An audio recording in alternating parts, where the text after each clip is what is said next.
We go to TwitchCon. A lot of this is hazy because I'm actively sick and I was dastardly drunk the first night we were there. We land in San Diego, get in the Uber, no problem. My dumbass orders an Uber X instead of an Uber XL, and Brooke's suitcase doesn't even fit in the fucking Uber on the way there. And I feel really bad because now I'm getting the Uber driver to move his personal bags around. Have you ever had that? You get an Uber from an airport. Like, I kind of want it to feel like a taxi. I'm seeing this guy's like personal belongings, right? He's like moving them around to like fit the suitcase. And I'm like, I'm so sorry, sir. I shouldn't have ordered the fucking Uber X. You know, but it's $5 cheaper. And my dumbass was like, well, we're two people. I wasn't thinking about the suitcases. Anyways, that's a stupid part of the story. We get to the hotel. No problem. Go through the first day. When we get to the hotel, this is the first video that I'm going to show you guys. I paid for a king room with a premium city view, okay? Because I love a city view at a hotel. Anybody else? I love being at, like, the top floor. I don't care if the elevator ride is fucking 3 minutes long. I love staring out the window, even if it's for fucking 30 seconds. I'm like, this is awesome. So I paid a little bit more for a king premium view. Is this the video? I'm so excited. All right, this was actively when I was still going to vlog this. I don't know why the video's in, like, 240p. I'm so excited. This was the big reveal of the city view.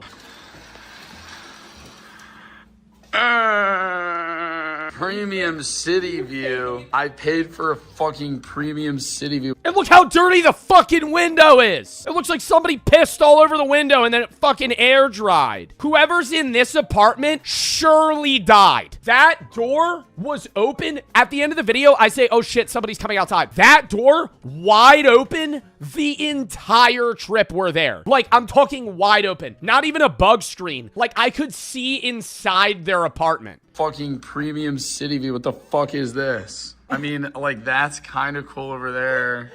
Bro, this is other people. Oh, there's somebody coming outside. Bro, it's air conditioning. It was swinging open and closed, though. They didn't have it, like, pinned open. Like, when the wind would blow, the door would go, boom, right against the fucking back metal part. I'm like, I feel like they died. That day, we go to the convention center, get our badges, go to the partner party. Partner party's open for about, 2 hours. Open bar, though. I have about 6 Coors banquets. I meet Tubbo. He had this cool Sims thing on his head that was glowing. I'm like, where the fuck did you get that? And he's like, at this party. And I'm like, damn, I was kind of like low-key being like, do you have an extra one? He didn't have an extra one. Meet Zoil, which I was in a GeoGuessr event which was pretty cool. He's like 6'10". We go to this bar called Happy Does. At this point, the only people that are in my group that I know that are there are me, Sneeg,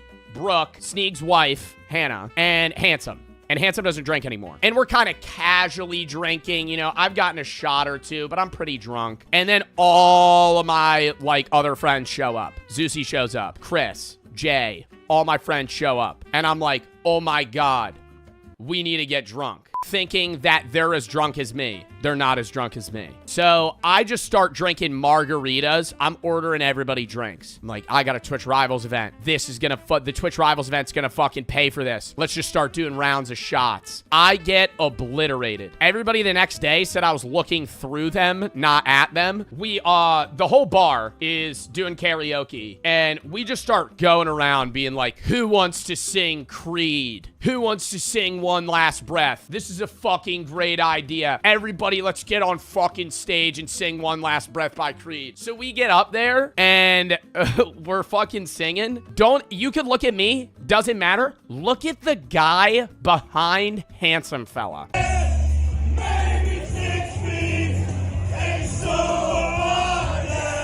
Why is the video in fucking 240p? Look at him. He's rubbing his shoulders. Look what Brooke says. Why is he massaging him? Handsome comes back down. He's like, yo, your friend's awesome. I'm like, what? He's like, you don't know that guy? I'm like, what do you mean? We just walked up on stage. Like, yeah, a lot of us were up there. That was like a random 45-year-old man. He's like, bro, he was like rubbing my shoulders. I'm like, yeah. Yeah, we didn't know who the fuck he was, and then he just disappeared. Also, I gotta say, this year was the IRL stream apocalypse. Everybody was streaming on their fucking Samsung phone everywhere, and it pissed me off. There were people streaming at the bar. Last year, they had signs everywhere saying no streaming, no film photography allowed. I don't know why they didn't have that this year. I was blackout drunk. Don't remember fucking seeing that many streamers at Happy Does, which was the name of the bar. Everybody the next day was like, bro, there were so many people streaming. If I was sober, I would have walked up to him and been like, hey, pal, can you fuck off? You're filming people drunk. That's weird. Do you know that? Or, okay. Anyways. I don't care. Like, it's different if you're in your own corner and the camera's facing you. But, like, these are people that are, like, wandering around the bar interviewing people. That is, like, am I crazy in, like, saying, I feel like that's just, like, rude. I don't know. Maybe it's, like, a different take. It's different at the convention center or somewhere where it's, like, during the day where you're expecting to be, like, recorded in San Diego because it's a convention. But if it's, like, 2 a.m. at a bar and I'm drunk and some guy's like, hey, say hi to my chat. Hey, can you say what's up to chat? For example, at the partner party, you weren't allowed to stream. But at bars, that was also a rule, and then they changed. I don't know if they changed it. They just didn't care as much. It might have been just because there was too many people. When we went to the convention center last year, there was probably like 10 to 12 IRL streamers that I vividly remember seeing. This year, I'm so serious.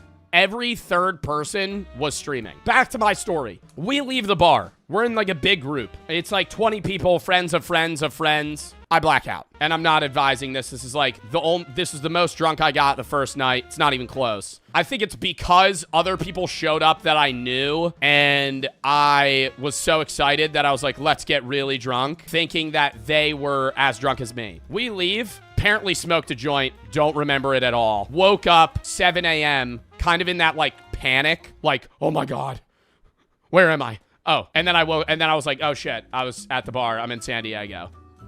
Fell back asleep, woke up, most hungover I've ever been in my entire life. I wanted to get to the convention center Friday at like 11 a.m. I didn't get there till 3. I got breakfast at 1, and every bite, I like stopped to eat like this.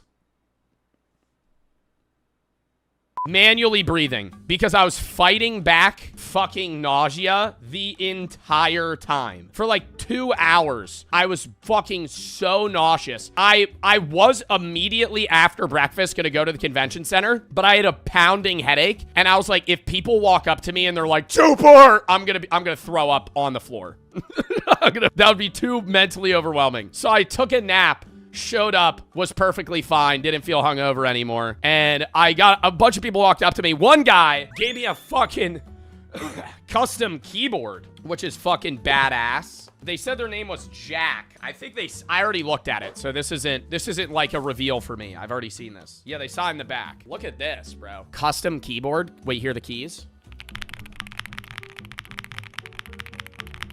Fire. He said that he makes keyboards for queso, and I was like, oh, that's cool. A few other people gave me like stickers and stuff, which was nice, but I took a lot of pictures, a lot of videos. That night, I didn't want to get too drunk Friday night because I had Rivals Saturday morning, and if I was as hungover as I was Friday morning, Saturday morning, I would have thrown up on the Rival stage. If I had to stream for 2 hours with like bright studio lights in my face, I would have been done. Sneeg and Chris were actively trying to convince me to drink a margarita tower with them Friday night. It was like 1 a.m. and I'm like, bro, we need to go to bed soon. We have to compete in like 9 hours. And they're like, bro, let's do a margarita tower. It's like 10 drinks. I'm like, fuck no. And normally I'm a guy that would be like, oh yeah, for sure. They shamed me, and I felt bad, but I did want to do it. But I made the logical decision not to, chat, and we got fucking second place. So that's why, because if we dead ass, I'm so sure of it, we would have gotten last. We have the Rivals event Saturday. They fucking mic me up. My shorts were really short. Everybody was making fun of me for it. And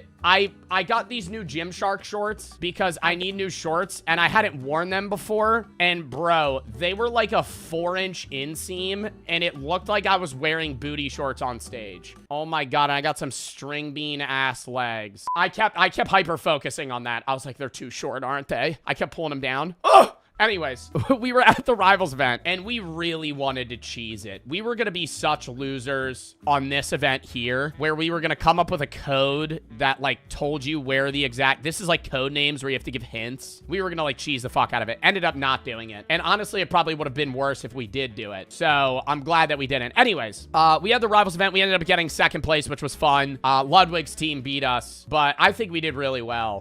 The one thing I gotta say to Twitch Rivals, I don't think that the performative commentary is it, in my opinion. 80% of the Rivals event is like this stuff where there's like commentators that are doing bits. I didn't show it a lot. This is my stream, but this is it. To the location of the glitch. Chelsea, are the teams ready to go? They made a whole story about a glitch being stolen, and there was like, bro, we're just playing mini games. And every Rivals event, I don't know, I'm not dissing the commentators. I know the Austin show, like, I know the people that were running it. They did a great job. I just think, like, the creative direction is just, like, weird. We're all gamers competing in a video game event. Why not have a streamer be a streamer, right? And commentate the event in a streamer fashion. Why are they going... The glitch! It was stolen! Who must have taken it? I don't know. Did you? Did you? Oh, let's find out. Oh my god, I'm dying on the inside. I'm dying on the inside. Why are we just have somebody commentate the event? That is the only complaint. The event was awesome. The staff was amazing. Like when we had this like interactive LED screen, that's fucking sick. Right? People aren't going to get involved into the story, especially from my viewer perspective. If you're watching the Rivals page, it makes sense because you're watching the story unfold and they're controlling the direction of cuts. If you're watching the Joe Bart stream, 80% of the stream is me, right? And Sneeg and Zeusy and Chris. And we're just competing. But then, like, randomly, it cuts back to the story. And if you're watching my stream, the story doesn't make any sense because you didn't even see the first part of the story. You didn't see the part of the glitch. You didn't see all that. So it's like, the story only works if you're watching the raw Twitch feed the entire time. Anyways, we leave the event. Also, saw this sign everywhere. Off topic. I had to take a picture of it. Danger of death. Keep off. This is just in the middle of the sidewalk. Is there like an electrical... What the fuck is under this where it says danger of death? What? It's just on... And there was like 10 of them. Did you touch it? No. But okay, I will say, you see how there's a hole in here? I really think they just shouldn't have the danger sign. I know that's a legal protection, but if you tell me danger of death and it's a guy getting electrocuted, I actually think I felt more motivated to grab whatever pipe this was. Anyways, didn't really do much after that. Kind of wandered the city. This is why I didn't vlog it, because I wanted to just tell stories about stuff I thought was interesting rather than just like redoing random San Diego shit. The last night we were there, we went to a bar called Fat Tuesdays, and I was already really drunk, and I wanted to get a slushie. I love cherry slushies, and the only cherry flavored looking one they had was called Cat 5 Hurricane, and we had a flight to catch in 6 hours at the time I ordered this, and I'm like sipping it and it just tastes like straight rum. And I'm like, hey, what? Like, I walk up to the worker. I'm like, how strong is this? Like, she goes, oh, that's our strongest one. They have like 20 different slushies. So we're all just passing it around trying to chug it. I'm smoking a joint. Some guy, I am messed up at this point. I'm like, I need to go home, go to bed. Some guy walks up to me. He's like, Joe Bart, small fries. He's like, you know small fries? I'm like, yeah, I do know small fries. Can we get a picture? I go, yeah. We take a photo. I look blasted in that. And he's like, he starts talking so fast. You gotta know we're all gonna be huge soon.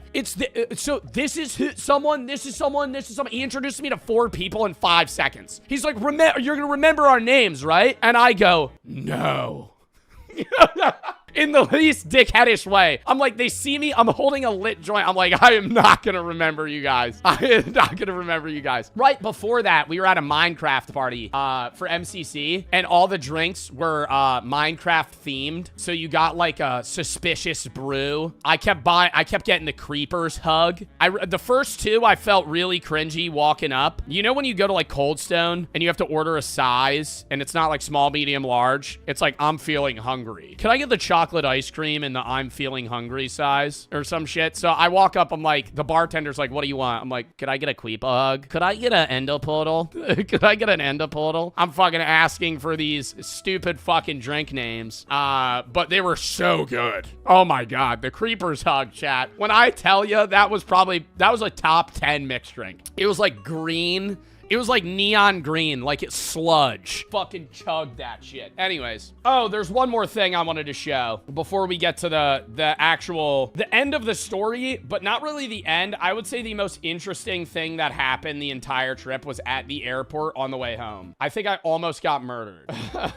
Where is the one image I want to show real quick? Oh, we went to this one bar. Okay, a lot of this revolves around drinking, and I know that's kind of insane that like that's all I'm talking about, but that's like effectively all I did there outside of like meetings and rivals events. And I'm not going to be like, yeah, so I actually had this cool meeting with my manager. It's not fun to talk about. I went to this one bar. Guess how much this pint, or not even, I don't even know what a pint is. This was 32 ounces of beer, however much that is. Is that a pint? This was $6. I was like, wow, what a steal. I felt like a dad. Anyways, that Monday, so yesterday we went home and we had a flight to catch like 9 a.m. Oh my God, one more thing, I'm remembering it. We ordered room service one day and the guy fucking shows up and he has a whole cart of it and I'm sitting there like about to grab the plate from him and he goes, where do you want it? And I go, no, because I hate when they walk in the room. I don't want you to, it feels so weird when like a hotel worker walks into my hotel room while I'm there. So I'm like, you could just put it right here. And he starts like taking all the plates off and putting them there. And I'm just like standing there like, and it's like 3 minutes. He's like moving stuff around. And then he hands me a bill with a, like in one of the black envelopes. And I'm like, does this charge to the room or do I have to give you a card? And he didn't speak English. He knew how to say, I'm not making fun of that. Nothing's wrong with that, by the way. It was just the language barrier made this part specifically really hard. He was like, where do I put it? I go, is this getting charged to the room or am I giving you my card? He goes, and I'm trying to go, do I give you money now? I literally say, do I give you money now? Or is this charging the room? And he goes, yes, money. I'm like, can I give you a tip in cash? And he goes, yes. And so I give him like a $20 tip and he just walks out. And I'm like, okay, I guess it's getting charged to the room. We start eating. 5 minutes go by. I hear like knocking on the door. I'm like, I know it's him.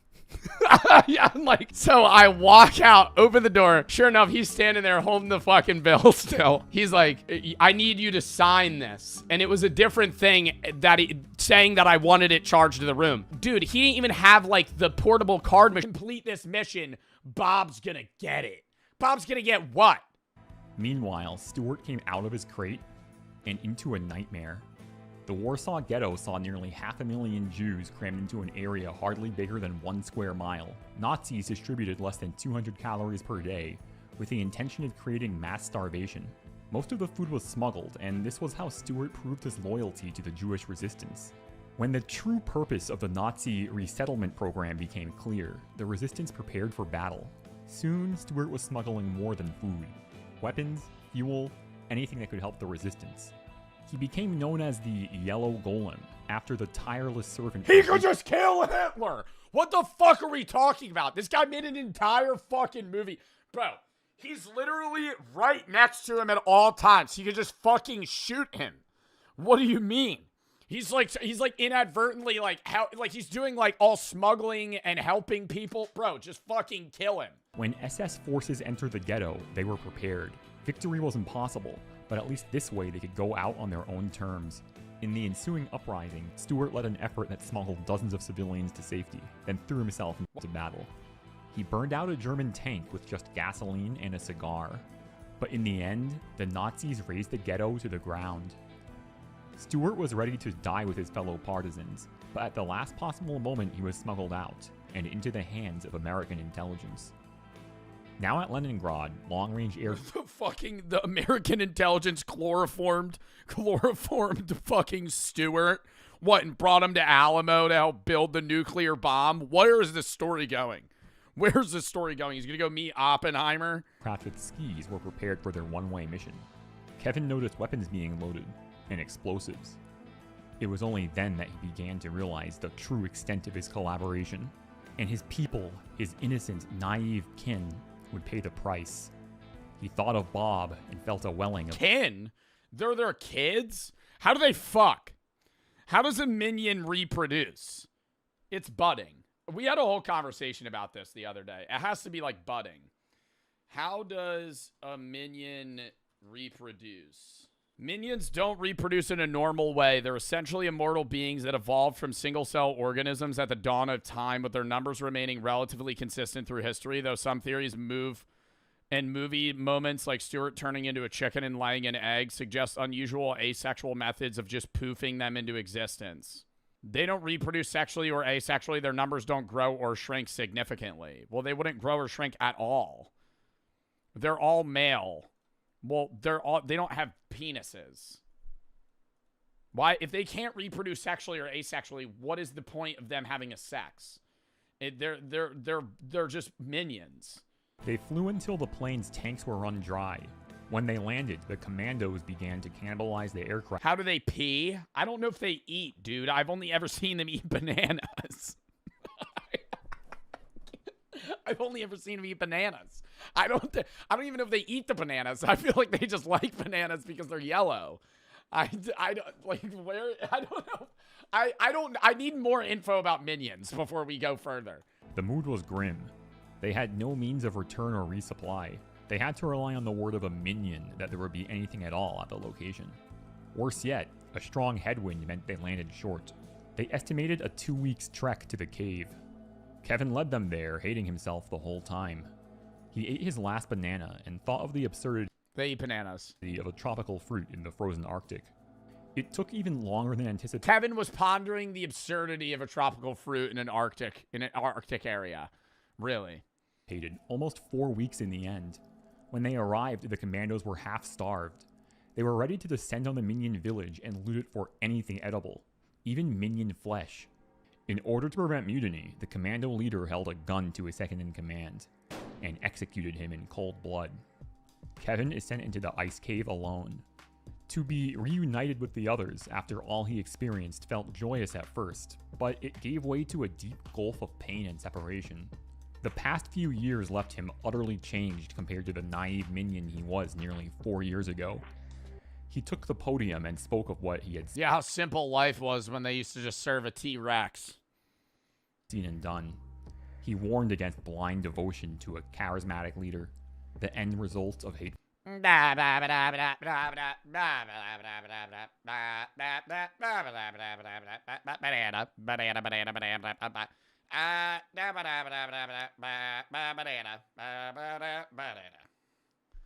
then they all go, papaya,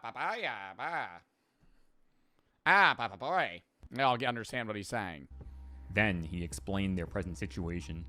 He begged for forgiveness and rallied the minions together. When they emerged from the ice cave to greet the Nazis, they were armed. Their resistance was met with machine guns and rifles. It was shaping up to be a massacre, but the minions would no longer bend to tyrants. Suddenly, the commandos noticed a cloud of ice on the horizon, approaching faster than possible. At its center, a yellow speck. It was Stuart, but he was completely transformed. American scientists augmented him in an accelerated version of the Mega Minions program from Despicable Me 4. The order was given to fire. I haven't seen Despicable Me 4. But Mega Stuart was there.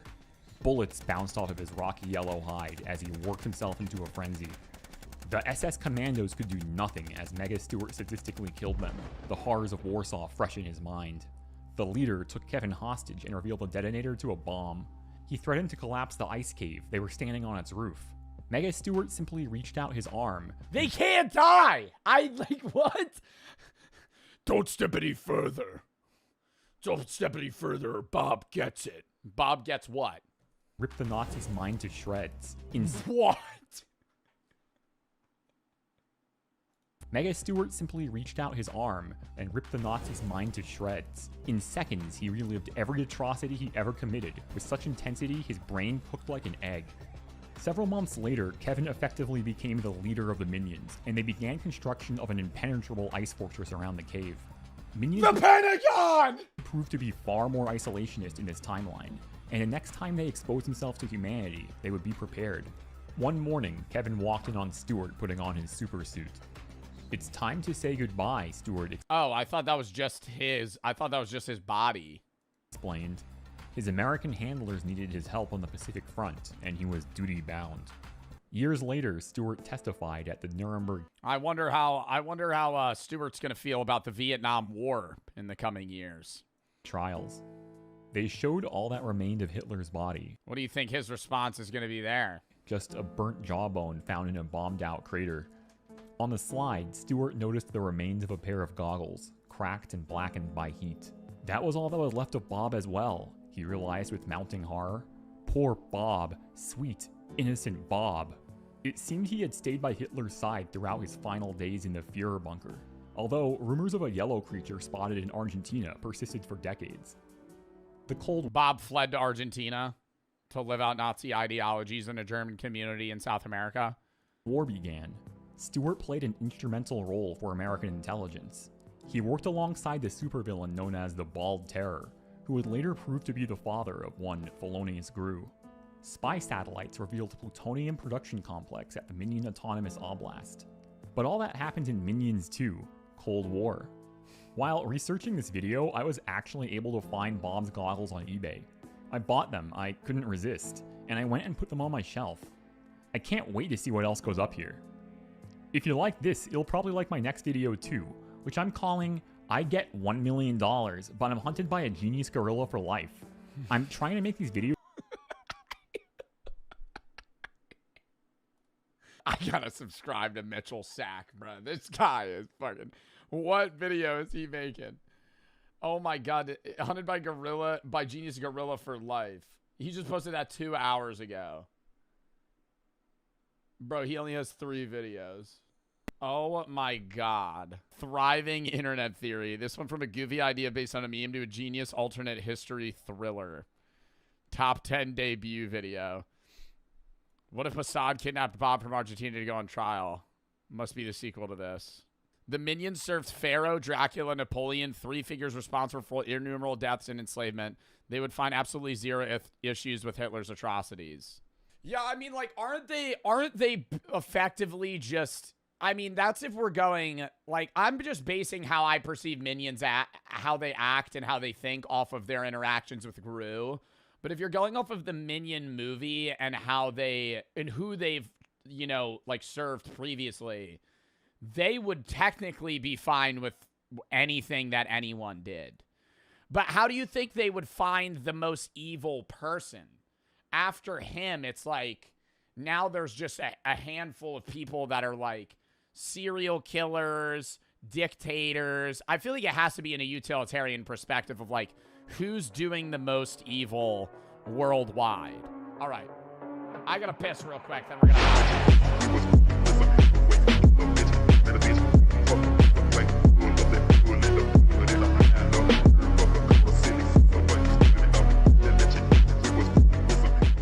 Coachella is the worst. The Papa Meat channel. How you doing?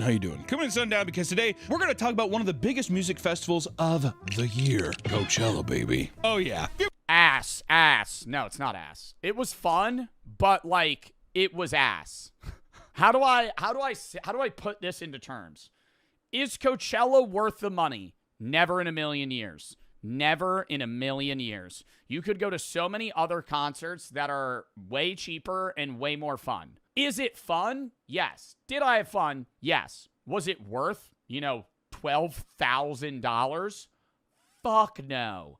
It's the most overhyped influencer-packed event you'll ever fucking go to in your life. VIP tickets, you're not even close to the fucking stage. Doesn't even matter. You gotta you're still in a packed area because they sell thousands of fucking VIP tickets. Look at that sick Coachella montage. I'm gonna rant about it so much. Coachella, a place where all the biggest artists pile into a massive venue for 2 weekends of non-stop performances. Coachella has cemented itself as the ultimate supplier of FOMO, fear of missing out. Bro, here's the thing, though, is so many of the people that film themselves at Coachella going, yeah, woo!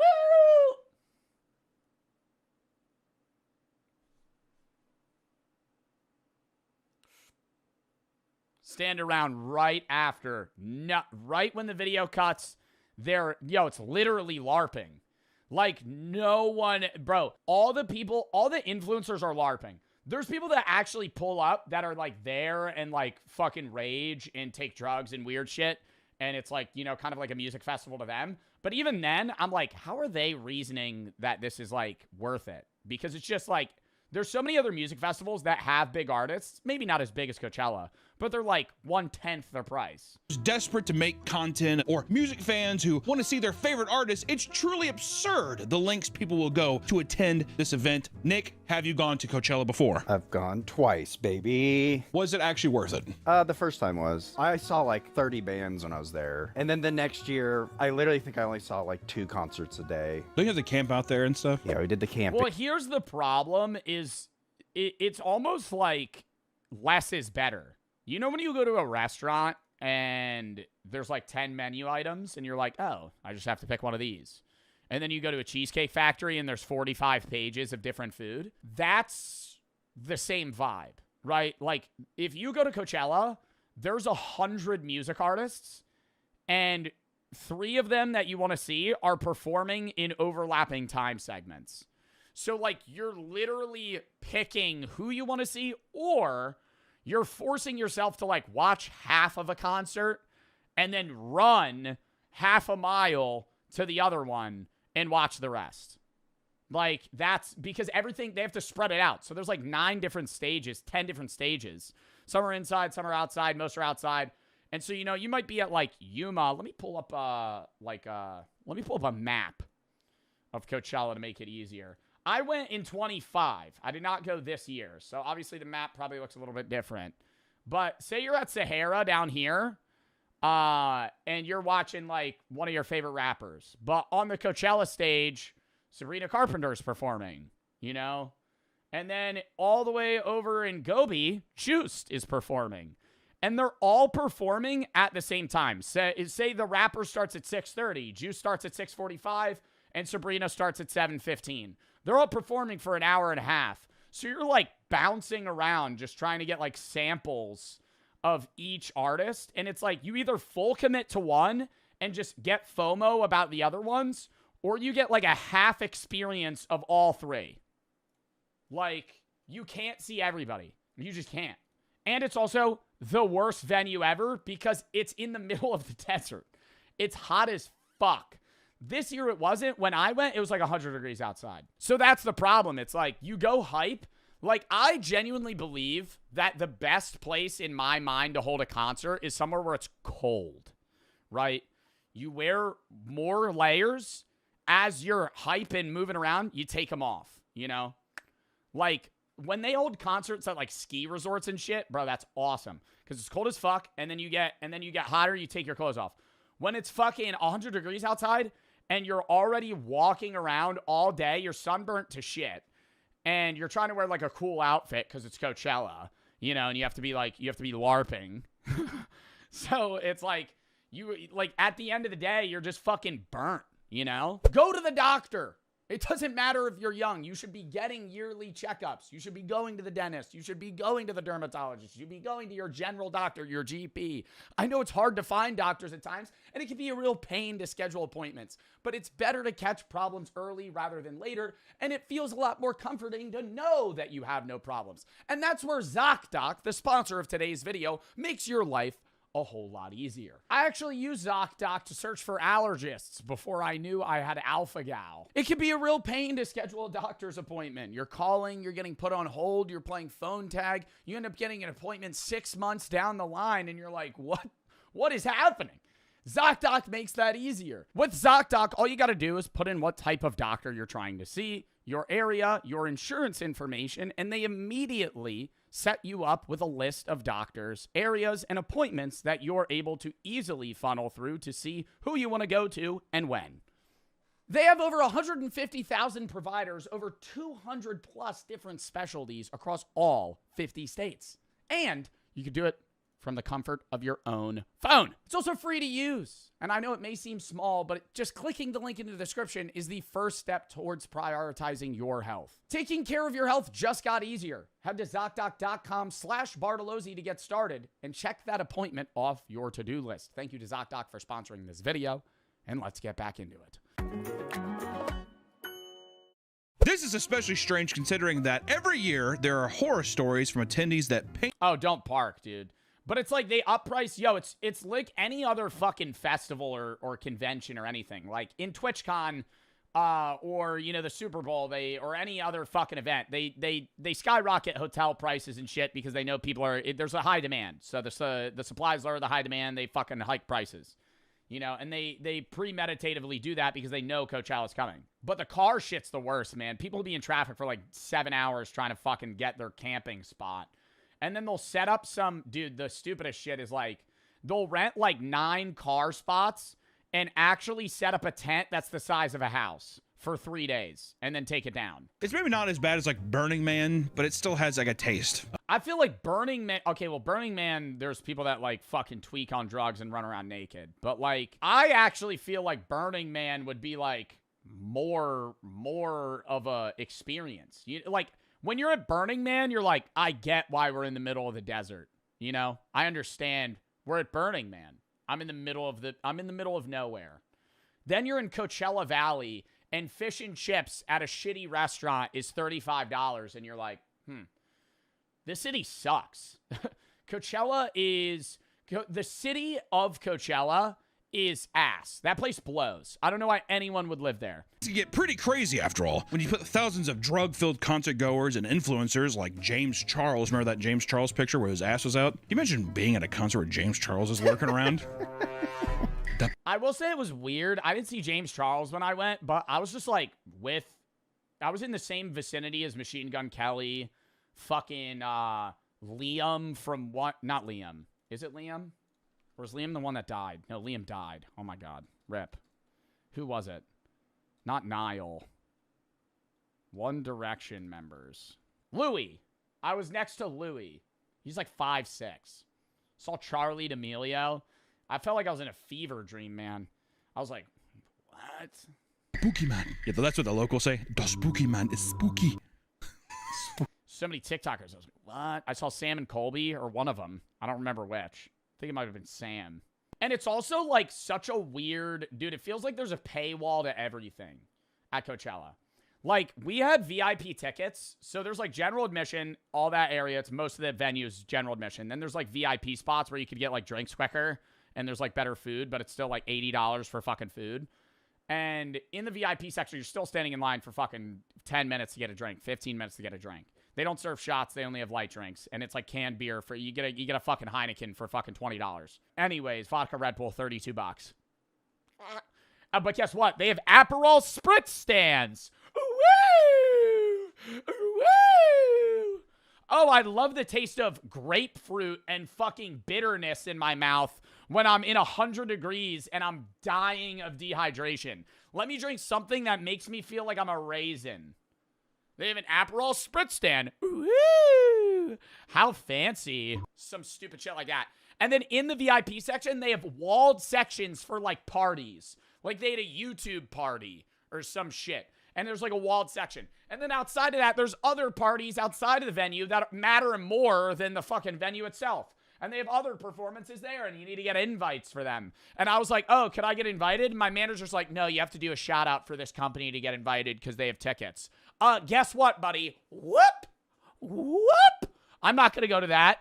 I'm not about to shout out your stupid fucking company so I can get a ticket to a party. What is this? Dystopian ass shit. No.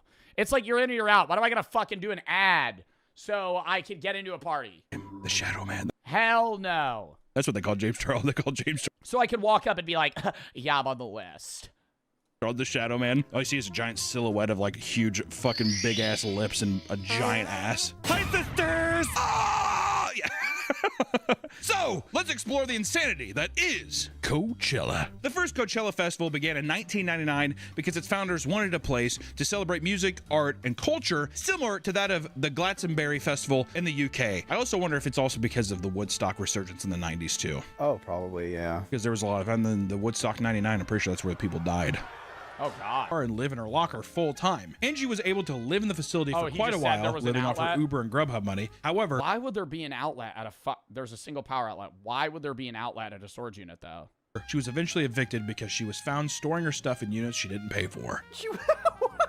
All right, Angie. Angie was she was rolling hot. She was like a Scorsese like protagonist in a movie, and then that's the thing. That's the thing that flew too close to the sun. To make things worse, she lost her Uber and Lyft license because of a DUI from 34 years ago. And what?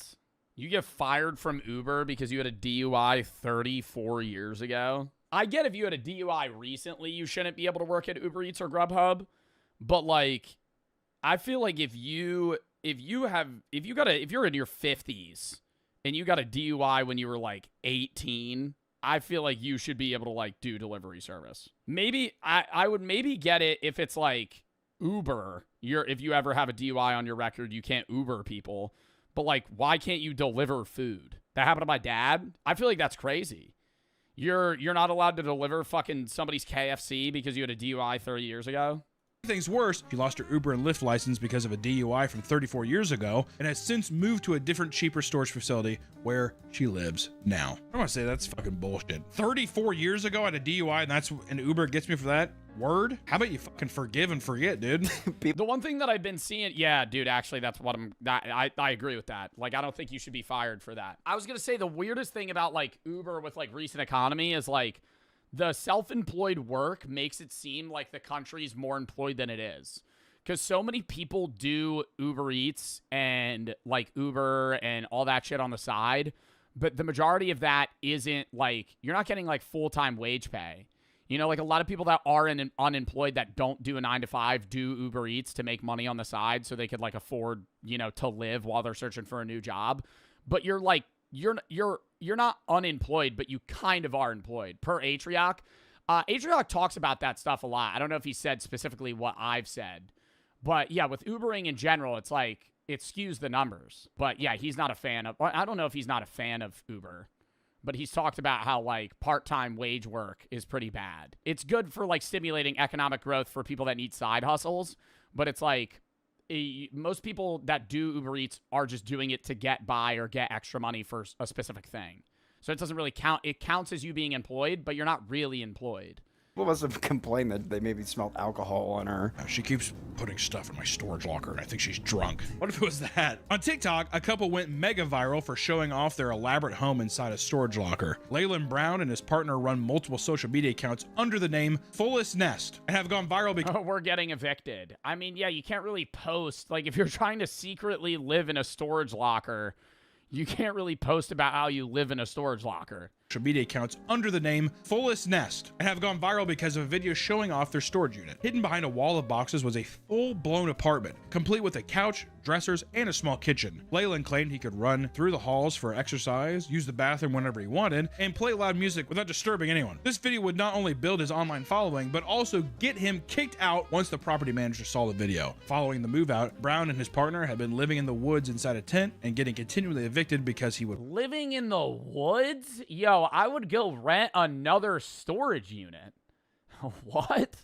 I feel like same day, bro, you could go a town over and rent another. If I needed like actual time, I'm not gonna go fucking live in the woods. Buddy, give up the social media thing. That or lie about your location, holy shit. Today, the couple lives permanently inside a hotel room and uses generous donations to help them stay out of storage lockers. In a hotel room? Wouldn't that be more expensive than, like, maybe a motel, but wouldn't living in a hotel room be more expensive than living in a, like, apartment? Dude, because a hotel room's like $100 a day. More. What hotel room are you staying in that's cheaper than an apartment? Yeah, like a GTA 5 motel? No, there's motels that you can rent for months. Yeah, like an extended stay motel. But that's it. Numerous instances of people living inside of these facilities, it is actually against the law to do so. Some places have input extreme measures to ensure Is that there a lot of people living in motels in America? Yeah. If you ever drive past a motel, I would say most people that you see on the outside are living there. Not like permanently, but they've been there for a month. It's usually like an in-between spot. If they're trying to find like an actual apartment, but nothing's cheap enough, or like they can't get a duplex or Section 8 housing, they usually stay in a motel. Midwest hotels are actually really cheap. Hundreds of thousands of people in the U.S. live in motels long-term due to poverty or housing inability or instability. I don't know. Anytime I pass a motel, dude, you could see like bikes and stuff on the outside. Like people are like long-term there. It's not just like a casual stay. managers are trained to identify suspicious activity and contact the police as soon as they suspect someone is living inside a unit. Additionally, more security guards are being hired to patrol, making it increasingly difficult to stay overnight. New locations are being built to be more hostile inside, with no restrooms on the property, no electricity or temperature control, and even poor circulation to prevent air from circulating. Excessive. Someone's just like, I want to rent this unit, I'm going to stay inside. I'm storing myself. What's the big fucking deal? It's a violation. It's a code violation. Also, you're not paying enough rent to live there. Yeah, exactly. Well, do you think they're just like, well, you just give me somebody using the bathroom? Yeah, they'd let you live there if they could, under the table, get $1,000 a month from you. You have to sign a waiver being like, if you die from a heat stroke in here because I've done the AC sucks, you're in a storage unit.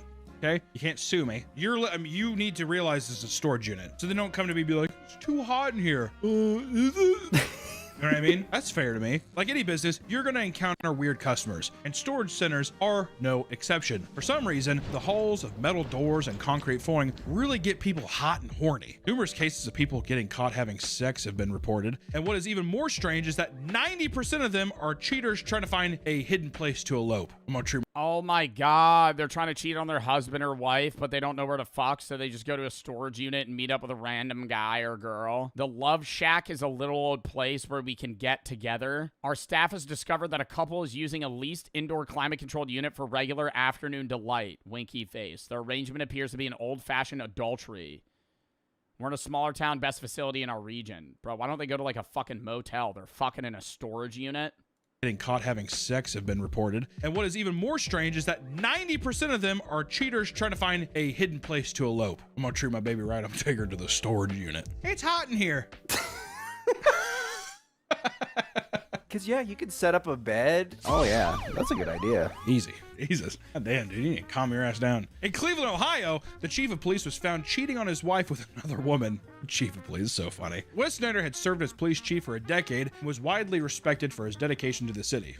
Definitely respected by somebody. That all changed when workers at the storage facility noticed that he and Sharon Marr, a city nonprofit employee, were entering a unit together for 6. Bro, why don't they just get a divorce? Like, why are you, if you're going through the lengths of like fucking a random woman in a heat-controlled storage unit, why are you with your wife? What a way to destroy your career. Bro, literally, just get a fucking divorce. Why are you, do you love your wife? How do you love your wife enough to stay with her, but don't love her enough to the effect that you're going to now rent a storage unit for the purpose of having sex with women? When the staff opened the doors, they found the couple having sex in a makeshift sex dungeon. The dirty deed took place on a rug with pillows and blankets. Other things like alcohol, baby wipes, paper towels, and hairbrush were found inside. God damn. It's very depressing. It's a very... This is where they're fucking, dude. Oh my God. Not even gonna get like, bro, you could at least get like a cot. This looks like a fucking shit pillow and something you found on the side of the street, dude. This is like beach lounger pillows. It's a very depressing locker. If you're the chief of police, can you not, can you not get a bed? Get a hotel. Yeah, splurge a little bit, dude. Hell, dude. God damn. A sex dungeon, too. I mean, it really is. It's just a thing where it's just like, this is our fuck shack. I call this the raccoon trap. Yeah, and do you think they leave right after? Like, they meet up, maybe go to dinner or whatever, go back to the storage unit. Yo, you want to go back to the unit? Take you back to the unit. Unit 108. It's our spot. Let me light a candle real quick. Mahogany. I actually got it from Yankee Candle. You know, this is the first time I'm lighting it just for you. And when they have sex and then they leave. Like, you know how awkward that would be? Do you think they sleep there? No, because he has to go home. So they go to the storage unit, have sex, and then leave. After 33 years of service, quickly resigned, and both parties issued an apology to the city. I mean, at that point, bro, just like fucking a gas station bathroom. Like, that's, like, what are, it's not romantic. You got a fucking beach lounger pillow laid out. It's becoming more difficult to be at a storage unit when nature calls. Bathrooms are now private use, and this has left some tenants to leave their shit elsewhere. At one facility, workers were alerted by a bucket found in the middle of an aisle. Just filled with poop. When they found it, they witnessed that it was filled to the brim with human feces. That was the picture? That wasn't the real photo. That's not poop. That looks like dirt. Filled to the brim with human feces. Filled. But then they have to be pushing it down. Like, you can't, you would have to mat it down at some point. Or do you think the poop just eventually, like, finds its place? You know? Like, it just, like, mushes down over time. And that's not the real photo. Is it weird to say that I want to see the photo? An entire 5-gallon bucket full of poop? And it is believed that the person shit there on purpose. They're making a statement, dude. At an outdoor facility, a property manager hopped on his golf cart to patrol the grounds when he found a t-shirt discarded outside a unit. He reached down and tossed the shirt into the back of his cart, only to be hit by a spray of cold diarrhea. What? Wait, what? Only to be hit by a spray of cold diarrhea. What? What do you mean hit by a cold spray of diarrhea? Like, it smelled like it was diarrhea? Like it was covered in, like, poop? Someone had used the shirt as toilet paper and covered it in feces. So everyone that's watching And he picked it up and didn't notice until he got back in the golf cart. It would immediately reek. this video's clicked off, right? Yeah, at this point. They're gone. I'm talking to no one now. Online, multiple people have come together to tell their stories of how people will simply poop in trash cans or next to fire hydrants, like a dog. Another manager complained to having to deal with a serial pooper who stalked the grounds at night and pooped on buildings and the streets. Goddamn serial shitter's back. You think he like shows up there like the sheriff's like looking at it? What is it? He's just like, I know who that's from. It curves to the left. I recognize the poops. Well, there's corn in there. It's one of his favorite foods. He always has the it's always a darker hue, a little closer to black than brown. Either he has a colon disease or some sort of disorder, or he's just a big fan of hearty, fibrous fruits like blueberries. Because tenants are regularly found passed out or injured near their units. The owner of a storage facility was alerted to a specific unit after smelling smoke in the hallway. Smoked himself out. When they opened the door, they found the owner on the ground unconscious and a jerry-rigged kitchen cooking food. Got a big old like pork chop in there. He had a full-blown smoker in his storage unit. He just gassed himself out of the storage unit. Nothing I love more than cooking a pork chop in my storage unit. The renter had set up a hibachi grill. What? He was practicing? The renter had set up a hibachi grill and covered himself in the grill with a blanket to mask the smell, but asphyxiated himself with the smoke and fumes. What a dipshit. He's doing that thing. He's like, dude, I'm doing that onion ring volcano. He's like, that's awesome. Just blacks out immediately. A similar situation occurred during what the owners referred to as a dead body walk, when one of them discovered a customer passed out drunk in the middle of the aisle. The owner was drawn to the man when he found a— Why are we renting storage units to people that are doing this? I feel like you would get the vibe that that's the type of guy to fall asleep in a storage unit just drunk. Like somebody shows up, yeah, I need a unit, man. He's like already hammered. I'd be like, no. long extension cord that spanned nearly the entire building. When he found the drunk, he passed out with a beer in one hand and the other down his pants. In front of him sat a TV and a VCR that was playing pornography. What a king. Wait, so he was fucking jerking himself off with the Hey, bottle? bro, extension cord over, he was plugged it in, he was beating his dick off, getting drunk. He's like, ugh. How do you wake, even if no one found him, how do you wake up from that? Yeah. What am I doing? Why do I keep doing this? The VHS has popped out because it like, you know, it stops, it rewinds, and it pops out. And he's sitting there, he's like, pushes back in, round two. Takes his onions. Covered himself in a blanket. The police were called, and the sound of out again, just asphyxiation. sirens woke the man up, giving him just enough time to hide in one of the empty units. He had previously been given keys to all the vacant units in the facility after helping the manager move some things. What? Oh, nice. Why was he given keys to empty units? Because he helped them clean? She would pay him something for doing so? So she just let him have access to the fucking units? Why would you ever do that with a random guy? The facility after helping the manager move some things. What? Oh, now he's the key master too. You helped me me move a box, so here's every key to every unit. The same man had been seen just a few days earlier naked and unconscious in front of a different unit, but no action was taken. Damn, dude. That's a minotaur. That's a labyrinth I would not want to walk into. Can you imagine like sitting there and grab your stuff? I'd be scared. I don't know. I'd run away probably. If I saw a naked passed out guy, yeah. Well, I'd probably call 911 because like, hey, there's a dead naked guy. After the police left, he emerged from the hiding and confronted the owner for calling them, only to be kicked off the property for living inside the unit. I like how he had the audacity to be like, dude, really? Or you're gonna call the cops? Cool, man. I thought we were cool. He has like a giant keyring. Does this mean nothing to you? I'm never helping move your Hot Wheels again. Does this mean nothing to you? You remember when I helped you wipe down that one unit that was like full of poop? Definitely not me, by the way. Definitely not me. That I know the unit was like broken into and everything. Definitely not me.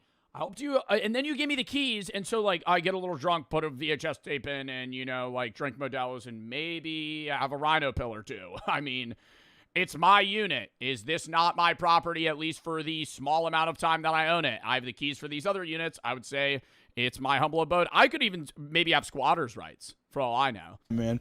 Hot Wheels, Matchbox cars, not doing it, dude. NASCAR, I'm not doing none of it. Not moving the cars anymore, man. Another unit, a tenant was evicted after the manager discovered bloody handprints and smears stretching from the front to the back of the unit. According to the manager, the space was packed to the ceiling, forcing the tenant to climb over her belongings to reach items in the back. In the process, she would cut her wrist and body on exposed roofing and metal walls, leaving streaks of blood behind. You're just getting fucking tetanus. Rusty wires and ceiling shit that's just falling around, dude. Oh my god.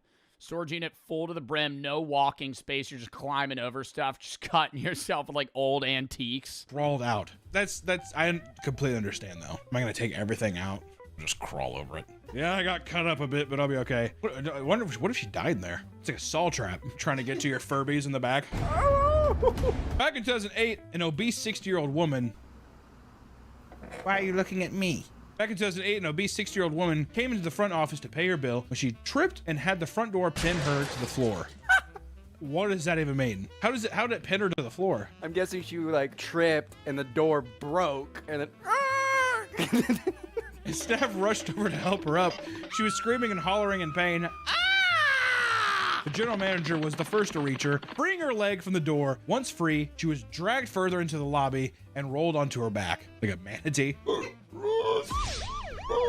She tried to get up on her own, but she was so large that her gut prevented her from sitting up. Preach. Staff described her situation as rolling around on her back like a turtle and could not get up. That's a quote. They couldn't fucking like pick her up by her arms and hoist her up. She was just permanently stuck on the ground. What do they have to get, like a gurney? That's a legitimate quote. Rolling her back like a turtle. I thought they're just watching her.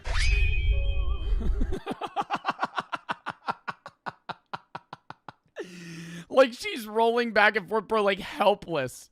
Just asking for somebody, yo, somebody please help me up. I literally can't, and they're just. And they're just looking at her like, let's just wait for her to die. Eventually, the manager pulled her up off the ground, and staff were checking her over to make sure that she was all right when they noticed that she had pissed herself during the fall and soiled her pink sweatpants. Oh my god.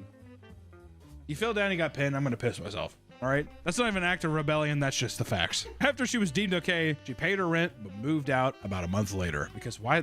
How embarrassing is that? Yeah, I'm gonna be fucking. Yeah, I mean, that would suck, man. It's funny that, like, you know, the situation unfolded in the way that it did, but being the person that, you know, basically falls over, the storage unit falls on your leg and you piss yourself and then you can't get up. It's like, now you're going to feel like you're being judged the entire time you're there. There are numerous bizarre and horrific renter crimes. Tenants and managers don't always see eye to eye, but that doesn't mean they can't get along. Eric Adams worked at the 1 in 5 mini storage near Portland, Oregon for 15 years and was liked by most of the tenants. After about 5 days without hearing from Eric, a friend drove to check on him. He opened his storage unit and found Eric dead on the floor.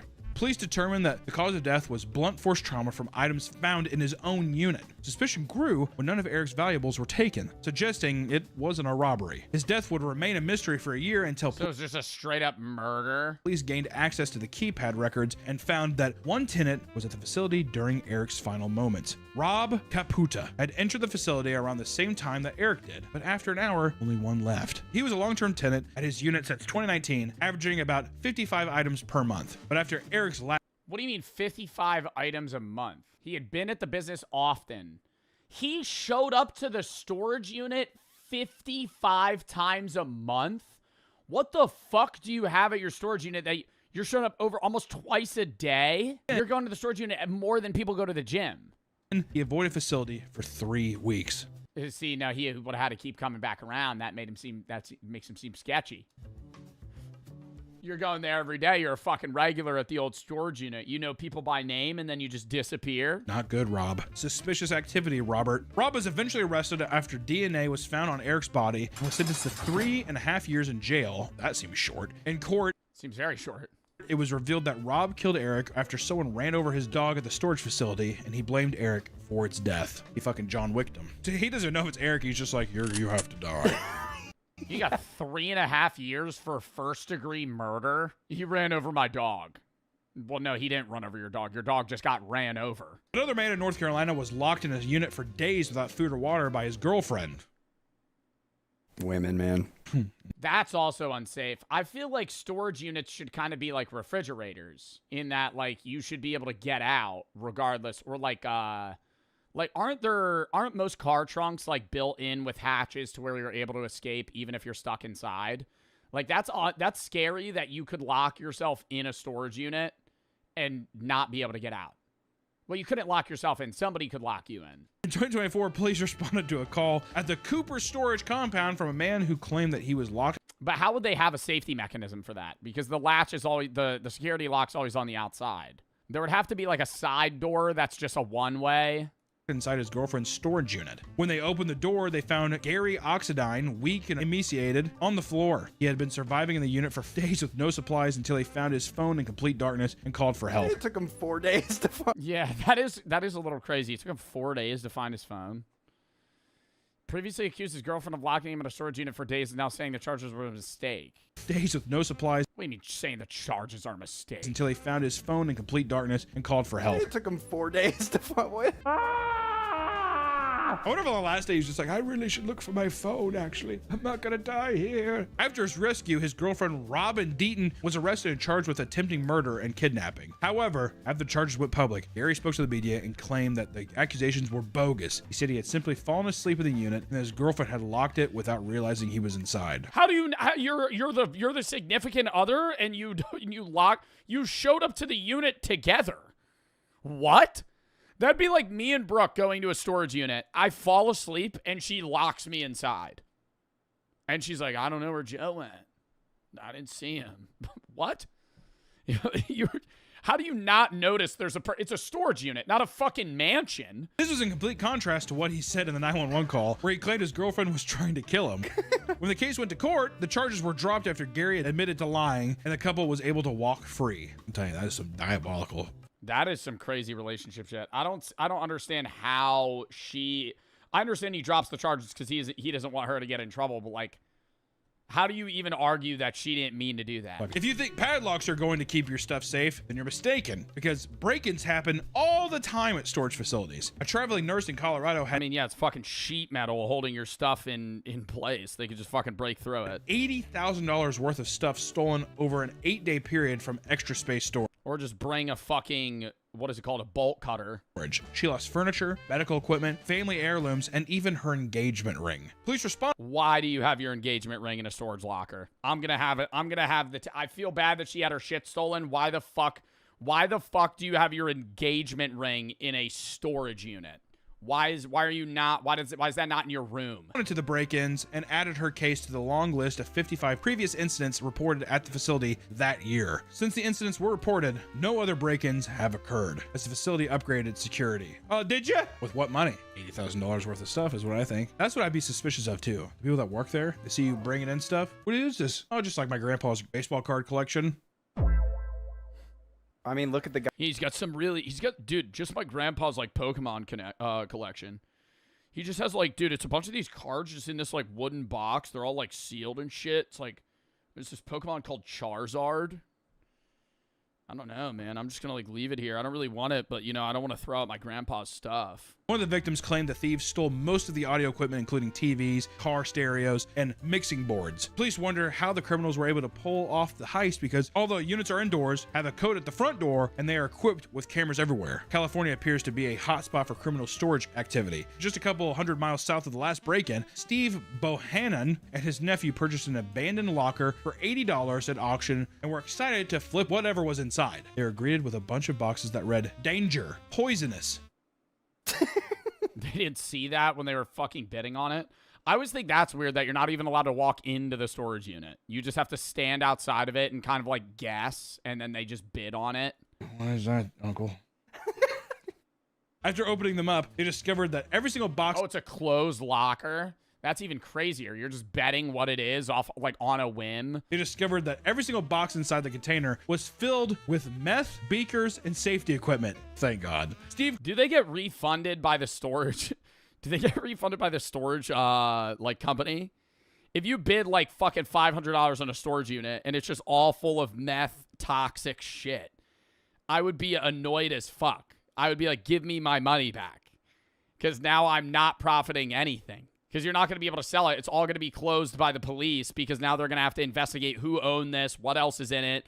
Even all the stuff that isn't meth is now probably valueless because it's going to be fucking criminal evidence. To report his discovery, and they arrived in full hazmat gear to safely remove all the drugs and the equipment. But just want to say, this is not me actually saying it, but don't get an extra storage thing. Extra storage seems like a scam. That's not me saying it. Disclaimer, I'm not really saying that, but extra storage seems like a bad place to keep your stuff. I wouldn't do extra storage, the place where they rob your fucking wedding ring off of you, and when you actually bid on a unit, there's just meth lab shit in it. It might just be best to keep all your stuff at home and not risk enduring the horrors of modern-day storage facilities. Between unruly guests and incompetent managers, you never know what you're gonna get. And if you're not careful, you might just lose everything. However, if you need to rent a storage unit, make sure to do your research. And if you're choosing to live in one, Godspeed. If you live in a... I mean, don't live in a storage unit. I think if you're gonna live in a storage unit, don't post it on TikTok. Here's my storage house, doing a little review.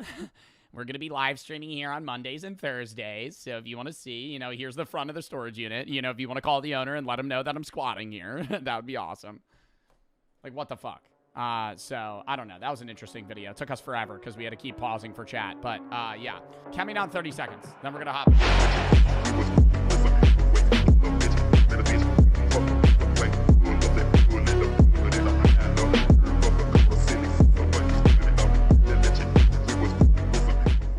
So I sign it. He goes, have a nice day, walks away. And he was like such a nice guy. But I just thought that was fucking hilarious because I'm trying to convey to him like, hey, you know, there being a language barrier, me trying to ask if this is getting charged to the room or I'm paying now and if I'm able to use card or cash is like the hardest thing to explain to somebody. So... anyways, Sunday or Monday we leave. It's like 7 a.m. and we get to the airport. I eat a fucking $30 breakfast sandwich, which is insane. They're charging that amount of money. It was like $26 plus tax or whatever the fuck. And it was mid as shit. I just hate airports. I actually hate airports, how much money they fucking charge for everything. Right before we get in and go get breakfast, there's this line. It's a long fucking TSA line. You know, the government shut down. A lot of airports are running slower. And San Diego's just huge. The convention just ended. So there's probably 500 people in line. And it cuts off at one segment and then starts again. There's like a walkway. And this is where TSA is. There's a walkway and then there's a huge queue of about 200 to 300 people. And we're at the end of the first queue walking to the second, and this woman just walks right up and skips 85% of the line. And I go, excuse... I've had this happen many times before, and I've always been a bitch. I've always never said anything. And this time, I said, I'm not doing this shit anymore. I walk up to her, right up to her. I go, excuse me, ma'am, excuse me. And she ignores me the first 2 times. Straight up fucking, I know she hears me. I'm standing right behind her. I go, excuse me, ma'am. And she finally turns around. She goes, yeah? I go, you just skipped the entire line. The line's all the way back there. She goes, oh. She literally like grips her purse and goes, oh, where? Right there. You fucking see the line. And I know that it was stupid because there's like a gap. So yes, you could just walk up to it, but the line is half of your peripheral vision. You see the line. What do you think? People are just standing in line for nothing? So I go all the way back there. She goes, oh, okay. And I know it's one person, but it's like, it's one person every 10 people. And no one ever stops them. You know, if you cut in line and you get away with it, I'm not mad at you. But if you cut in line in front of me, best fucking believe I'm telling your ass to get the fuck out of line. Because I'm done with that, bro. If the amount of people that just cut in line and then everybody just stands there and goes, fucking tell him to fuck off. Tell him to go to the back of the fucking line. Tell him to go to the back of the fucking line. We get through.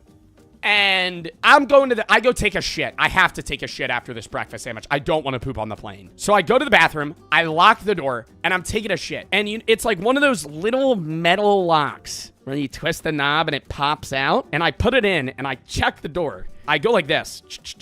And it doesn't unlock. So I go, I'm good. I'm taking a shit, stimming on my phone. And I look up, and as I look up, I see a hand grabbing the fucking door. Like this part of his hand's on the inside of the door. He's opening the door. It's like halfway open. I go, yo! Slam that shit shut. Yo! That's word for word. I go, yo! I shut the door. It like clips his pinky. No word on his end. I'm holding it shut now. He starts pushing it again. I go, what the fuck? And I'm holding that. I'm holding it shut.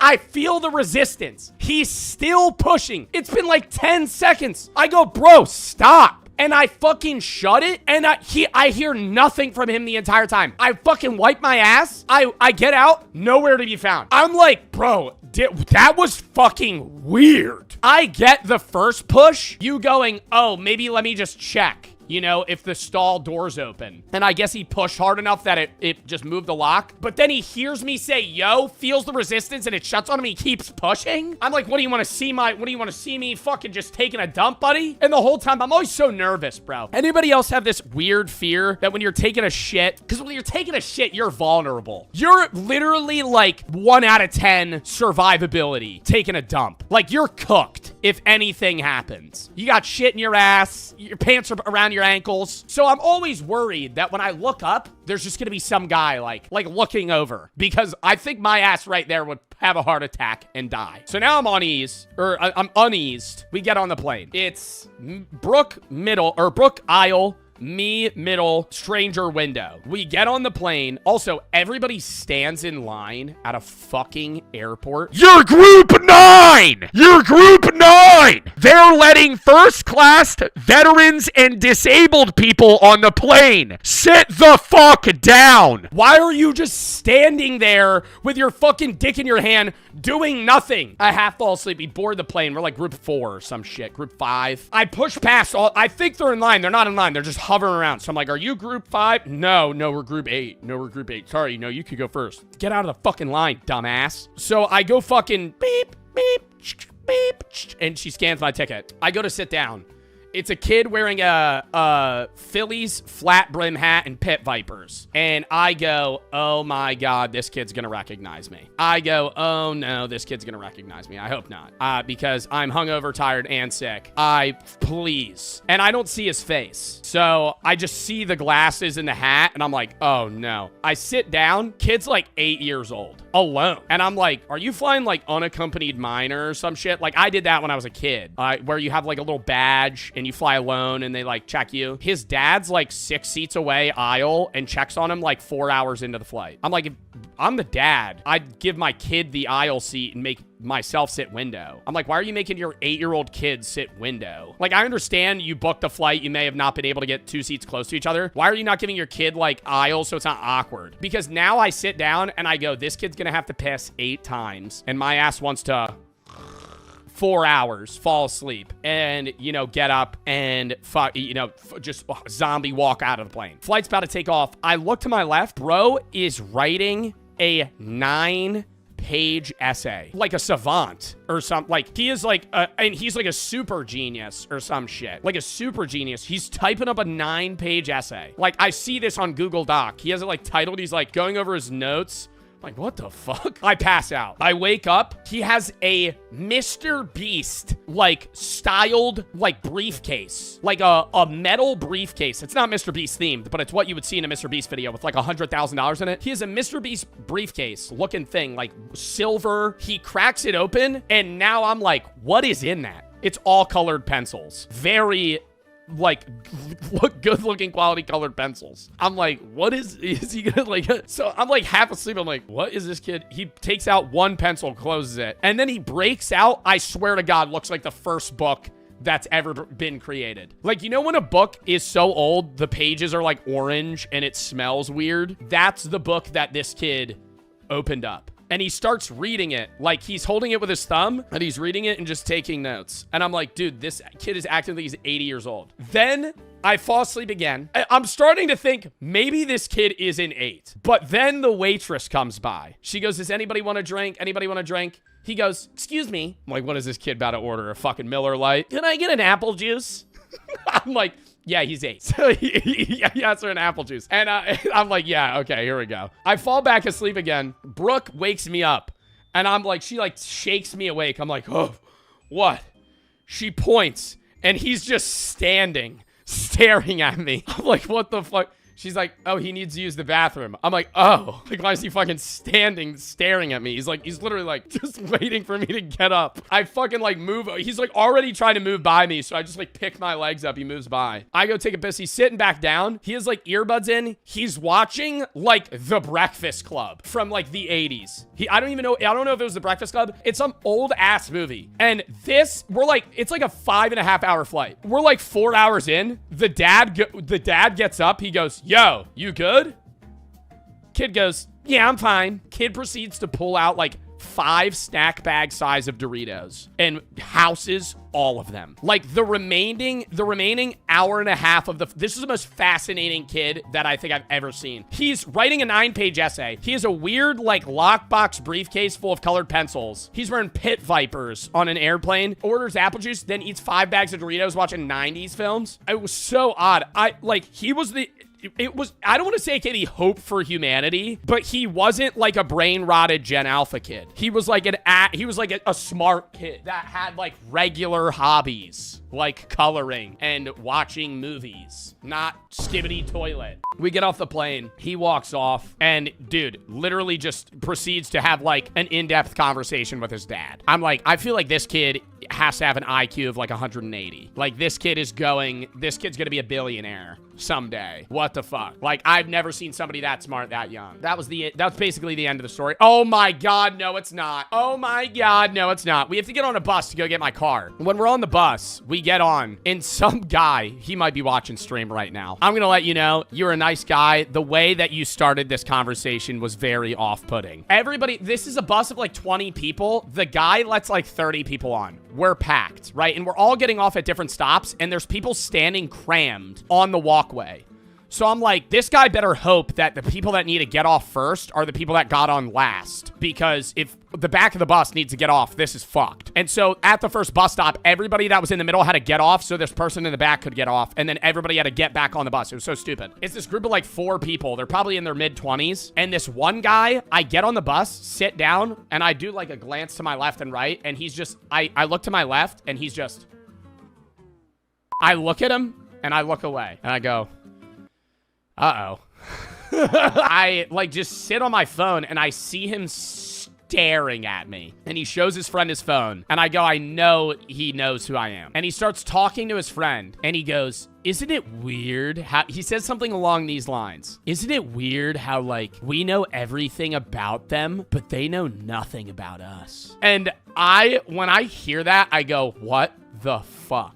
What the fuck? At some point, his friend goes, oh, Joe, not to me, but about me. And I go, what's up? And they go, oh, it's you. And then he has a regular conversation with me about how he went to TwitchCon and saw other streamers. And I'm like, hey, man, fucking just say that. Dude, You sound like a serial killer the way you introed that. You're talking about streamers and you're like, isn't it weird how we know everything about them, but they know nothing? Yeah, that's fucking Why are you saying that fucking 4 feet away from me? And then they were nice. They were nice people. And I didn't say anything, but I'm like, bro, if you're seeing this, just fucking just start off with that. Just say, oh, are you Joe? And then it would have been normal. So I was a little short, but I was also tired. And that was it. That was the trip. It was fun. I had fun. It was me. Sorry for trolling. Me and my friend were just having a funny thing. I feel like you're lying. Like, the amount of people in my chat that are like, hey, that was me. Sorry. Hey, that was me. I wasn't trying to be weird or anything. Bro, just making shit up. All right, chat.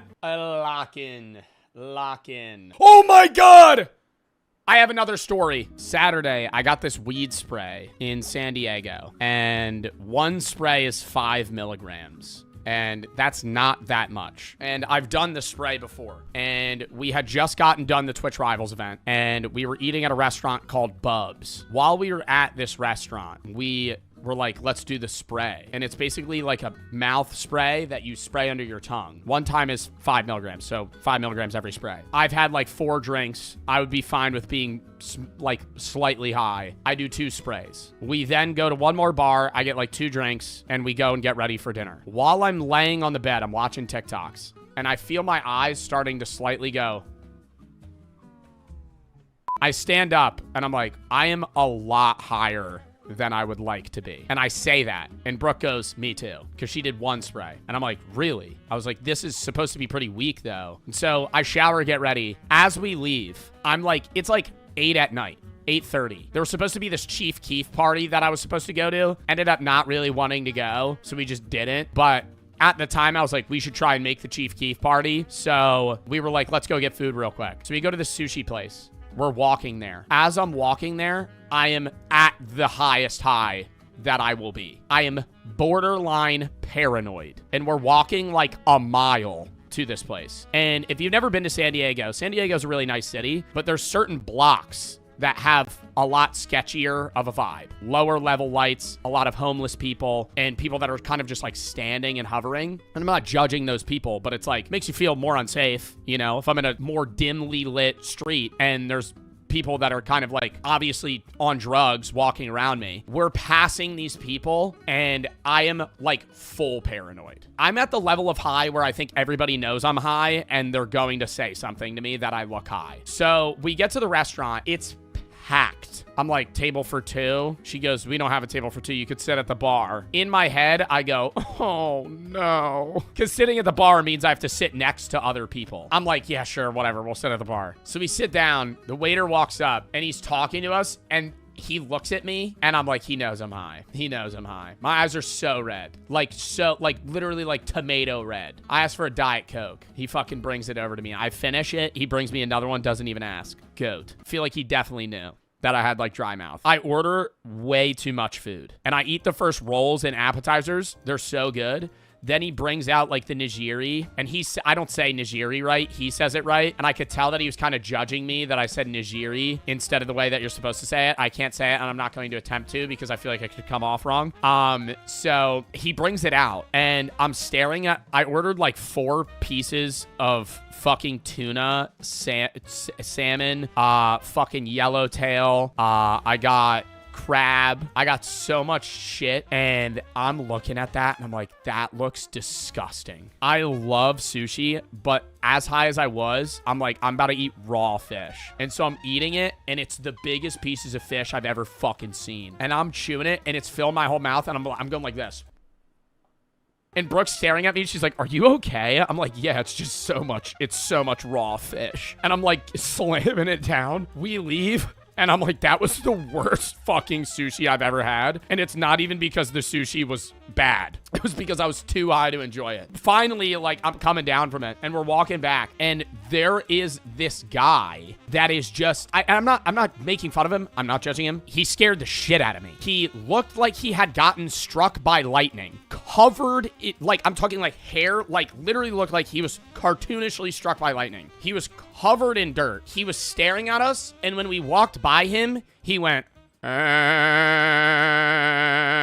Like, I'm like holding my breath as I'm passing him. I'm like, dude, I feel like it was so scary. There was this one other guy at the first day. It's me, Sneak, Hannah, Sneak's wife, and Brooke. And this one dude who was on like fucking bath salts or some shit walks right up to us. Out of nowhere. We're leaving the TwitchCon party, going to another bar. He goes, stop fucking staring at me. You want to fucking go? And I'm like, what? Out of literally like darts across the street, makes eye contact with us, and he starts following, like tailing us from behind. And I like keep snapping my head, and I literally say to Sneak, I'm like, bro, we might have to like fucking fight this guy. Like unironically, we might have to fucking fight this guy. He ends up like darting across the street and then harassing this other group. And I don't want to say I was happy because I felt bad for them, but I was like, thank fuck I don't have to fucking deal with that guy anymore. That was like the two bad experiences there.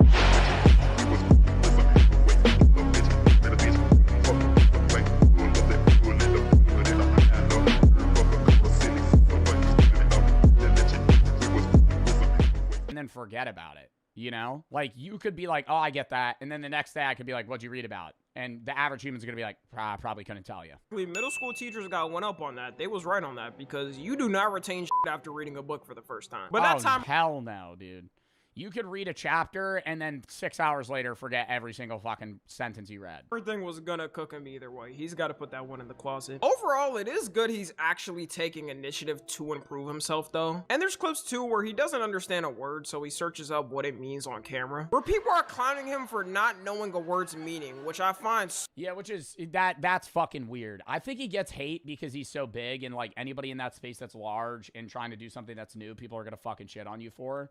But, yeah, like, he looked up, like, spontaneity, and people flamed him for it. I'm like, bro, who cares? So weird. People will always say try to... Like, that demotivates motherfuckers to want to learn how to read and want to learn what words mean because you get flamed if you don't know what something is. Like, it's very commendable to admit that you don't understand something. It's very commendable to admit that you don't get something because so many people get ingrained in their beliefs and they refuse to admit when they're wrong. And, like, everybody does this. I do this, right? Where if, like, somebody proves you wrong, you don't even actually go, like, you never concede that loss because that's showing, like, weakness. So instead, people double down and get more fucking locked in and drilled into their fucking beliefs, even though they actually were just proven that they're wrong. That's why one of the best ways to change somebody's mind is to get them to arrive at your opinion by questioning them to get them to arrive at your opinion themselves. Like, if I want you to believe that UBI makes sense, I don't want to explain to you why UBI makes sense. I'm going to question you with 30, 40 different series of questions to where eventually you arrive at the idea that you think universal base income is a good idea. And you're going to say it, and then I'll go, huh, that's a good point. And then you're going to go, I know, thank you. And in reality, I was the guy that made you fucking think of that, right? Because I asked you the million questions to do that, but you're the one that said it. So because you said it, now you believe it, right? But if you tell a motherfucker, no, you're wrong, this is why you're wrong, and here's what's right, they'll never believe that. And it's the same thing with me. People do that to me. I'll be like, fuck you. No, I'm right, right? Like, that's how you change somebody's mind. Is by getting like motivational interviewing, like questioning them to arrive at your opinion. Prove yourself by reading books or going to the gym or learning whatever habit. And when you showcase yourself trying to improve yourself, they just clown you. But it's so easy to just dunk on a motherfucker, you know? It makes you feel better to dunk on a motherfucker and be like, no, you're stupid. Here's why. Even though you know, everybody knows that's not going to change their mind, right? Because you're going to try and humiliate them and then they're going to fucking feel like shit about themselves. They're going to be like, fuck you. And then now you're more distanced from each other. 2026 and can't even be curious about... You do that? I know I do that. It's bad I do that. ...about something without getting the sped allegations. Meanwhile, those same people are... Because I love the idea of being like, no, you're a dumbass, here's why. People do it to me too. Fat chuds on the internet that do nothing but comment on people's all day. And we kind of do need more people reading, at least in America, because the amount of people's reading comprehension has gone down is atrocious. I know this as a creator because I'll say something, a person won't even finish the video or just pause on that part, then go in the comment section writing a whole paragraph explaining why they hate me and how my take is wrong. Half the population reads at a 6th grade level here. We gotta start doing reading clubs again.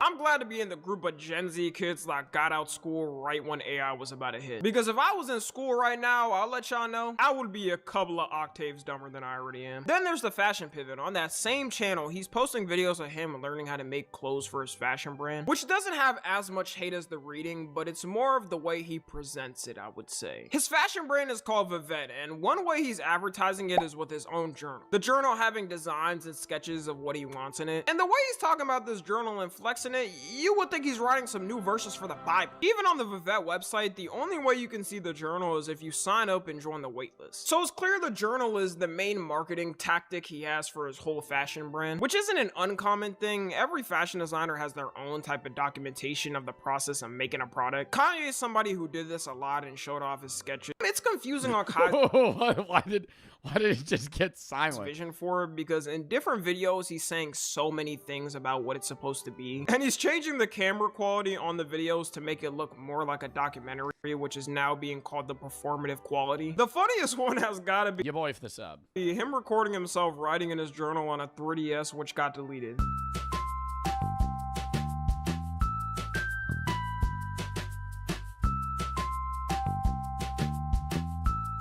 Why is he recording off his 3DS? I don't know how to describe it. It's like a track, right? And then everybody's on it. And then when you achieve a lot or you do good, you start to succeed. You start to exceed it. Like you start to keep going at a crazy. The way like I'm a little dark and shit. Like shit dark for me. But as soon as I hold this journal up, it's a lot like more focused on it. That journal better have the cure to cancer the way he's showing it. Crazy thing is, even if the journal does have good designs and people want to buy it, the videos have cooked anything associated to it. People will just look back at the videos and start dying laughing. There was absolutely zero need to record this video on a 3DS. I feel like even he looked back at this and said, all right, I'm doing too much. While people were memeing the whole thing, it also opened the floodgates of old clips showing Cod trying to fit in with certain things, where you can't put it any other way. He's just saying some to be performative for the camera. Yo, if you could describe your outfit with a song, what would it be? Viva La Vida by Cosplay. These are kind of busted up, but headphones. That's what I need. Like, bro just had that shit in the dome. What would you describe your outfit as? Bro, I'd be like, I don't know what fucking song my outfit is. By Cosplay. These are kind of busted up, but headphones. That's what I need. Not use those. You do not use those. Yeah, bro does not use corded earbuds in the Big 26. Why you capping this? He does not use those. No, yeah, he do. No. These are the 16, 15 iPhones. Thank you. These don't work. No, it just broke today. How it broke? Kai, you can use AirPods. We know you're rich, dog. And before people get on my ass for wearing these wired headphones, look back the past 4 years. I've been wearing these in every single video the past 4 years, all right? I'm not faking. Yeah, bro, you need the fucking wireless one. Well, I still use these because these are good with a mic for TikTok. They probably got my ear goop in them. Yep, you got my ear goop. That's how you know I use them. When your earwax gets all stuck in those motherfuckers. Not sure why he does it or if he tries to do it subtly so people don't notice much. But in 2026, with all the forms of social media we got, people are gonna be able to tell when you're faking it. I do believe though that even with all these performative shenanigans, he actually got into fashion and likes it. You can tell his fashion game. No, I bet he does like fashion. I bet he does want to make good clothing. But it's just like, I don't know. Like, do you think that like management or PR or somebody was telling him he has to like do these videos, or he was like, I want to promote it this way? I don't know, because I think he wants it to have its own meaning outside of just him, because it's not like merch. Like, he wants to transcend it from Kai merch, because like it would guarantee, that's how I'm perceiving it, it would guaranteed be successful if he just dropped clothes and was like, yo, my brand, I'm gonna call it Vivette, it's Kai merch, buy it. But, like, he wants it to be its own standalone thing. It's changed a lot in the past couple of years. And I'm sure people will say that this whole thing is fake or a grift because it happened so soon. That can happen to anyone with anything, though. Sometimes you get into something and like it so much a lot in a short period of time, you want to start trying it yourself or going out into that industry. The way he's advertising it, though, is way too performative. There's clips of him walking around with the journal in Paris Fashion Week, and it looked like he was protecting an ancient scripture that had burned down what vaporized half of humanity's information.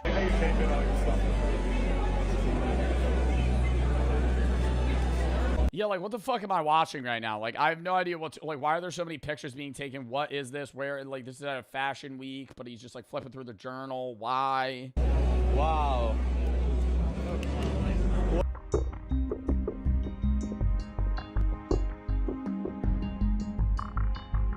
Before I saw these clips, honestly, I didn't understand why people were saying the rebrand is performative. And as soon as I saw these clips, I understood why. Whoever told him on his team that this will look tough gotta be fired. Other fashion designers there were probably looking confused as hell. This isn't to say that Kai's clothing brand is gonna come out and look trash or ugly, but it's more of the marketing tactic and how it was done. In fact, I think a lot of the people hating saying the clothes are gonna look ass would start wearing it if all of a sudden people actually like it and start wearing it out. One thing Kai's gonna mainly struggle with in the fashion industry is trying to have this new persona while his old clips still being mega viral and out there, which is why I said at this. Yeah, like he hard pivoted from like this extremely extroverted loud guy to like a quiet genius that makes fashion. You know, like it's a very big pivot. It's better when a transformation naturally happens on its own and isn't a hard pivot, because not only is he gonna get low broed by the fashion elites there and they'll just see him as the streamer guy, also it's the clips and what type of streamer he was, doing a bunch of goofy stuff for stream. It's way easier for you to be a small content creator and have collabs with bigger content creators because content creators are usually more genuine, which can lead to you blowing up and having your own career. The fashion industry is just like the music industry. It's cutthroat. They'll tell you if your shit is ass, or a company will deny making the clothes because they don't think it will sell well. And people memeing this whole thing is definitely not helping potential fashion collaborators take it more serious. The whole jump into it was very fast though. It was only 3.5 months he was gone before doing this whole change. I feel like minimum you need a year for something like this. I guess for now we're gonna have to wait and see how it goes. And was he mentioning it before? Like before the Mafiathon 3, was he like, did he, I don't know. Like, did he say, I'm gonna make a clothing brand?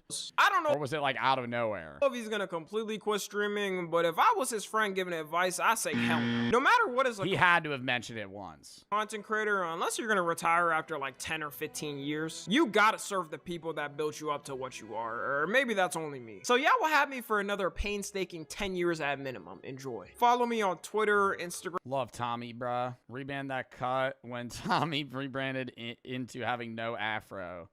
Tommy's cut always get inflamed. Speed in the beginning, it was nothing but a minstrel show. So happy he rebranded instead of role-playing as an ape. My God. Speed's rebrand was crazy witness in real time, bro. Went from tweaking his mom's base and becoming mayor of Peru for 1 hour. He got a lot more serious. And I think that was just his personality changing, though. I mean, dude, Speed blew up as a fucking high schooler. And then now he's like, what, like 22 or some shit? 21, something? How old is Speed? Yeah, 21. Kai's a good example of somebody getting famous and rich but not really doing anything, and then he thinks he can become anything because of it. Kind of like when YouTubers are trying to become musicians. I wouldn't even say YouTubers becoming musicians. I would say TikTokers becoming musicians. But I don't think he got rich and famous by not really doing anything. I think he was a really good streamer for the space that he had. But like, or has. But it's just such a pivot, man. Like, I make merch. But going merch and a clothing brand are two different fucking things, man. Like, getting into clothes and fashion is just an entirely different space. It's picking up another career. Yes, they're both in the social space because you have to promote them by marketing. But, like, that'd be like deadass me running a social media business, which is basically what I do, and then being like, all right, I'm gonna open a restaurant. I don't know the first thing about managing workers or having a meal or quality assurance of food or the marketing of food. It's like the best advice I got, which is a little dampening, right? But the best advice I got was from my accountant. He said, I was like, I don't know what I want to do, like when I'm done social media. He's like, stick with what you know, man. Stick with what you know. You could stay in the marketing space, do behind the scenes shit, right? I could get into management of my own with ad companies and agencies or like, managing creators. But like, if you step out of that space, you're basically repaving your way, right? Like if you dip from, like if I know how to stream and I know the marketing space and I understand all of that stuff, and then I step out of that and I'm like, I want to open a bar. Just because you got the money don't mean you're going to have the success. Right? Just because you've had success somewhere else doesn't mean you're going to achieve that same success elsewhere. It means you have and have proven the ability to succeed, but that doesn't mean that that next mission is going to be what's going to be for you, right? Obviously, you're going to have a better start, but I don't know. It's like, that's why I've always said, when I'm done, bro, like, I would love to retire from, like, social media in that sense. I would do behind the scenes shit. I would love to even just, like, work at a fucking animal shelter or do some shit where it's like, you're not restarting a business, bro, because growing a business and growing a brand is so painstakingly long and annoying to do, right? Like, it's not just as simple as going, oh yeah, all right, well, you know, I was successful here, well, I could just probably throw money at this and it'll work. It's hard to do.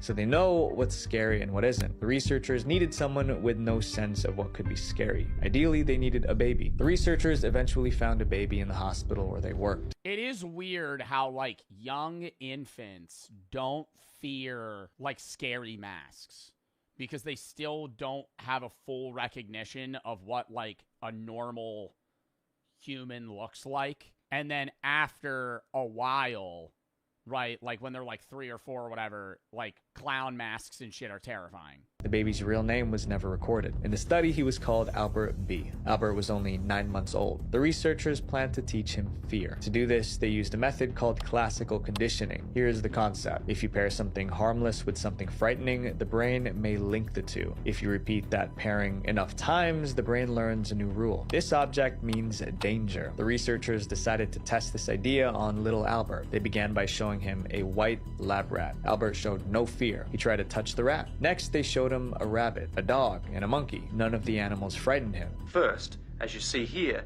the investigators demonstrated that prior to conditioning, little Albert had no fears of any animals. At that point, the scientists needed a way to trigger fear. They struck a steel bar using a hammer. The noise startled Albert and he burst into tears. I mean, but do we really need to do an experiment on Albert to know this? I mean, like, you could just know that through, like, regular dog conditioning. Like, if every time you want, like, for example, every time you need to take your dog out, right, when they're a puppy, you ring a bell by the door. You take your dog out, ring a bell. Take your dog out, ring a bell. Now the dog associates having to piss or shit with the bell, so it rings the bell when it has to go poop. In the same sense, you're going to link two things. That's just any animal brain is going to do that. Like, you didn't need to do this to figure that out. Now they knew what made him scared. The researchers showed Albert. Yeah, Pavlov dogs already proved that. That's what I'm saying. But, like, why are we doing this then? Why are we now showing the kid a rat and fucking striking a drum or a bar or something to scare him? The rat again. He smiled and reached for it just like before. At that exact moment, they made the loud noise again. In the conditioning phase of the study, which was not filmed, the investigators struck a steel bar with a hammer whenever Albert reached for a rat. Albert heard the noise and cried. To strengthen the connection, they repeated the process. After several rounds, the scientists finally got the result they wanted. Albert didn't need to hear the noise anymore. Seeing the rat alone made him cry. The investigators believed that the child's reaction during this trial demonstrated his newly acquired fear of white rat. They successfully taught a baby to fear something specific,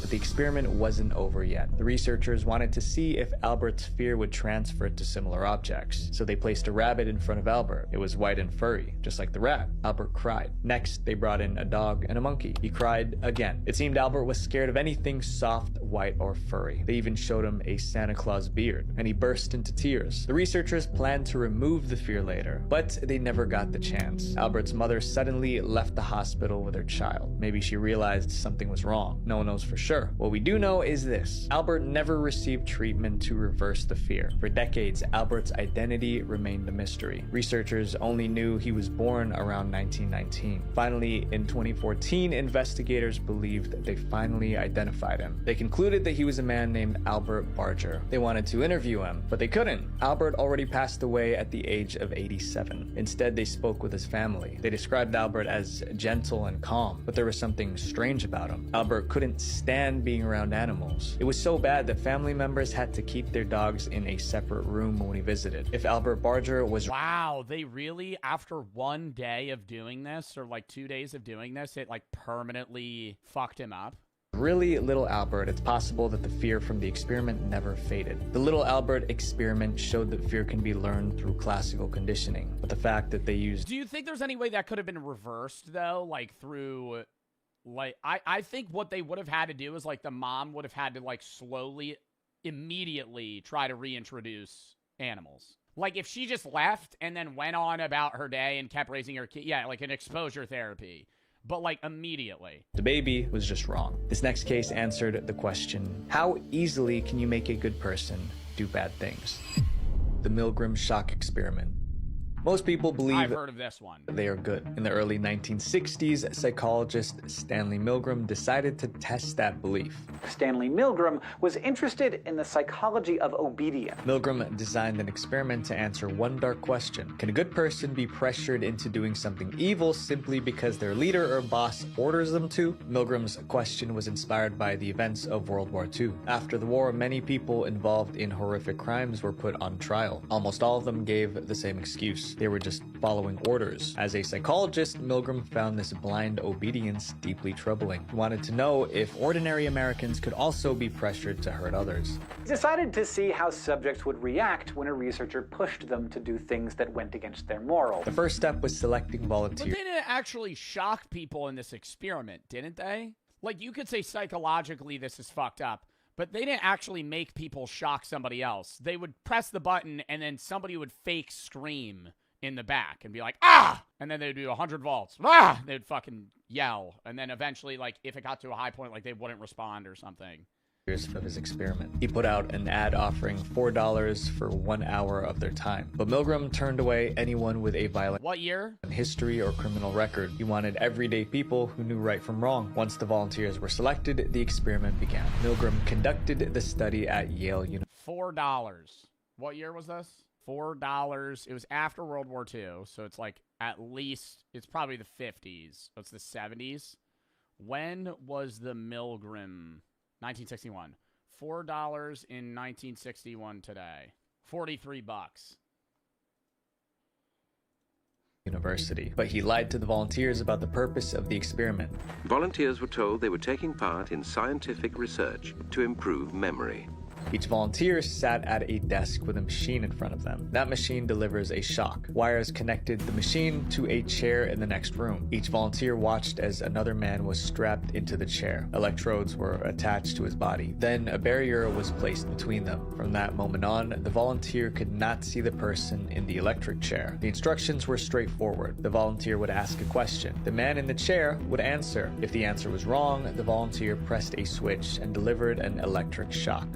You're going to read these words out and see if he can remember them. And if he gets it wrong, you hit this button and deliver a shock. But the shocks weren't all the same. He was told to increase the voltage with each wrong answer. That was the task. Press a button and shock another person for making a mistake. Milgram wanted to see how far volunteers would go before they refused. Cloud, horse, rock, house. Answer. Wrong. Each shock triggered a reaction from the man in the chair. Answer. Wrong. 150 volts.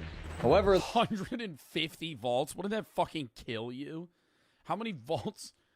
How many volts kills someone? Above 50 volts is considered dangerous. There was one more thing the volunteer didn't know. The man in the chair was an actor. He wasn't actually being shocked. His reactions were fake. As the experiment continued, the actor yelled to stop. Experiment, that's all. Get me out of here. Get me out of here, please. I refuse to go on. Let me out. At this point, the volunteers hesitated. He says he's not going to go on. Please continue. He says he doesn't want to go on. We must continue. But the researchers insisted they continue. The experiment requires you continue, teacher. Please continue. And most volunteers did. They felt they were doing something wrong, but they kept pushing the button. So the guy keeps getting it wrong, Around 250 volts, he's screaming. Some volunteers strongly protested. No, I'm not going to kill that man there. I mean, who's going to take the responsibility if anything happens to that gentleman? I'm responsible for anything that happens here. Continue, please. Eventually, the man in the other room went silent. I think something's happened to that fellow in there. I don't get no answer. Oh my god, dude. You know how scary that is? You do the last shock and he just has no fucking response? At that point, the experiment ended. And now you just think he killed somebody? Milgram published the results in 1963. 2/3 of volunteers were prepared to administer a potentially fatal electric shock when encouraged to do so. In total, 65% of volunteers went all the way to the maximum 450 volts. That meant that if the shocks were real, they would have ended the person in the chair. Milgram's experiment proved something disturbing. People don't need to be evil to do harm. Sometimes they just have to be told to do it. Decent Americans. It's a fucked up experiment, but this is like one of the only ones where what was taken away from it is like, it explains a lot of like war, where one guy can make millions of people die by basically just commanding the people below them who command the people below them who command the people below them. Citizens were as capable of committing acts against their conscience as the Germans had been under the Nazis. The monster study. What could make an experiment so disturbing that people called it the monster study? The study was created by Wendell Johnson. He was a respected professor at the University of Iowa. Despite his success, he lived with a deep personal struggle. Johnson stuttered a lot. Stuttering is a speech impediment that disrupts the normal flow of speaking. Back in the 1930s, doctors believed stuttering was caused by a biological defect. In other words, stutterers were simply born that way. But Johnson had a different theory based on his personal experience. You know what fascinates me is Tourette's. I've seen people with Tourette's. I've never actually met somebody with Tourette's. I've always wanted to know, like, how that works. You know? Like, I know this, like, the science behind it, but I'm saying, Jinxie has Tourette's? Jinxie has Tourette's? He has, like, smaller tics, though. Really? What, where he blinks? Yeah, like this? I thought he just does that. I'm more so talking about people with Tourette's that outburst physically. You know what I mean? Like people that curse, like they just have like things they say. Like usually they'll have like a set few that kind of just like outbursts and then like maybe they change over time. I'm just like, how does that work? Like your brain just immediately triggers you to do it unconsciously. It makes more sense like with the eyes like blinking because it's like a physical just twitch almost versus something that's like verbally being like a vocal stim. Apparently, he had spoken normally his whole life until the age of about 5 or 6. I gotta ask Jinxie about that. 6, when a teacher told his Does he talk about that? Parents that he was starting to exhibit a bit of a stutter. That comment from his teacher was a trigger. Johnson became anxious about speaking. He coughs. Over time, he actually... I've never noticed. See, that's what's so... I've never... Like, and I've played games with him, and I watched Jinxie. I've just never... I've noticed the blinking, but I thought that's just him blinking. Developed a stutter. Looking back, he concluded that it was a self-fulfilling prophecy. Had he not been... Talk to Lacey about it. Does Lacey have Tourette's? So worried about not developing a stutter and so obsessed over his speech, he never would have become a stutterer. Well, yeah, okay, sorry. We're getting really sidetracked. The coughing I also didn't notice because when I've been playing with him recently, he had the flu.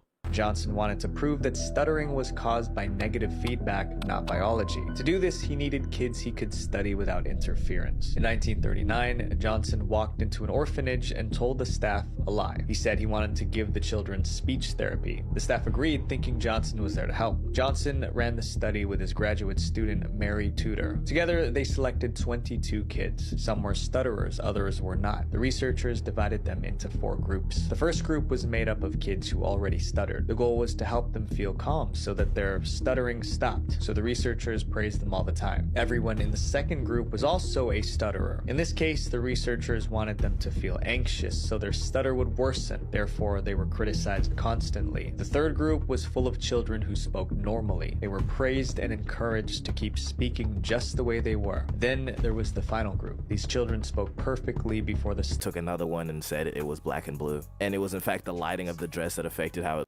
But I don't think that lighting makes it look white and yellow or white and gold. I could maybe see the gold on the black part of the strips, but like this is clearly just like a sun glare. Looked. And I'm not even trying to be different, alright, but I'd honestly say the dress is gold and blue. And I knew I wasn't tripping. I would get behind that more than white and gold. You could say a gold and blue. Or like a brown.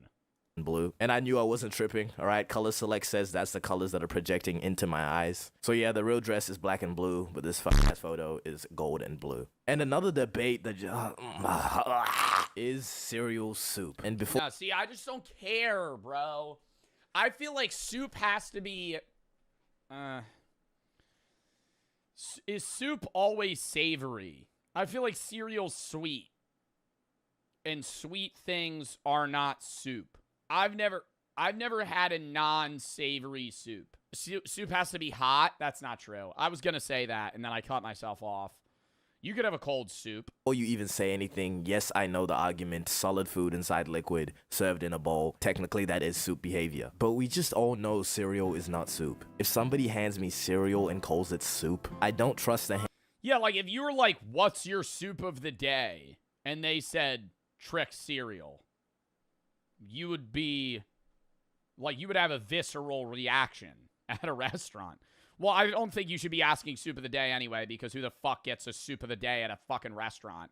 But anyways, I don't know. I think getting soup at a restaurant in general is crazy. I'm gonna have that take. You are paying to eat food prepared for you, and you're ordering something that's just like in a big bowl in the back, just warm. Like, I want something made for me. I don't know. I just think getting soup at a restaurant, it's like you could just make it yourself, and it would be almost exactly the same. Olive Garden soup and salad, that's different though, because it's like a side dish. I'm saying people that were ordering the soup as their main meal. Like, why are we going out to a restaurant where they cook shit? Okay, on to our next debate. How many holes does this shirt have? 2. 4. It's 4. It's 4. No, it's 4. Because if you see through, look, chat, for me to have, it's 8. Oh, because the neck hole and the arm holes. Okay. Yeah. No, okay. I was more so thinking about this, like the ripped holes. It's 8 holes. There's 4, and then there's 2 in the front, because from a flat perspective, it just looks like 2 holes here, but there's 4. First of all, what kind of fucking shirt is this? This is some shit niggas would wear if it was Rick Owens. But I'm not gonna lie, this one's more like a riddle, because a lot of people forget to include the hole in the neckline and the sleeves and underneath, you know. Most people would say it has 2 holes, but it actually has 8. So this wasn't really a debate until people started arguing on whether a hole is just one hole, if it has an... It's 12, man. What the fuck? Where are you counting 12 holes? Where are you counting 12 holes? Entry and an exit. Oh, God. I remember debating about this in high school, my senior year of high school. I think a straw I still think it has 2 holes, because a tunnel has an entrance and an exit, which would be 2 separate holes, right? The problem is, at what length does it become 1 hole? Because the great counterpoint is a donut has 1 hole. But if you elongate that donut, now it's 2. But when does that part change? But for the answer to this question, I'll simply have to say that it's got to be a long hole. Pause. Long hole. Holes don't actually exist. My argument was like, when they're drilling a tunnel, right? They're digging a hole through a mountain. 1 hole. Right? And then say the other person's digging through the other side. 2 individual holes. They combine. Bang, burst through. Now it's 1 hole.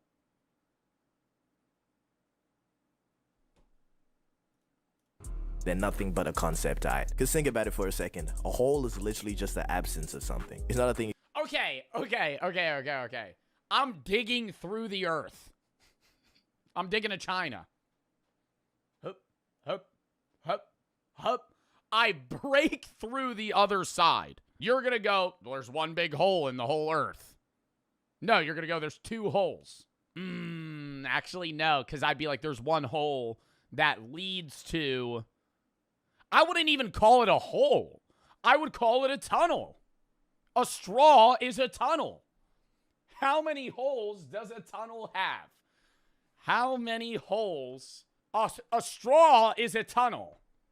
How many holes does a tunnel have? 1 hole. All right, I lost. You can hold, it's not a thing you can grab. It's just where something used to be, but isn't anymore. Which means, technically speaking, a hole is just nothing.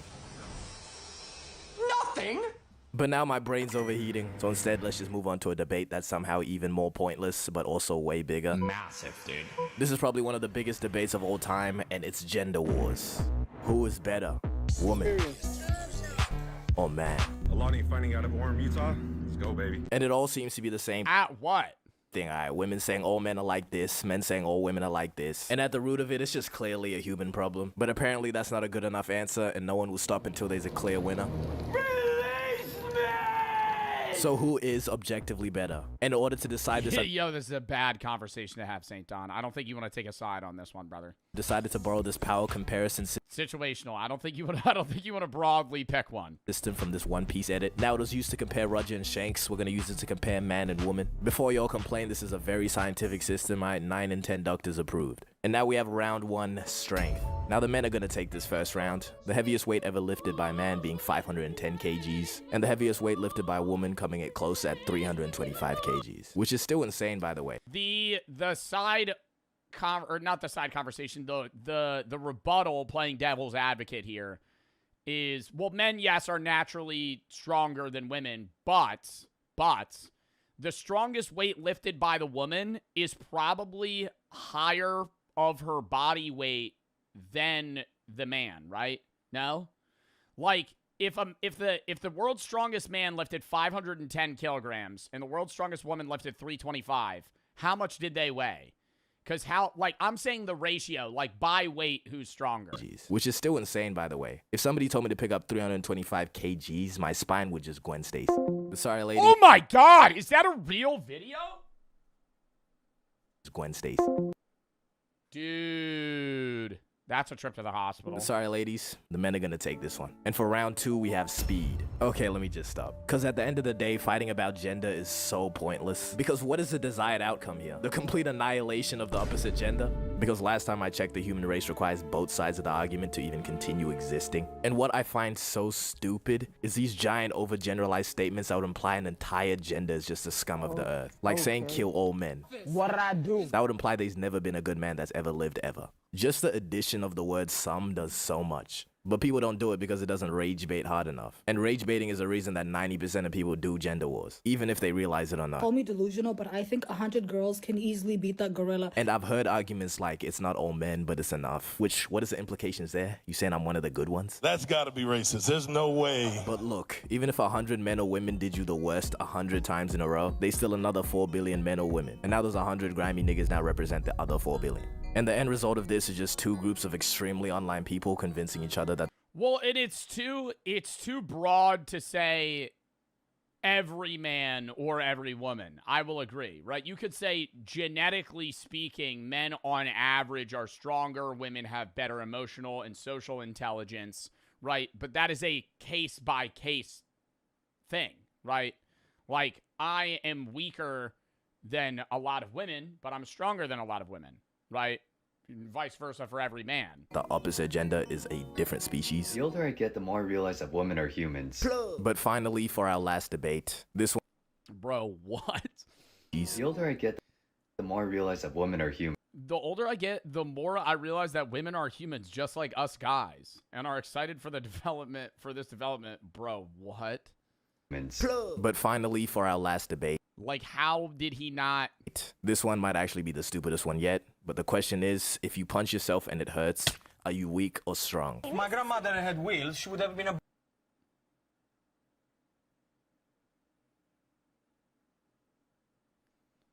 If I punch myself and it hurts, am I weak or strong?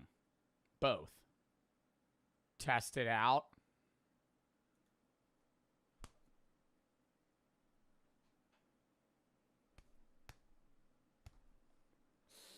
That did hurt. Oh, fuck. I don't know. Because it's like, if I'm strong enough, If it doesn't hurt, then I'm too weak to make it hurt. But if it does hurt, then I'm too weak that it did hurt, but I'm strong enough to make it hurt. I don't know. I feel like it's a glass cannon type of thing. Bike. You know what? You know. This debate is so dumb. If you punch yourself and it doesn't hurt, that doesn't prove you're strong or weak. And neither does punching yourself and being in pain. No, it doesn't prove anything, actually, because it's relative to your own body. The only thing you're proving is that you're not incredibly weak. But listen, right? If a kid around the ages 10 to 13 haymakered my unsuspecting chin at full force, right? It's most likely going to hurt. That doesn't mean the kid is... A 10-year-old? 10 to 13 haymakered my unsuspecting chin at full force, right? It's That's a big difference. Like, the average 10-year-old hitting you with a haymaker and punching you square in the jaw is going to hurt a lot less than the average 13-year-old punching you in the jaw. Because that's, like, that's somebody that could be, like, 6 foot versus, like, 4'10". Like, it still hurt? Yeah, but I don't think I would get dropped. It's likely going to hurt. That doesn't mean the kid is stronger than me. It just means I got punched in the face. Unless it's one of those kids like in East Bay at 12 years old. Okay, maybe he was stronger than me. Yo, like, whenever I see those videos that of somebody getting slumped, like, when, like, what is it called when somebody punches you in the face and you weren't ready for it? Like a cheap shot? Like, whenever I see those videos where somebody, like, they'll be in an argument and the dude just decks him. Yeah, like a sucker punch. I'm like, that don't prove that you're stronger than that guy, you know? And there's certain instances where I'm like, okay, yeah, that guy had it coming to him.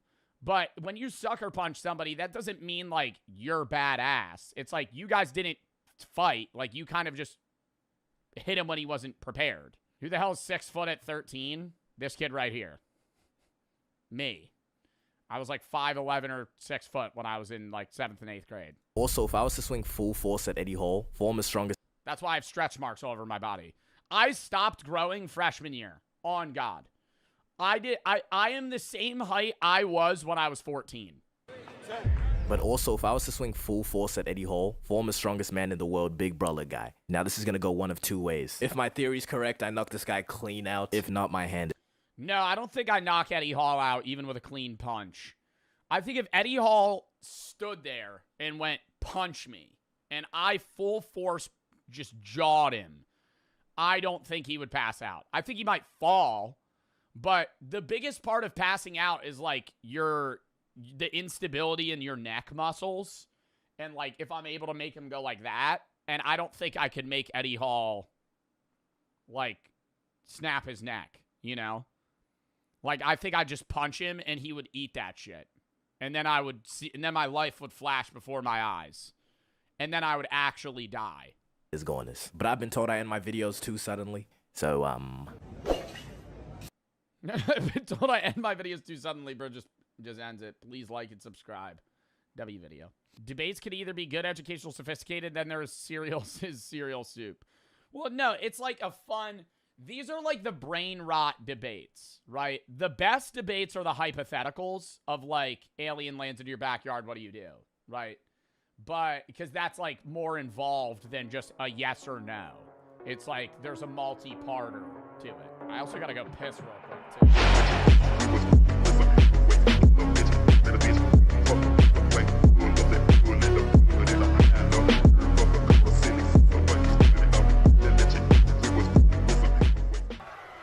The lineup of the inaugural event consisted of artists like Tool and Rage Against the Machine, and attendees would spend as little as $50 for both admission and parking. They'd either $50? Yeah, now it's like fucking $3,000. pay for a cheap nearby hotel to stay at during the event, or simply sleep in their cars to save a couple bucks. The venue was much smaller than it is today, but the shows were much more intimate, and people have fond memories of the earlier years where the venue was not densely packed and people could appreciate the music without social media interfering. It's kind of I feel like people go there just to get pictures now. It's for the gram now. I just feel myself drunk inside of a fucking porta potty. And bless anybody using one of these during the day. Post it up. Coachella porta potty. Bro, also you hear the fucking porta potty shaking. The fucking the stage, I think it was Yuma. I don't remember the name. I think it was Yuma tent, was like actually a football field away. and the porta potty's shaking. Unless you have a private driver or you actually drove there, which you're probably not driving there because everybody's getting drunk. So it's like, you don't want to fucking drunk drive back. You also didn't rent a car. You're in the middle of fucking Coachella. When you leave, like, all the biggest main artists, like Sabrina Carpenter, Justin Bieber, or, like, the other years, it was, like, Lady Gaga and fucking Green Day and shit. Like, they're performing late at night. Like, they're the last people, like Post Malone. And they're performing at, like, 11. And they're done at, like, 12:31. When you walk out of, you, like, to even get into the fucking area, you're walking like a mile. Like, you get dropped off, you have to walk a mile, and now you're in the venue. And so when you leave, you have to walk a mile out, and you're going around these dirt tracks that's kicking up dust, you're fucking sneezing. You get to the Uber lot, and all of the Ubers are either already booked, or there's guys standing out front, and they'll go, I'll drive you. I'll drive you. I drive you. And you go, okay. Oh, my car right over here. How much? $600. Buddy, I make good money, and I'm not paying your bitch ass $600 to drive me 3 fucking miles to my hotel, right? You could go fist yourself. And so you call an Uber, and the line's like 9 miles long, right? The Uber line, all the Ubers that are there are already booked by other people that are like walking to them, right? Because you're never going to get that one. Like, people like reserve these Ubers. They show up like fucking hours early, and they always want to charge you more. So, like, if you order an Uber, the Uber's in line 2 miles down the road.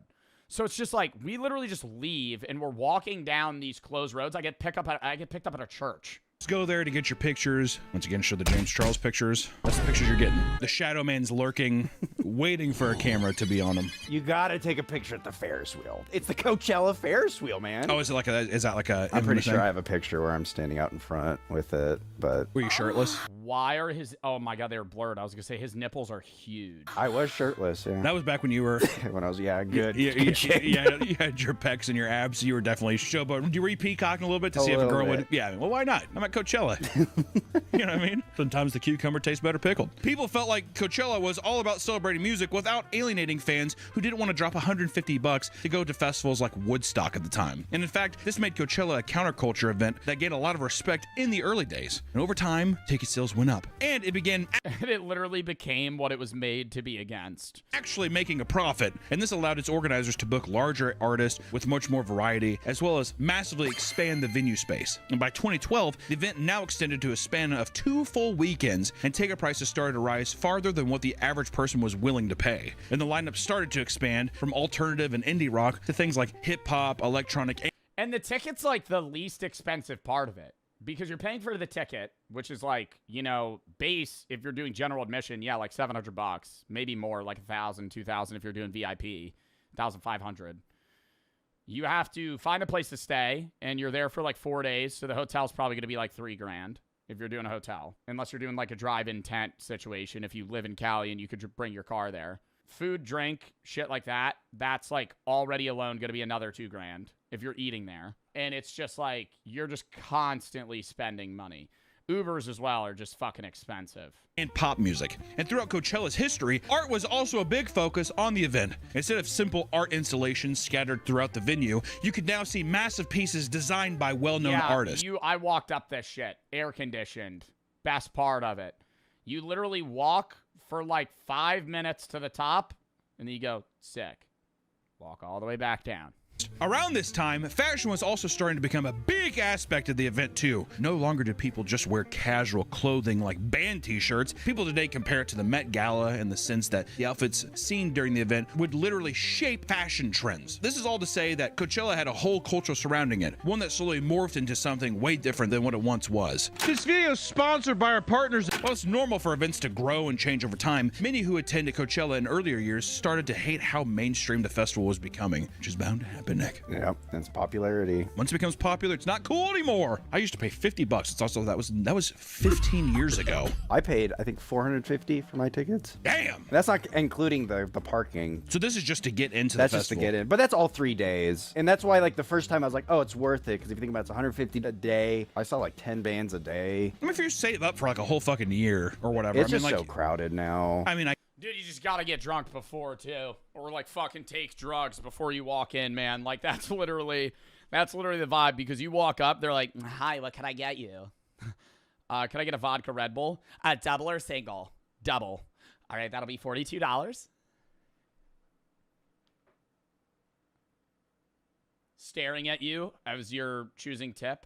I can't even imagine. I mean, I almost refuse to go to shows. Working at Coachella's got to be a gig, brother. Holy. You're a bartender at Coachella? Yo, you're making a fucking $3,000 paycheck in 3 days. Those that have, like, if it's more than 800 people, yeah, I'm really not going. Honestly, I'm not gonna go. One of the worst things that come from Coachella's mainstream appeal was that it became an experience rather than a music festival. It was less about music and more of a status symbol gained from going to the cool, popular event of the year. That's just gonna happen though too. You know, once it becomes a cultural thing, especially with the fashion stuff, it's a different kind of cosplay almost, is what it seems like. It's like, oh, we're going and we're doing like the most absurd, impractical outfits that are just so we can take pictures, and like that's the event. I don't really give a fuck about the music. I just want to go and experience that kind of thing, which is also, I mean, in a way, I have respect for that. It's your time. Bro, I don't know. I remember when we were walking, and at some point I was so hot, I just took my shirt off, and I was wearing just like regular fucking like jean shorts and shoes. And I saw some other dude in just like sunglasses, like gym shorts, and like Adidas sneakers. And I was like, this guy knows what's going on, you know? Like some days I was wearing an outfit, but I was like, yo, it's actually just better to just pull up and like rant, like comfy shit, man. Just show up. Money, you can do whatever you want. Oh, of course. But I'm just saying that if it is this like multicultural, like it isn't just music, it's all about art. I think what becomes annoying though is that if you slice up the pie too many times, you have like, okay, well, this portion of people are just here for fashion, this portion of people are here just for music. If you're trying to go see a band, but nah, the people that are there just like it's the vibe, bro. Coachella map. The people that fucking show up and only go to like this one tent. Yo, if they're just at Do Lab the whole day, they're on fucking drugs and they're there to just enjoy the event. If somebody's just posted up by Coachella and outdoor, mainstream. Coachella outdoor, they're just sitting by the VIP section the whole time. Like, that's what it is. Like, there's some people that literally just don't leave, like, Yuma tent and they just listen to rave music for fucking 6 hours. But like nobody gives a fuck about it. You're fucking with everybody's experience. Then I think the experience becomes too divided. While the festival is an impressive commercial success, in many ways it has lost its luster. The event is no longer something that anyone can afford. For example, a 3-day pass can now cost up to $650. And like with anything nowadays, scalpers are always there to drive up the prices of tickets purchased at the last second. This year, scalpers made massive profits selling weekend $4,000. And that many people still bought that shit? Tickets for $4,000 to $5,000 after the event had sold out. And Coachella now offers access to special, luxurious accommodations like their Safari Campground, which can cost as much as $12,000 to rent. Bro, $12,000 to stay in an unair-conditioned tent. Like, what are we doing? It's really the 12 grand, chat. It's for the convenience. Because even if you get a private driver and you have a hotel, it's just so much easier to get done and then just walk out of the event into your tent, pass out. Just give you a tent and maybe a coconut tree. Or something, you know, whatever, or a tiger plushie. There's an option to rent on Airbnb, but the prices are straight up demented. Properties in the area will shoot up thousands of dollars during. I mean, yeah, the influencers that are buying Airbnb, like we stayed at like some fucking like 12-room fucking hotel, dude. That's where we stayed. And we walked to breakfast every day. It was awesome. But like it was still expensive. But the influencers that are renting out Airbnbs, I mean, you're spending probably like $20K on an Airbnb for 3 days, 4 days, but you get like 9 people and split it. In the event because they know someone will eventually end up booking them. And those who can't afford this will simply pay for a small patch of land in order to park their car and camp out. If you thought, come with me to set up my Coachella tent. So first, we got this bright blue, beautiful tent. And I also have a miniature Yeti gallon water bottle to hold my water and potentially pee if I don't want to go to the communal bathrooms. I put that in the corner. Got to remember which is to drink and which is to pee and whether or not there's water or piss in it. Anyways, outside of that, we also have a little mini burner in case I want to cook myself a little snack at night. We have a little ice cooler here with some steaks and other raw foods, but we're running low on ice because we're in the middle of the desert, so we got to eat it before it goes bad. There is a whole culture behind car camping online where people show off their insanely elaborate setup. Like, bro, we really set up a portable, bro, like, oh my God. Like, we have a behind a weird, like, space light thing. Car camping online. Projector. Where people show off their insanely elaborate setups. Some people will spend well over a month planning the layout and ordering the things they need. And one influencer showing off his room tour included things like fake houseplants, a clothing rack, a decorative... And this shit's just for social media, bro. Knickknacks, and even a director's chair for some reason. I remember seeing this. Guy got a lot of hate. Yeah. I mean, it's LARPing. Like, why? It's not even, like, you're LARPing doing nothing. Like, nobody actually does that. Get it? It's fucking stupid. It feels like that's like a very performative kind of thing. I equate it to the refrigerator videos where it's just like people have like all these little containers for their tiny sodas and juices. Those are satisfying videos, though. I mean, every time I see... And I think that's sick, too. Imagine having, like, whenever I watch those refrigerator videos, I'm like, yeah, that'd be awesome to have a fridge like that. Just stock full of, like, 80 different types of drinks. It's like you're at a fucking gas station. You just pick what you want. And I'm like, I gotta try that out, actually. Be a nightmare to organize, though. This feels like an extension of the fashion trend to me. It feels like it's a part of that performative kind of like, well, yes, like I'm dressed here, I'm ready, and also this is my tent. Look how elaborate and like weird it is. You know, it feels like it fits into that same culture. Dude, and it's just like not like all I'm thinking is you just spent 4 hours putting this together, and then when you're hungover as hell Monday morning after the concert on Sunday, you have to take it all down. You have to fucking put everything away. Culture for me, I don't know why. Which, to be fair, if you're trying to get some sniz, dude, if I'm trying to get some pussy and I bring him, leave it there. Yeah, that'll go well. Back to this amazing oasis. You think they're gonna be happy? She's gonna be like, oh, yeah, someone's got the safari hut. You should check out my safari hut back in the game. Do you think this is good? Got the whole fucking set of Jumanji over here, dude. Are you kidding me? Come on back. For many, it's less about the utility and more about the aesthetic and the content that can be made with it. The absurd prices extend to the food as well, and people often post their insane food expenses, like one attendee showing off a plate of tacos and nachos that cost $102. $102, and we're... My God, that's like normal, though.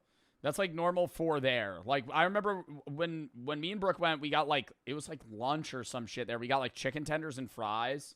And it was like $68 or something. Cold for like two, so it was like $34 each. Touch. Others revealed that they paid over $20 for a simple cocktail and $17 for a small cup of lemonade. And regardless, dude, I would just get the double vodka margarita, or not vodka. I would get double tequila margarita or like the double vodka Red Bulls, and I would just slam those. Coachella still sells like crazy, and people will gladly drop a small fortune over the course of the weekend. Yeah, no shit.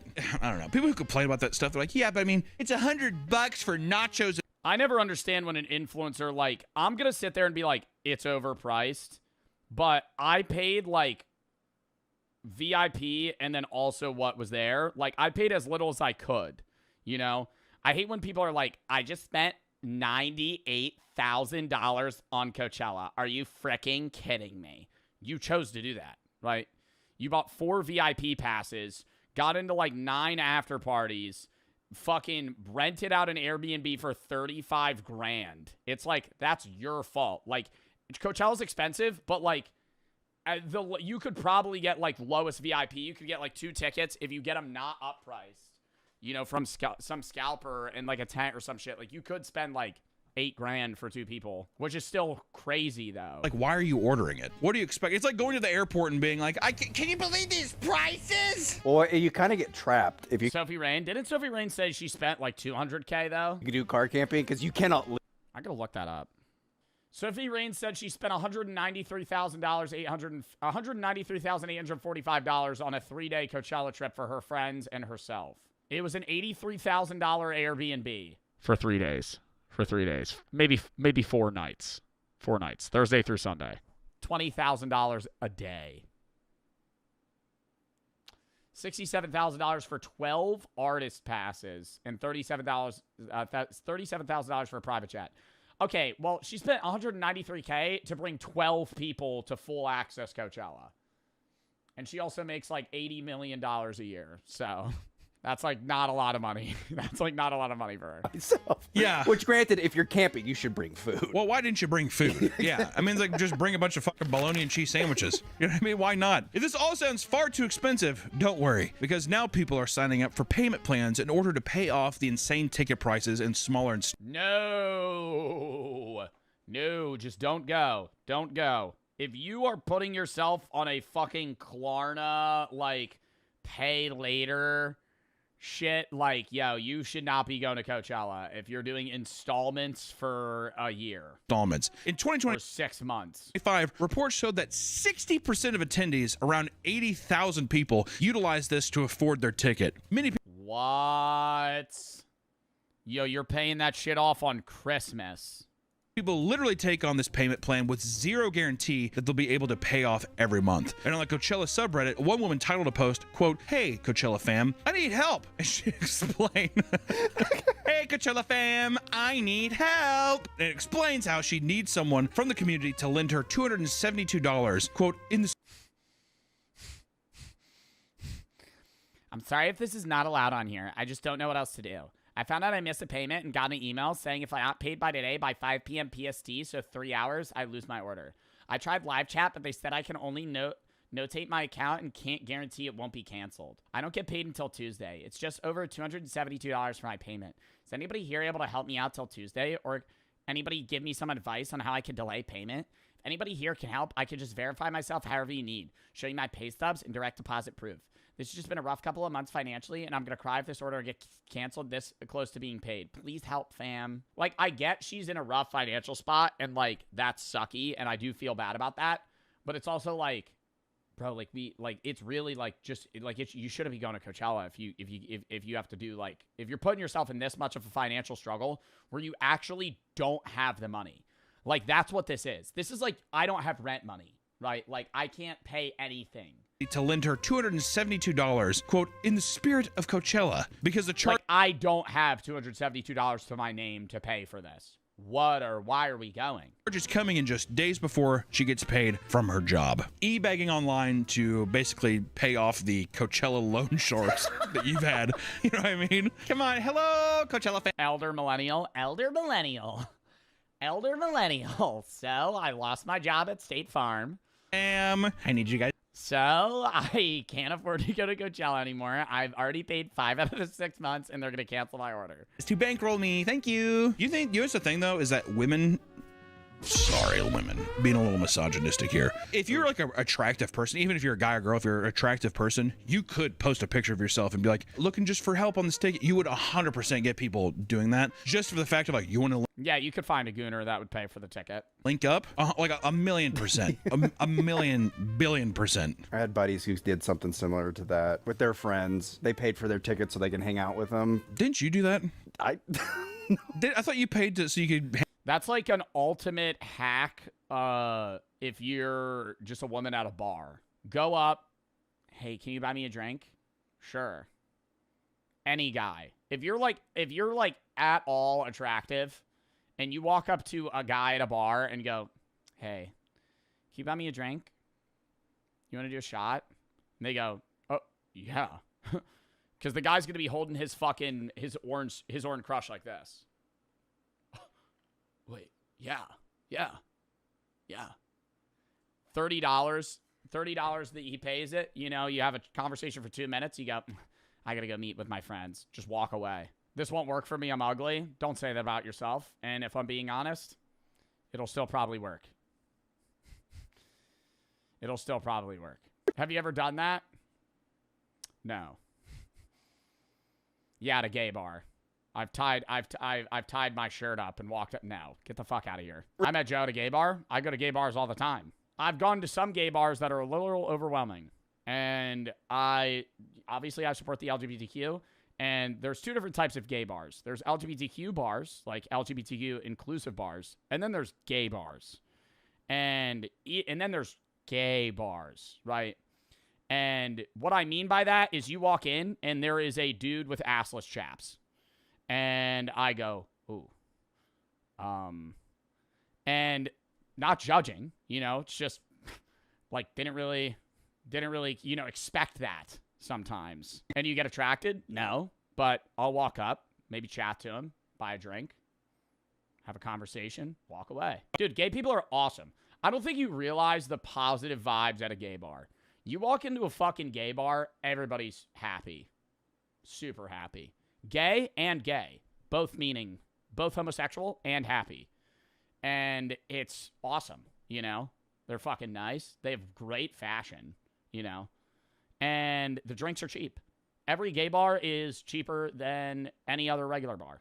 Could not look stiffer, and he's just looking up at the stage. There was an 18-year-old there with like 3 23-year-old women. So his thought was like, oh, I'm gonna rent a hotel and I'm gonna have a crazy sex party afterwards, right? So when I showed up and the girls were like, you're fucking up my plan. They're like, Nick, what are you doing after the concert? And I was like, oh, I think I'm just gonna sleep in my car. I brought like a Tempur-Pedic mattress and put it in the back of my car. Did you think you were getting lucky with the Tempur-Pedic mattress? No, but I did think this would give me brownie points. Like, they think I'm so fucking cool. No, it probably came off kind of stalkerish just a little bit. Remember that thing that you just told me you were doing this weekend? Surprise. I'm doing it too now. I think I worked the next morning, so I left at like 7 a.m. Is that when you're slinging za? Yeah. Oh, yeah. Nice, dude. Influencers with money to spend. Slinging za, the funniest story from, what is his name? Nick, I think? Was when he said he was on it was a Papa Meat video. He said he was on acid and he was freaking out so much when he was making pizzas that he was sweating all over the pizzas. Like dripping sweat onto the pizzas. However, will admit publicly to spending as much as $200,000. Like just imagine some guy just tripping balls in the back of a fucking pizza place. Just like spreading the cheese. $1 to get the full Coachella experience, from private jet flights to insanely expensive Airbnbs. Who's Sophie Rain? Stop LARPing. Flying out various people. It's a tax write-off for our content. James Charles. Who's Sophie Rain? Can we go to Coachella next year for a tax write-off? No. Please. Only if I know for a fact that the Shadow Man's not going to be there. Hi, sister. James? Can you imagine being in a tent and then, you just see the silhouette of James Charles outside? If you hide your lipstick and mascara, he can't hurt you. The most absurd part about Coachella is that no matter how much money you drop in order to live in luxury, there's only so much you can prepare for when you reach the venue. There's a fucking thunderstorm. In 2025, the first weekend of Coachella was off to a horrible start. Oh my God, yes, this is when I went. All the campers were posting that they were in line for like 9 hours and they couldn't get to their spot. What was being referred to as Coachella Carmageddon. People that wanted to utilize the car camping lots found themselves trapped in a never-ending gridlock. People were reporting over 12-hour delays with limited access to bathrooms. It looks like District 9. Fucking prawns. That's how they're referring to each other, and they're all eating cat food and shit. People flooded social media ranting about how long they've been stuck, claiming that people were shitting in bushes and desperately in need of food. And according to one TikToker, a woman was even hit by a car as she attempted to stop it from cutting in front of her in line. It takes about like an hour or two to get through. Normally, they have like these lanes, and they have someone inspect your car because they're trying to find drugs and shit. Like it's a fucking border patrol or some shit. Like literally, yeah. They made you take out literally everything. Did you have to do that? They start playing the fucking, what's that one song? Oh my God. What's that one song where it's like, da, da, da, da. Papers, Please. They start fucking scanning the tires. Mm-hmm. Because they smell a little funk. They fucking pop your tire with like a Bowie knife. Just rip it open. Oh, my apologies. It's just me, sir. Pull over to the side. Others posted videos of cars that were having to be pushed out of line because they were overheating and shutting down. But let's assume you get past the horrible introduction and you get into the venue, right? If you think this means you're in the clear, think again, because doing anything at Coachella is a depressingly tedious chore. Many stands are going to have you waiting as much as 40 minutes when they're busy. Perhaps you opt for a slice of pizza because it's quicker. You may end up being one of the hundreds that reportedly got food poisoning this year after eating a $25 slice of pizza from one of their most popular vendors. You're like, bro, I remember it was like 8 or 9 p.m. on one of the days, and we walk up to the pizza place, me and Brooke. This was 2025.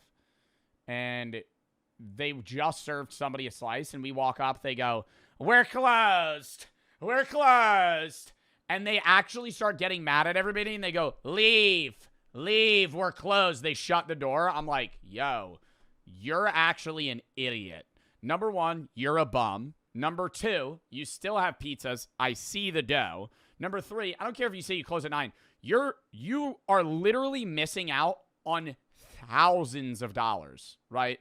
Like, you're just serving dough and cheese. Like, it's cheap ass shit, and you're uppricing the fuck out of it, and people are still buying it. That you like being poisoned? 40 minutes. It's a long time, but it's not as long as I thought it'd be. I'm being honest. Also, if you're going to Coachella, why would you ever be like, I'm gonna go to the food stands? Why would you not just be like, I'm gonna make a bunch of sandwiches? Because you got to party and it's quicker to I get. can fucking party and still slam a bologna and cheese sandwich. A lot of people can't cook these days. It's bologna and cheese. It's not cooking. It's putting a slice of bologna and cheese in between 2 pieces of bread. Slap some mayonnaise on there. Do you think I want to be seen eating a bologna sandwich at Coachella? I would love to be seen eating a bologna and cheese. People would be like, how many of these did you be?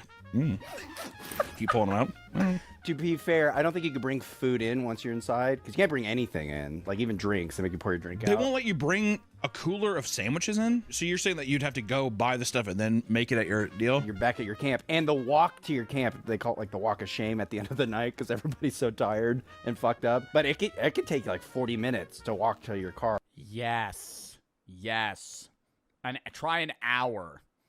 Try you leave Coachella at 11:30. You're going to get back to your hotel at 2. And your hotel's 3 miles away. But half the roads are closed. If I was like 19, I could see myself being, because also you're like, what else am I going to do? It was magical. Where when you're in your 40s, everything is hell. Everything. That's why I'm so glad I listen to metal, because it's such a, like, they're always intimate shows. Get in, get out, have a couple drinks, and you're on your way. You know what I mean? I was looking at like a Kanye concert or like a fucking Travis Scott concert. Fuck that. Oh my God. Going to a Post Malone show. Oh my God. Oh, fuck. If you need to rush to the bathroom and you don't have a bucket set up in your camp, prepare to wait another 30 to 60 minutes in line before you're being able to shit your brains out in a public bathroom into a porta-john. Yo, if I had to take my morning shit and I saw this line, I'm spraying chunks all over the walls and the trees. Like, I'm not physically capable of holding a morning shit past maybe 20 minutes. Shit your brains out. Like, I'm waking up and it's like, I need a poop. Out in a public bathroom. Immediately. Into a porta-john, which also I will say, if I'm a Hunter's tip. Hunter's tip. Go to a porta-john on the hottest day and take a shit. Yeah. It's a surreal experience. You'll never feel as gross yet relieved in your entire life. I can't explain it. I have a nick. No, it's not relieved, man. It's bad. It's like, have you ever cut a shit off early and then you just feel really gross? Like, you have, say, 100% of poop and you get 60% of your poop out and you know there's 40% more, but you have to be somewhere. So you're wiping and you're kind of like wiping the tip of a turd that's about to fall out of your ass, but you're like pinching it back in your body. And then you like get up and you're like... You get off the toilet and you got to walk out of the stall and you're like.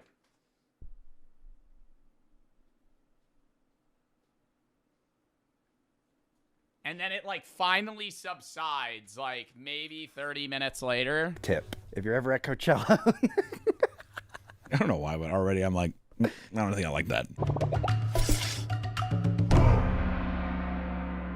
If you're at Coachella and you're too impatient to wait in the water line because it looks long and you want to go to the hand washing station, don't do it, because the water there is recycled water. You did it, didn't you? Did you just, were you shitting your brains out? No, luckily I didn't shit my brains out, but the fucked up thing is like I filled up everybody's water bottle. I had everybody's water bottle, a huge line, and then I saw people like filling up at the wash station. So I was like, oh, that's the hack. The next time I did it, some guy's like, hey, you really do not want to do that. It's like recycled water. Oh. And then I looked at the water, there's like all these particles in it. Oh. And I looked at her like, we do not tell people. Basically, Coachella is filled with Disney-sized lines for every little thing. If you think waiting this long is simply unfeasible, you wouldn't be the first. Some poor souls will return to their tents only to find Someone pooped in my tent. I have a campsite that's along the long way to go in and out of the festival. I came back tonight, somebody shit in my tent. Someone got impatient. That's so funny, though. With the lines and shit in their living quarters. And this is... What if the Minions served Hitler during World War II? What if during World War II, the Minions picked Hitler as their evil master? Minions are compelled to serve the evilest master they can find, but they were exiled to an ice cave in the Arctic after serving Napoleon. Now, canonically, they reemerge in 1968, conveniently... Yeah, they do that conveniently skipping World War I and II. Shocker. Illumination Entertainment. Huh. Why did you skip the 1940s? The minions were just missing during World War II? Oh. Skipping the 2 world wars. But what if we didn't let them off the hook that easy? What if they reemerged in 1938 instead? How could 3 small minions change the course of history? No way this guy's going to make an in-depth video about if the Minions served Adolf Hitler. From their... Who did they serve in 1968 canonically? Who was the evilest person then? Gru? I gotta say that as well. We gotta take everything with a grain of salt. We're gonna lean into the fucking actual historical accuracy of canonical minions. Because, yeah, like, yeah, Pol Pot, Fidel Castro, like, the Minions resurfaced in 1968, served a few people, and then went, hey, we're gonna go with Gru. In modern day, but they live on Earth, and they have history. Gru's the most evil guy. Who's the most evil person alive right now? Dude, they'd be serving, like, Kim Jong-un. They'd be serving some fucking dictator that's fucking starving their people. Like, get out of here. They're going to be serving Gru. I'm going to steal the moon. I'm going to steal the moon. Oh, really? That guy's chopping kids' heads off. Stealing the moon, chopping kids' heads off. What? What? I mean, maybe, like, are the Minions looking at it at a utilitarian perspective where if Gru shrinks and steals the moon, that stops ocean tides and overall would turn into the, like, fucked rotation of Earth and kill all humans? Like, is he thinking... Are the Minions going, like, in depth right now to, like, hey, if Gru steals the moon, the adverse effects of stealing the moon would result in the death of all humans? I feel like that would be, like, maybe where they're going. Ice cave in the Arctic, the Minions trekked south into Soviet territory. Wait, what? From their ice cave in the Arctic, the Minions trekked south into Soviet territory. In St. Petersburg, they learned of Hitler from a Soviet newsreel while huddled inside a theater for warmth. The film warned of a power-hungry dictator threatening freedom and peace. The perfect traits for an evil master. When they reached Nuremberg, the Minions immediately knew they were in the right place. Posters with Hitler's face on it were plastered everywhere. Swastikas were hanging from every building. The streets were packed with cheering Germans. For them? No. Wouldn't the Minions immediately just get clipped and murdered in World War II times? Because the army would just be like, who the fuck? Oh, wait, no, they're immortal. They can't die. They can't die. It's hypothetical? No, because they can't die. Minions canonically, I'm pretty sure, I don't think they reproduce. I think there's like a given number of them, but they're invincible, yeah. They were in the middle of a military parade. The Minions are quickly arrested. While in prison, they caught the attention of Heinrich Himmler. Himmler was the head of the SS and deeply obsessed with the occult. He claimed that the master race came from Atlantis and believed that SS soldiers had reincarnated warrior souls. The Minions spent the next 18 months in... He fucking believed that? Heinrich Himmler thought that the soldiers that were serving him had reincarnated souls from Atlantis. Like, I don't know which part of this is historical and which is, like, you know, panning into... We're talking about the Minions here. During Nazi experimentation and torture. After cruelty proved ineffective and vivisection impossible, attempts at communication were made. Picture cards and gestures eventually revealed the Minions' mission. Himmler made a phone call. Mein Führer, he said. I believe I have found the origin of the master race. Gain the favor of their emissaries, and the war is won. Hitler is skeptical, but the evidence from the Minion torture trials was indisputable. By now, the war was in full swing, and not— Minion torture trials? What, so they started fucking, like, cutting up the minions and they just had no reaction? I always assumed a minion would be, like, elastic. Like, you could kind of punch you could grab a minion and squeeze it to, like, a compressed cube and let go, and it would just, like right back to what it looked like prior. Like, they can't, you can't cut it, like, their skin's impierceable, you could shoot them, nothing would happen. They're kind of like rubber creatures. Put subtitles on, hard of hearing, okay, I'll put yes, I will put subtitles on for this video. Nazi forces had experienced their first major defeat at the Battle of Britain. They had to exploit any possible advantage.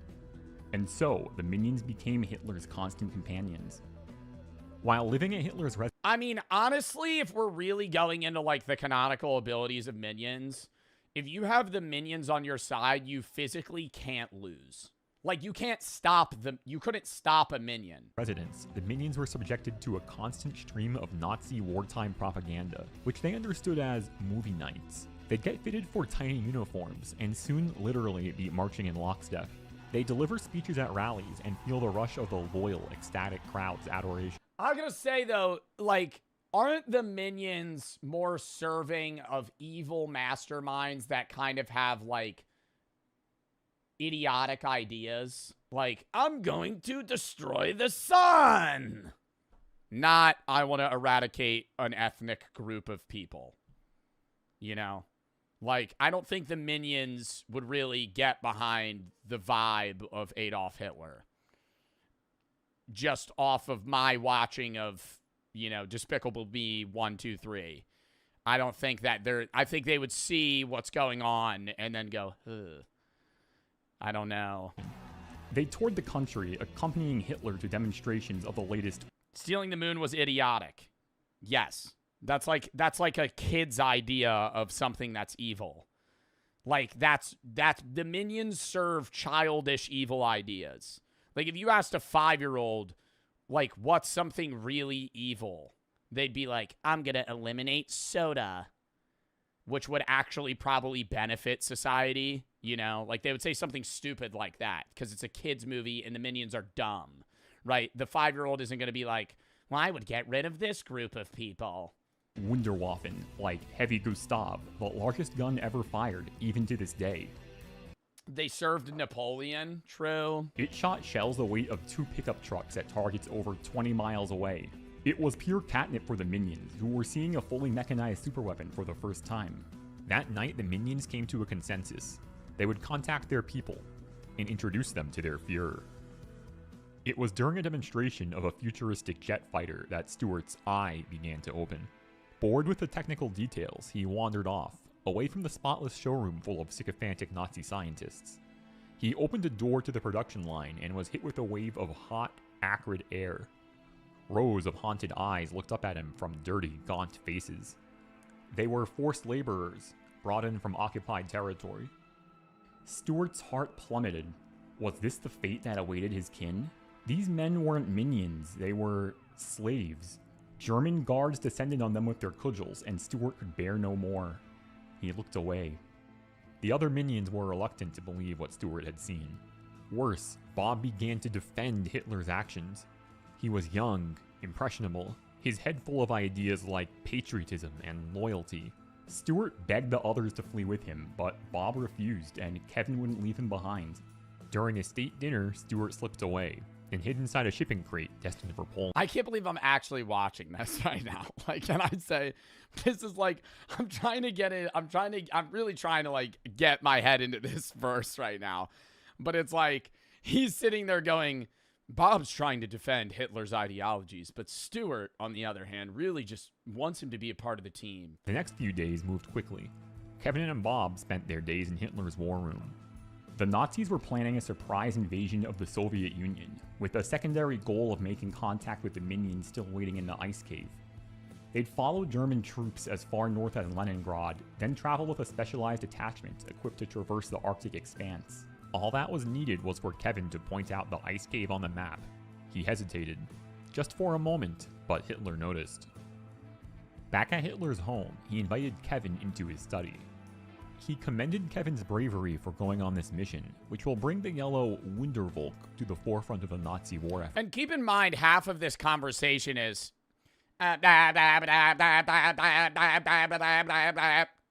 right? You have Hitler trying to communicate with a fucking minion right now, and he's just going, banana, as a response. Unfortunately, he says, with sudden menace, Bob will not be joining you. He'll stay here, right by my side. Do you understand? Kevin understood. Bob would serve as collateral to make sure Kevin completed the mission. Collateral for what? You can't kill Bob. They're invincible. They're like rubber. They have the gum power. You can't fucking hurt them. You can't threaten. What do you mean? What? So he's saying, oh, I'm going to fuck. If you don't challenge. Yeah, didn't some woman actually go paralyzed from that? What sucks is I probably would have fucking done that challenge. Not thinking about it. Like, it's not even, like, a lot of these are like, hey, you're stupid. Why are you running in front of a fucking moving car? What's the milk crate challenge? It's a bunch of crates stacked in a pyramid. And it's like 1 crate, 2, 3, 4, 5, 6, 8, and then like back down, like a big tall tower. And the goal is to just run up and run down. But the higher you are, the less stable you are. And so you fall. But there's people that fell, and you're falling like 5 feet off the ground now onto your head. They paralyze themselves, break their neck, something. Kia Challenge. Near the end of 2020 and throughout 2021, authorities in Milwaukee, Wisconsin noticed a significant increase in car theft. What made this even stranger was the fact that the majority of these stolen vehicles were either from Kia or Hyundai, with theft of these particular cars doubling or even tripling in some areas compared to previous years. Isn't that, is that a challenge, or is that the fact that aren't there certain car brands in makes and models where they only made like 4 different keys for the cars? And so if you just owned a Kia key, you could just break into fucking other people's Kias. However, before investigators could determine the cause of this surge, the situation spiraled beyond their control in ways they could have never expected. Put simply, stealing Kia and Hyundai cars became an internet trend called the Kia Challenge. It began on July 12, 2022. Oh no, they're full stealing this car. This ain't no just, oh, I have a key that matches. When a video captioned Kia Boys went viral for demonstrating just how easy it was to steal Kia and Hyundai cars manufactured between 2011 and 2021. All a thief needed was a screwdriver and any regular USB cable, since the connector just so happened to be the perfect size and shape to jumpstart the vehicle. This was a major hardware-level security flaw. Wow. In dozens of car models, and there was no permanent way to fix the problem either. Now, the original Kia Boys video was eventually taken down by TikTok, but the information was already out there and it already sparked the Kia Challenge. Teenagers across the US started... What, so you just break off the top, you break off the ignition, and then there's a little nub that sticks out and you just turn it and the car starts. Breaking into Kias and Hyundais and posting their... That is absurdly easy.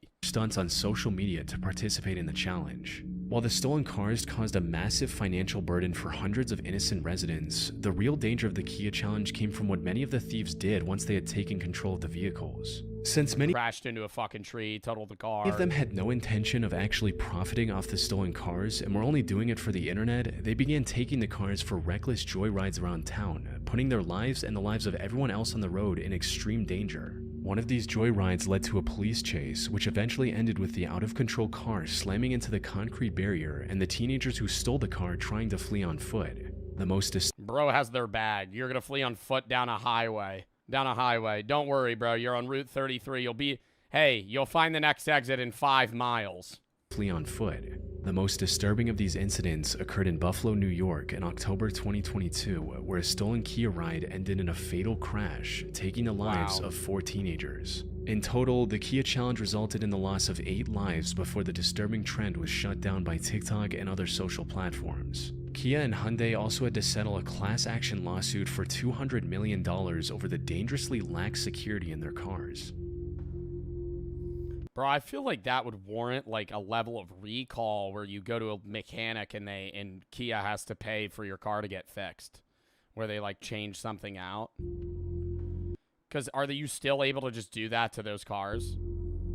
Car surfing. Oh, they did do that. Okay, that makes sense. Where you could just bring your car in and they have to fix it for free. Not the mechanic shop. The mechanic shop would invoice Kia, and Kia would pay it. Surfing or riding on the outside of a car as if it were a surfboard has existed as a trend long before modern social media was even a thing. It started gaining popularity in the early 1990s, compelling teenagers and young adults to speed down the highway while precariously balancing themselves on top. Today, most modern cars don't have much to hang on to on the outside to improve aerodynamics, which makes this already high-risk activity even more deadly. It only takes one small slip for even the most daring car surfer to fall onto the road. Something that's evident from a 2008 CDC report, which yeah, him spread eagle holding the outsides of the car, like if they whip a turn, you just fucking fly off. Like you don't have the grip strength for that. Revealed that 58 people lost their lives while engaging in car surfing, and 41 others were severely injured since 1990. Unfortunately, the rise of social media and the desire to go viral with outrageous stunts have only driven that number higher ever since. Most recently, in May 2023, a 16-year-old boy tragically lost his life while car surfing out the back window of a... In 2023? Bro, I don't think I've heard of people car surfing. I feel like that's not even... Can I say that's not a trend and that's just a dumb idea people just do? I wouldn't say that's really an internet trend. I feel like car surfing is just something that people are like, hey, why don't you just go stand outside of the fucking window? Car when the vehicle lost control and rolled over. He would have almost certainly kept his life if he were in his seat with a seatbelt. Sadly, the car surfing trend is just as alive today as it was 3 decades ago, and shows no signs of fading away anytime soon. You know how terrifying that would be to do on a fucking highway? Like, not that scary if you're going like 10 miles an hour, bro, but this guy's on a fucking highway probably going, even if he's going slow, still probably going 50, 60. Like, if he falls, he just dies. Or serious fucking physical damage. Blackout Challenge. The Blackout Challenge has existed long before social media. The goal in this challenge is to achieve a brief high that comes from cutting off oxygen to the brain by intentional... What? I thought this was going to go into the blackout rage gallon trend. Not this. People were fucking auto-asphyxiating themselves to get high and then ended up dying. What? Yeah, the Borg challenge is popular in college and like young people in their 20s. Where you shouldn't do this. So much alcohol. You usually get alcohol poisoning, blackout, throw up. It's bad. You take like a gallon of water, you fucking empty a third of it, and then you pour like alcohol, like hard alcohol to fill the rest. Shake it, pour like 2 Mios in, and then that's what you drank that day. You don't notice how much alcohol you're drinking. Yeah, and then you like name it stupid things. Yeah, Arthur Borgen. That part's fun about it, but it's like, I don't think Borgs are bad if you don't do a lot of alcohol. Like, if you want to do hard alcohol, water, and Mio, and you're only going to do, like, 6 shots of alcohol, and you're going to spend hours drinking it, that's different versus you being like, hey, I'm going to put a 5th of fucking whiskey. I'm going to throw an entire bottle of Jack Daniels. Now, I'm going to throw an entire bottle of Tito's vodka into this bitch, and I'm going to fucking drink that. Yeah, no, you're probably going to die. Isn't alcohol literally poison? Yes. However, while many assume that blacking out from lack of oxygen is perfectly safe in the long run, that couldn't be further from the truth. The rewarding high in this challenge is in reality a dangerous form of cerebral hypoxia, where brain cells are deprived of vital oxygen. This can lead to seizures and hemorrhages. Even if someone survives the challenge seemingly unharmed, depriving the brain of oxygen for just a minute can cause permanent, irreversible damage. This can affect memory, reasoning, and other critical cognitive functions in the long run. The line between a fleeting dangerous thrill and irreversible tragedy is terrifyingly thin, and once consciousness is lost, there is no way to control the outcome. Not to mention the very real risk of the person never waking up again. Unfortunately, many who try to recreate this challenge are completely unaware of these dangers, resulting in 82 people losing their lives between 1995 and 2007 alone. Wow. What makes this even worse is that almost all of these deaths were between the ages of 6 and 19. Much like other viral trends, but they were just trying to give themselves a high by choking themselves. Young, impressionable kids are especially drawn in, motivated by peer pressure or the need for validation, online or in real life. Which is why the resurgence of the Blackout Challenge through social media platforms like TikTok brought it to an even younger audience and left a devastating trail of victims. One of the most well-known cases is... It got popularized, like, in the last 5 years. Is that of Nyla Anderson, a 10-year-old girl from Pennsylvania. Her family found her unconscious on the bedroom floor on the night of December 7, 2021. They rushed her to the nearby hospital. Unfortunately, it was already too late. After barely clinging to life for 5 days, she tragically passed away without ever waking up. No one knew why she would do something like this, until investigators did a forensic analysis of her phone, which revealed she had been viewing videos of the challenge on TikTok.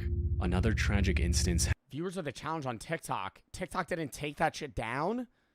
TikTok was letting people just fucking film themselves choking themselves to get high? Happened in April 2022 when a 12-year-old boy from the United Kingdom named Archie Battersby suffered catastrophic brain damage after attempting the challenge and passed away months later. And these weren't isolated incidents either. Numerous other children, some as young as 8, suffered a similar fate or other life-altering injuries after attempting this challenge. Sadly, despite social media sites' best efforts to suppress the challenge, it continues to spread to this day. I mean, dude, those are certain things that you're not going to be able to fully stop ever, but you should have full restriction. I mean, social media should have, I understand the idea of, like, free speech and posting what you want to. You should not be able to post that shit. On TikTok, being like, hey, here, like, I choked myself last night and I got high from it. What the fuck? All right, Scream 7 trailer.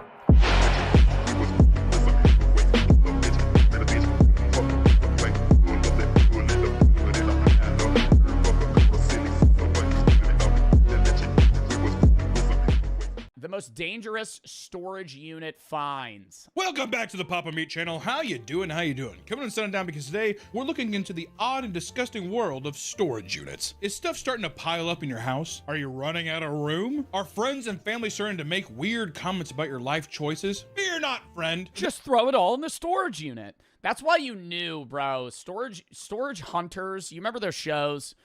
Storage Wars, American Pickers. All of those were like fake ass shows. I'm so sure of it. Maybe the storage units were real, but dime a dozen. You know, like not like it's one in a needle in a haystack. You're getting a good storage unit. Most storage auctions are selling like, you got to think, bro. Like, what is the average people are putting in storage units? Holiday decorations, mattresses, family memorabilia, and like trash, almost. Basically trash. Stuff that's meaningful to an individual, but worth nothing. So whenever I saw those fucking videos where it'd be like, yep, just bought this storage unit for $1,400. Oh my God, look, he has antique rifles in perfect condition that are worth $140,000. Who the puts that in a storage unit? Why would you have that? Oh, he has a katana collection. What? What are you are you going through like the coolest people ever? What do you mean? If that's the stuff they're putting into storage, I want to know what they actually own. Like, are you going through like Jeff Bezos's abandoned storage unit where he has like a block of gold just sitting in the corner? Like, who the fuck has that? No one has that shit. Some cool ass stuff. Yeah, that, and then they just never find anything that's, dude, there was one show or like one episode where they actually went through shit. And I was like, wow, this is interesting. Because it was all trash. It was just garbage. There is a simple solution that may only cost you roughly $20 a month, allowing you to relocate your hoard of filth elsewhere. So first off, love Storage Wars. Fake TV show, love it. Love Storage Wars. But then I've been seeing all kinds. Yo, I feel like these guys, wait, go back to Storage. I used to watch Storage Wars every day. This guy, these two, terrible couple. I wonder if they're still, I think it was for the show. Obviously, I think it was staged, but they would always bicker. They hated each other. I never understood how they weren't divorced. I'm going to say that right now. I'm not trying to, like, judge the relationship or anything, but, like, on the show, they would just fucking scream at each other. It'd be like, all right, don't bid on that, honey. And he'd be like, yep, another, yep, okay, yep, we're buying that one. After his wife literally told him not to get it. Just, like, direct oppositions. This is the favorite character, though. Favorite character right here. The old guy, don't remember his name. This guy was a douchebag, Dave. I always wanted Dave to get upbid on something and then fucking make no money. And I hated the show too because it was like, not only was the shit they were getting like fake, it was like they just knew the price of shit off the top of their head. Like Dave would walk in, he'd be like, broken Turtle Beach headset, $20. Candle warmer, $15. Oh, ladder, $183. And you throw it to the side. I'm like, yo, you have to sell that to someone. Like, not only are you buying the storage unit, like, who are you? And then one day they showed Dave's actual shop, and it was just full of shit. It was like shelves, like floor to ceiling, of just like random technology parts and stuff he got at a storage unit. I'm like, who's coming to this store? I just go to Best Buy if I'm looking for a fucking iPhone charger. I'm not gonna go to Dave Hester's auction site and go buy a fucking used Amazon cord that he got from a dead guy that didn't pay off his fucking storage unit. TV show, love it. Love Storage Wars. But then I've been seeing all kinds of videos online of verticals of people like, they find tons of money. It's all fake. Get the fuck out of here! If I found that, I'd think that there's a drug dealer that used to own that shit. You found a wad of 10 grand? I mean, don't get me wrong. I bet you there are storage units where people find some crazy shit. But I want to know, what's some real? Nah, surely. Drugs.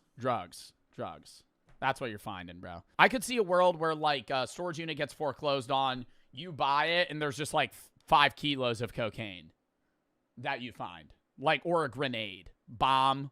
Unregistered weapons. That's probably really common. Finding guns.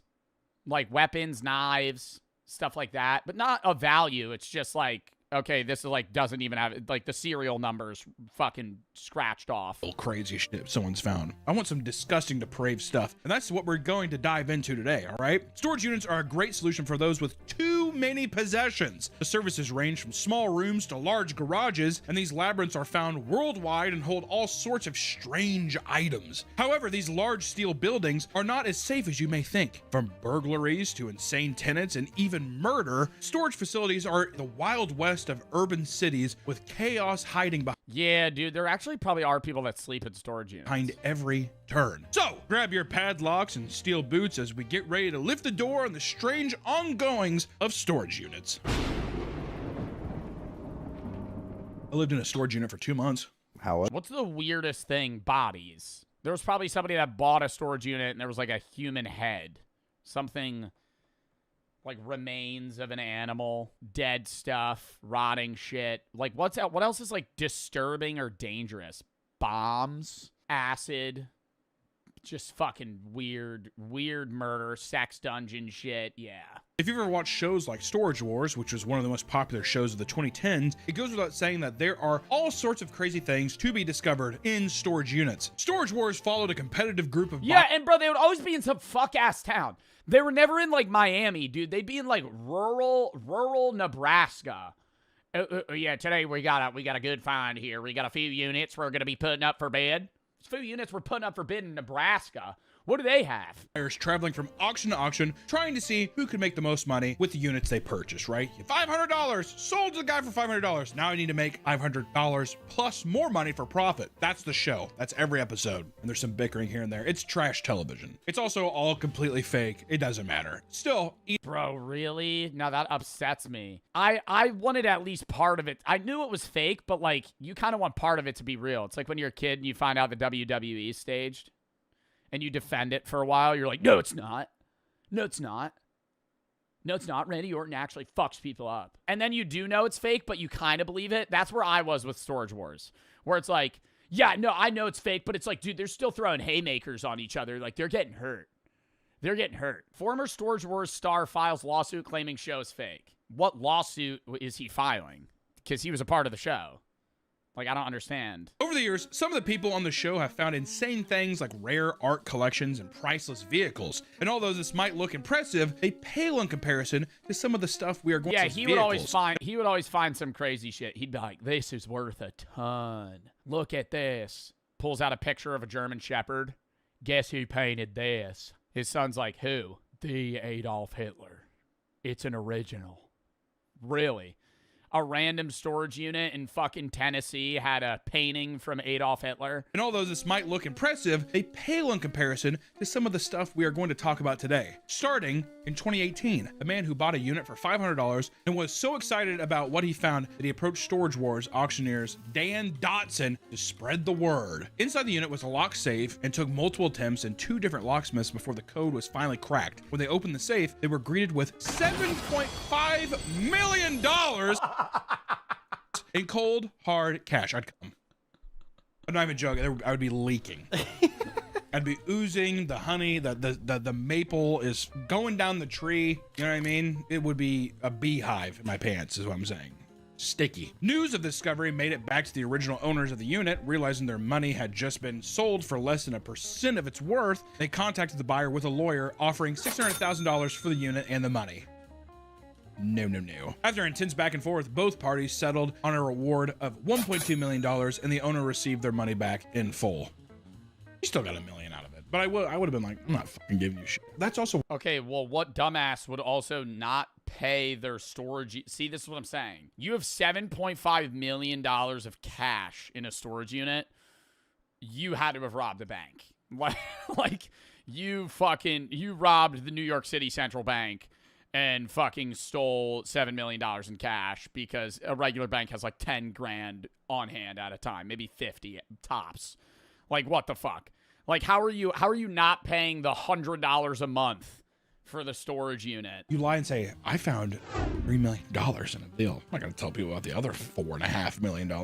Come on. So wait, also, is this the I'm cutting the fucking cameras. I'm telling the show to fuck off. What?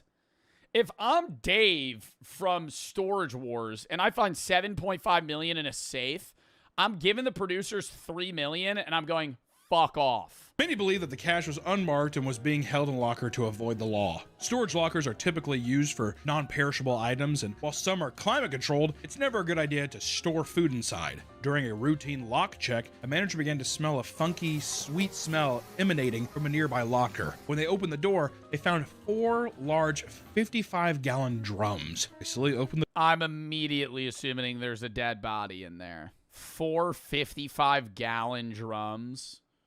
55-gallon drums of lube. Doubt it's lube. The barrels and found that inside the unit was over 200 gallons of maple syrup. That's not that bad. Maple syrup. Why do they have that? What a fucking shock that would be. You buy the unit, there's just fucking literally hundreds of dollars of maple syrup. It's authentic. It's from Vermont. Relieved that it wasn't anything serious, they contacted... Yeah, did they ever plan on using it? Do they like show up to the storage unit once in a while and like fill up their syrup bottles? The owner and asked why they were storing so much liquid inside the facility. The owner said nothing. The manager didn't remove... Pleads the fifth. Okay, that would sketch me the fuck out. Hey man, just wondering why you have like 4 55-gallon drums of syrup. Move the syrup, but hangs up. Did notice that bugs and other vermin were starting to hoard around the locker. I think they stole the syrup. I think it was a little syrup thief. So you think that these are people that like they went to the Aunt Jemima factory? Yeah. Does syrup go bad? I don't think it does. I think about it. I'm like, I don't think I've ever seen bad syrup. Editor note: Can syrup go bad? Yeah. No, syrup could go bad, and I think I've had expired syrup before at like an Airbnb. Do you guys use the condiments they have at Airbnbs? I do. But I'm always worried. I always get worried, bro. I'm going to go to an Airbnb and use their shampoo, and the person before would have put Nair in it, and then I'll just see my hair just like falling into the fucking... Dude, that's such an unrealistic fear, but I mean, that could definitely happen. Like somebody puts Nair in the fucking soap that they give you at like an Airbnb, and I'm using it, and then my hair just starts fucking falling out of my head. Some shit like that. I use the syrup, though, and I remember one tasted weird one time, and I looked at it, and it was like 2 years expired. No, but it could get moldy. Yeah, I guess that... Oh, God. Was it moldy? No, it just tasted weird. A lot of storage facilities act as graveyards for deceased people's stuff. Once the person is gone, their belongings can sit there for years until the container is auctioned off along with the stuff inside. One of the most common finds is war memorabilia left behind by veterans. Usually it's old medals, uniforms, and guns, but on rare occasions, it leads to live arsenals being discovered, aka they have like a fucking bomb. Out in Rockwell, Texas, bomb squads were called to a storage space containing what they were told were live military-grade munitions. When they that is literally a missile shell. Arrived, they were greeted with boxes of hand grenades, old ammo, and even live tank rounds. That guy's just like, I want to take them. My business is not done. After safely removing all the explosives, they were taken to a nearby field and detonated. God, what a fun day. They better let me go to that. You know? There was a controlled detonation in a nearby field. I feel like they'd have to invite the guy. If I'm the one that... do you think if you own the storage unit, the police would let you come with them to the field where they'd blow it up? And detonated. God, what Have to. a fun day. How sick would that be? Well, you got to use them. Look at your buddy. You're making money. No. That's lame as hell. I'd be like, give me money. Give me $500 for the fucking rounds then. Dreams come true. Oh, that's... So did they get the watch? Yeah.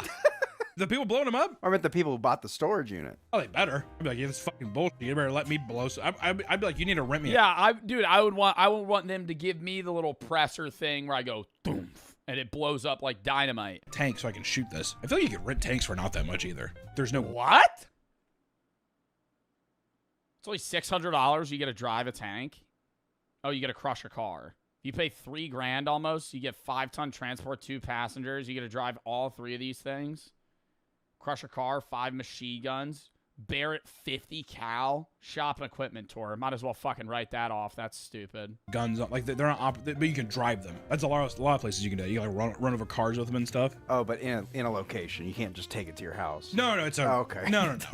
No, the treads would tear up the road. The city would be very mad. It is unclear who the previous owner was and how they acquired such a dangerous collection. Investigators discovered the bombs while investigating the owner for a massive Ponzi scheme. While searching his locker in hopes of finding more evidence, investigators instead uncovered explosives. In total, police removed 60 PVC pipe bombs and over 400 cardboard explosives. Like a Home Depot terrorist.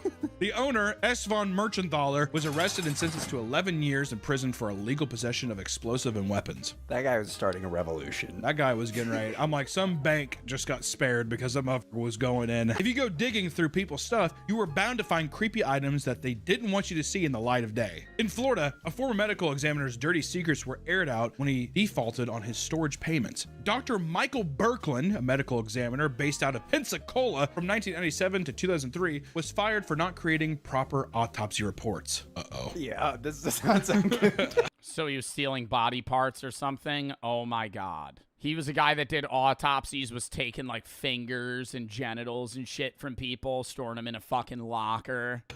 My asshole immediately did. Following his departure, the guy had no butthole when I found him. Continued performing autopsies until 2007, when he stopped altogether. And in 2012, Michael's storage locker was auctioned off for $900 as he could no longer afford it. When the new owner started digging through the stuff, he found a stack of boxes in the back. $900? Who the fuck would pay $900 for a random storage unit? Corner and was disgusted by what he found. Inside were organs belonging to over 100 different people. Were they like in a jar or some organs from 100 different people he just had in boxes? Was he like eating them? Were they rotting? Like, why was he taking organs from people? Brains, lungs, livers, and hearts were all found in formaldehyde. That would be a smell alone. When you open that store, you would have to smell it. Formaldehyde is strong. But it should be sealed, right? Yeah, but I would still think of, 100. I would assume that you'd be like, it smells weird. There would be boxes. It's not one small card, but you would have a whole corner of boxes full of just random organs and jars. Which maybe all storage units have like a funk, but formaldehyde, I feel like you can smell that shit. Why? What makes, like, I understand he does, like, autopsy shit. He might be, like, just into that for some reason. But what makes you want to just take, like, the brain of a random person? I feel like it would emanate a little bit of scent. Like a collection? Even worse, the organs were stored in... Oh, my God. They were in, like, food Tupperware bins? Basic Tupperware and double gulp cups from local gas stations. That definitely has a smell then. Like he took the fucking lungs of somebody and just dumped out a fucking big Diet Coke. Just put it right in the fucking cup. I thought they were in jars. That wouldn't even seal it. Oh my God. No. How do you even obtain formaldehyde? I mean, dude, he was an autopsy doctor. Like, he probably just had access to that. Not even glass jars, plastic Tupperware, and big gulp cups, dude. Fucking big gulp cups. Police quickly tracked down Dr. Birkland, and all of the organs were removed. He was charged with keeping a public nuisance, improper storage of hazardous waste, and driving with a suspended license. Just threw that on top. Yeah, like, what's the charge there? Is it, like, stealing from a body? Because he's not killing people. No, it's not like Dexter. He's not killing people. They're dead. He's just taking their body parts. Like, you died, he's you know, doing a report on your body, and then he just takes your lungs. We gotta make sure we get this motherfucker. 10 families were notified of their deceased loved ones being found in the locker. Michael never faced any jail time. How? Because he posted his $10,000 bond and walked away. Posted $10,000 bond, but was unable to afford the storage. I'm telling you, every one of these he is just wanted to get rid of that shit. just a little suspicious, isn't it? To be fair, if he's putting the brains and organs in big gulp containers, I don't think he really gives a fuck that much. So that's kind of cool. Yeah. Threw it in there. I want to know why he did it. Do you think it was just trophies? Probably. If you're It was probably like weird oddities of things from people that died that he wanted, and then it became like kind of like a habit, you know, maybe a superstition. Like when he's on the job, he has to take like a fucking trophy or something bad will happen. doing the autopsy stuff, you have to have a fascination with the human body in some way where you're maybe what do you probably they're probably like prize organs. That's the most beautiful liver I've ever seen. How do you take the brain out of a person without them noticing? That's what I don't understand. If you're an autopsy doctor, how the fuck are you drilling into somebody's skull, taking their brain out, putting it back without anybody noticing? Like, because wouldn't the person at the morgue be like, yo, this guy's head is fucked up? I thought he was going to do something much more diabolical. I thought he was fucking dead bodies. I didn't think he was fucking dead bodies. I feel like it might have been like an organ harvesting business, you know? Guy's dead. You kind of just, you know, take the lungs out. Give them to a black market dealer. But Dr. Brooklyn wasn't the only one misusing a storage unit. While his story may have been the most grotesque, others have turned the spaces into makeshift homes. The price of rent has become nearly unaffordable across the United States, causing people to look for cheaper places to live. Besides, is it illegal to stay in a storage unit? It's probably not allowed to sleep in it. Being outright homeless, many have chosen to move into storage units. Certain storage facilities offer climate. That actually looks sick. I would sleep there. Got a whole ass living room, bed. Got a bit of a kitchen going on. Facilities offer climate-controlled units, plug-ins, and public bathrooms, covering all the basic essentials one would need in basically an apartment. With the average size of a container being 10 feet by 10 feet, that is more than enough room to fit a single bed and a small kitchen. Plus, storage facilities cover the cost of the utilities, so really saving some money. Granted, you're in a rat cage, but still, out of the rain. So long as you can afford the cheap monthly payment, you can live well within your means.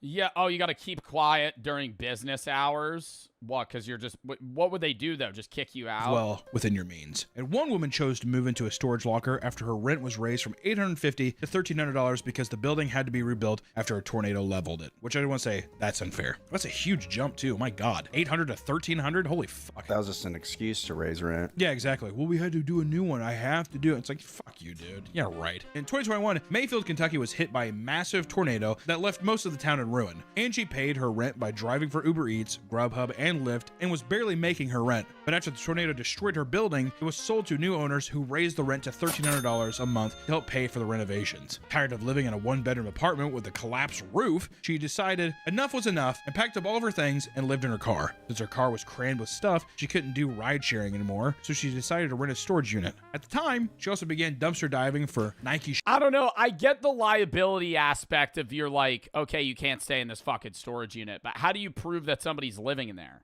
Because I could just be like, oh, no, I just got to move stuff in and out, man. Like, it's your storage unit. Like, I would be like, oh, no, this is just a bed, man.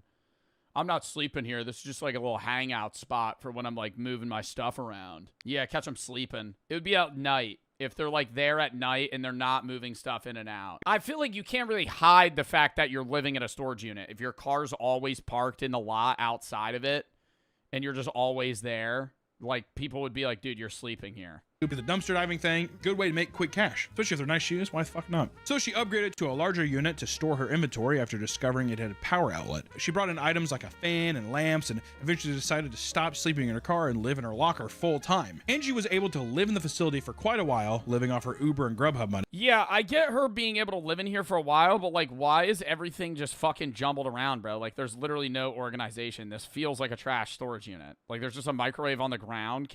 There's not even a power outlet. Where are you gonna fucking run that? How do you have power? Do they get like a fucking just like a generator? They don't have fucking outlets at storage units. It's just a metal fucking building.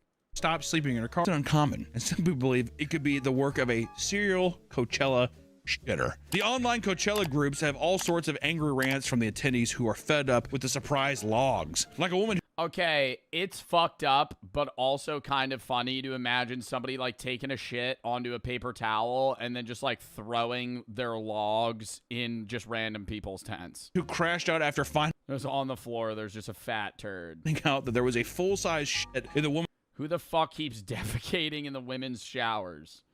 I've heard the same security. One rule, ladies, don't poop in the showers. She said if she kept going to the company, you would not go back next year. Literally poop before you go shower, not during. I don't know. If the bathroom line's that long, I might try and shit in the shower and waffle stomp it down the drain. Shower 2 days in a row. Not a bad play. Shower. Do you think that that's a woman doing that, or do you think it's a man sneaking in? I think it's a woman. I think it's a woman who's like, she's above pooping in a porta potty. I don't Period shits. think it's that. I just Period shits. Hey chat. I've heard how bad they could be. If you're at Coachella, it's hot as fuck. You're a woman on your period. The bathroom line is long as fuck. And you have to poop. I'm not even judging if you shit in the shower. Just push it down the drain, though. I think bitches are gross. I lived on a co-ed dorm floor. Well, to be fair, it was a liberal arts school. Oh my God. The men on the floor literally had to have a floor meeting because they're like, what are you doing in these showers and bathrooms? Just all kinds of things. We're like, what the like, where is your fucking brain? Like, what is it going on? I'm not going to go into the details of it because it's disgusting. I thought it was gonna be the other way around because I'm like, man, the girls are going to complain that like the guys are smelly and all that. You would think, you know, I thought wrong. I had to clean women's restrooms, and these are high school students, but God, they're fucking, don't do that. Don't fucking do that. The grossest thing that you don't understand until, like, I never experienced this until having a girlfriend. Hair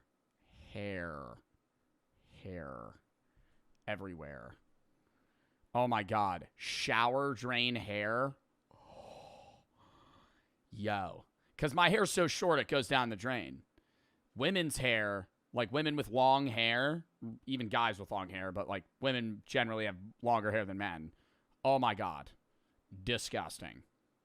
Like clumped hairballs that you're like pulling out of the drain. There's a report that there are things that have been found with piss all over them, leaving people to lock not only their tents, but their coolers when left unattended, which you should do anyways. Why, like, it would drive me insane thinking that I went back and I... One of Brooke's friends stayed at my place. Like, it was like they were all hanging out. They stayed at my place.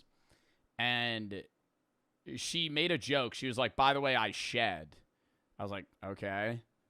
I swear to God, for 3 weeks after that, her hair was everywhere in my apartment. Everywhere. I was like, how many hairs do you shed in a day? Like, I was like, like long black hairs. I was like, who? Like, it's been weeks, and I'm still finding them. I took a drink from a water bottle. She told you, though? She told me I wasn't upset, right? Like, I'm not mad, but I was just like, I was surprised. I was like, wow, I didn't know people lose that many hairs in a day. And thinking that someone had touched, like, drank from it as well. That'd fuck me up. If you lived in a high-trust society, you wouldn't have to. Well, I don't. We don't. Not with the Shadow Man lurking around. When you have a good spot for headlining event, it truly is difficult for some to decide if it's better to find a bathroom or soil themselves. A woman and her friend, for example, witnessed a man fill his pants with piss while waiting to see Doja Cat. I can't stop it. Wait, what? A woman and her friend, for example, witnessed a man while waiting for Doja, the guy next to us pissed himself instead of going to the porta fill his pants with piss while waiting to see Doja Cat. I think I'd try to pull a tactical ground piss. Dick to the side, underwear up, baggy pants, accurately pee, maybe 2 inches from the leg onto the floor. That's probably the method, right? You get a little on your legs. Stop and look the other way. Just pissing yourself. After you've taken care of all your base needs, you can finally go up and enjoy the amazing lineup that day. But not everyone gets to return to their lovely, detailed, aesthetic campsite. This year, people who returned to the campground exhausted after getting obliterated on various substances found their tents completely destroyed by aggressive desert winds. It got so bad that the National Weather Service issued a dust advisory urging people to stay inside at all costs to avoid the low air quality and dust from doing damage to their eyes, throat, and lungs. Keep in mind, this was going on during headliner event times and even led to big performances canceling their... Yo, and you're fucked up and you're watching like Sabrina Carpenter perform. and you're just feeling the wind, and in the back of your head, you're going, I'm going to go back to a plot of land. There's going to be nothing. You're trying to enjoy yourself. Light me espresso. And you're like, fuck. You're just thinking about that all the time. And the harsh reality is that Coachella is simply not as glamorous as you'd think, especially if you've had no experience with festivals and how gross they can get. How can you blame people for being You're sleeping on the dirt tonight. I'm going to be stealing somebody else's tent. surprised by this realization when every aspect of social media is telling them that Coachella is the perfect Oasis getaway? Also, to me, it's similar to fucking Paris syndrome. Oh, yeah. Japanese people go into Paris and they kill themselves because they're like, this is France is disgusting. Who would have thought French people are gross? One of the most widely discussed topics in regards to Coachella is the hordes of influencers that are funneled into the venue every year. At one point, began referring to it as the Influencer Olympics, where big brands would invite notable social media creators to create promotional and sponsored content. Across the internet, you'll find thousands of sponsored videos where people have been flown out for free and have all expenses paid in order to shill whatever brand is looking for a marketing opportunity. For those that can't find a way to get in for free, they've even started filming PowerPoints where they basically tell brands why they're a notable person and they should cover the entire weekend for them, of course, just for marketing purposes. And while many influencers likely do want to attend these events for the artist, there are also cases of influencers traveling to Coachella Valley only to take photos for social media without actually attending the festival itself. The goal is simply to convince people that you experienced it, right? I don't really give a fuck if I actually do. I just need people to basically be like, oh my God, I'm so jealous. Oh, I wish I was living your life. Please, James. Bro, or it's like the same shit. It'll be like, motherfuckers go to Coachella, they go to the Empire Club and parties that are outside of Coachella, but only show up for maybe like 2 performances a day. So they're buying Coachella tickets, and Coachella's open to like 11 a.m., like 1 p.m. to like midnight, 1 a.m. Like 12 hours every day. They only show up for 2, and then they go to the parties after. Like Joe? No, I mean, at TwitchCon, I would go, like, TwitchCon, I only go to the convention for 2 hours, but I also think TwitchCon is, like, a shill for companies, and, like, if you're at TwitchCon, I think you absorb the TwitchCon experience in, like, 2 hours. At Coachella, though, I would go every day. I'd go every day, like, maybe I wouldn't show up at, like, 1, but I'd show up at, like, 2. People began pushing the sentiment that Coachella is no longer a music festival for the masses, as it's becoming increasingly difficult to justify spending this much money. The larger reliance on influencers rather than genuine music lovers also puts a bad taste in people's mouths, right? Every year, this topic is relitigated. Those who have been going for years note that the event has always been half about the music and half about the scene. To them, these are just tired takes from older people who want to pretend everything was better in the past. And at the end of the day, you're in a venue with over 100,000 people, you're likely not going to be seeing the most influencers that attend anyways. Feels like a weird elitism in a way, like they're the real fans, but there's tons of obnoxious shit that past years didn't have. I think it's trickle-down cringe is what they feel, because they're like, these celebrities or these influencers going and they're posting about it, and now I'm going and I feel like the cringe I feel from seeing these posts, I'm a part of it. I think it's trickle-down cringe. It's also rose-tinted goggles. Of course. Many do note that due to the wider appeal of Coachella, the crowds in many cases were lacking the same bombastic energy from years prior. Artists like Damian Albarn, lead singer for Blur and the Gorillaz, chastised the audience in 2024 for the same reason. He was upset that nobody was singing along or getting excited for any part of their 13-song set. I think what you do need to understand, though, and it's not like, I'm more so saying this from the perspective of somebody that hasn't gone to many concerts. Like, I've gone to if you pull up to like a Gorillaz concert, you're going to be hype. You're going to be singing the songs, you're going to be dancing, you know, you're going to be jumping around doing all the shit. Because, like, this is the first person you see. This guy's performing at 10 p.m. Everybody in the crowd's been here since 1, walking in the desert heat for 9 hours. Dehydrated, legs jello. Yeah, some of them are hyping on drugs, but, like, everybody else is kind of, like, you know, sweating out all the alcohol they fucking drank. It's just, like, they're kind of just there to experience it, and it's, like, they're trying not to crash. Somewhat. I think some people are just lame, though. Okay, well, this just sounds like shit now. I think that might be why they're not hype. I don't know, dude, you're in the fucking Gorillas. Get over it. Near the end of the set, he got frustrated and said, "You'll never see us again, so you might as well fucking sing this." It's pretty sad. Everyone's just sitting there. If it was Gorillaz playing, I think a lot of people would be, bopping their heads. But it's fucking Blur. Yeah, it's like a 90s. Yeah, exactly. Fucking UK pop boom kind of thing, yeah. With an event as big as Coachella and a venue as chaotic as it is, there are bound to be some wild and historic Coachella disasters. It's just gotta happen. During last year's Coachella, Green Day performed their set, accompanied by pyrotechnics that went haywire as they were wrapping up their headlining performance. I watched that shit and it looked fine to me. A firework went off course and slammed into a I did see that. Nearby Wait, palm was that weekend? No, that had to be weekend 2 because I did not see that weekend 1. tree. I remember there was ones that went haywire, but I never saw one hit the ground and fucking explode. Concert goers, one man went briefly blind in an ear and became convinced that there was an active terrorist attack happening. The one thing that'd be horrible is inciting basically a riot with that many people. People get trampled. I would try and sue the fuck out of Coachella if I was that guy. Easily happen. Guys! I can't see.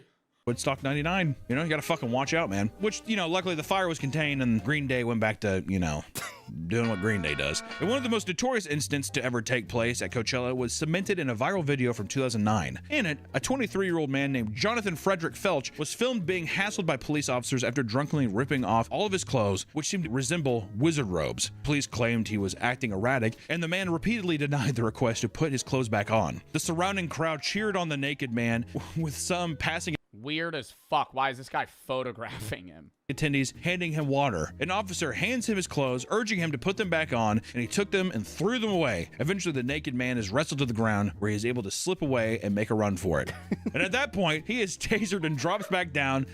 After a light struggle, a second tasing, he was arrested. Probably got dick rash. And taken away among a sea of boos from the audience. Must have had a pretty penis. If the penis wasn't good, they wouldn't be cheering. With any big event, there are unfortunately lots of opportunities. Yeah, just he has like a really fucking sweaty, grossly enlarged bush. Opportunities for things to go horrifically wrong. You just smell the stench wafting towards you. Not only is this expected with densely packed crowds, but the venue is filled with structures and potential for falling debris. At Coachella in 2019, a 24-year-old woman named Caroline was dancing at the rear of the Sahara tent during a live performance. And according to her friend, a falling metal balloon prop had fallen from far up above and slammed into her head. Oh my God. She collapsed to the floor, and other attendees at the event noted that they had seen a pool of blood forming under her. Caroline suffered a fractured skull and bleeding on the brain. She survived the incident, but only after having to undergo brain surgery. Oh my God, she had to get fucking brain surgery? At that very same event, prior to the start of the event, a production worker ended up passing away from a tragic accident while rigging the main stage. While climbing up the scaffolding without a safety harness, he suddenly slipped and plummeted 60 feet to his death. And sadly, severe injuries are becoming... And then they just fucking continue the concert. That's what's like so weird. You just have, like, everybody else just goes like, oh, yep, and we're gonna continue as normal. Becoming far too common at Coachella. Even this year, a heavy light fixture fell down into the audience and slammed into a woman's head and left a giant gash on her head. Many believe that this was due to the harsh winds occurring all weekend, and the woman was quickly helped by nearby concertgoers and given medical attention. Are they getting paid? And this isn't the only dark side to Coachella. In fact, many who look into the history of Coachella Valley will find something that makes the festival feel much more revolting. Coachella has always taken place in Indio, California at the Empire Polo Club. While the event itself brings in well over $100 million in gross revenue a year, many Coachella Valley residents live below the poverty line. 23% of households earn less than... Yeah, I never understand how people live there.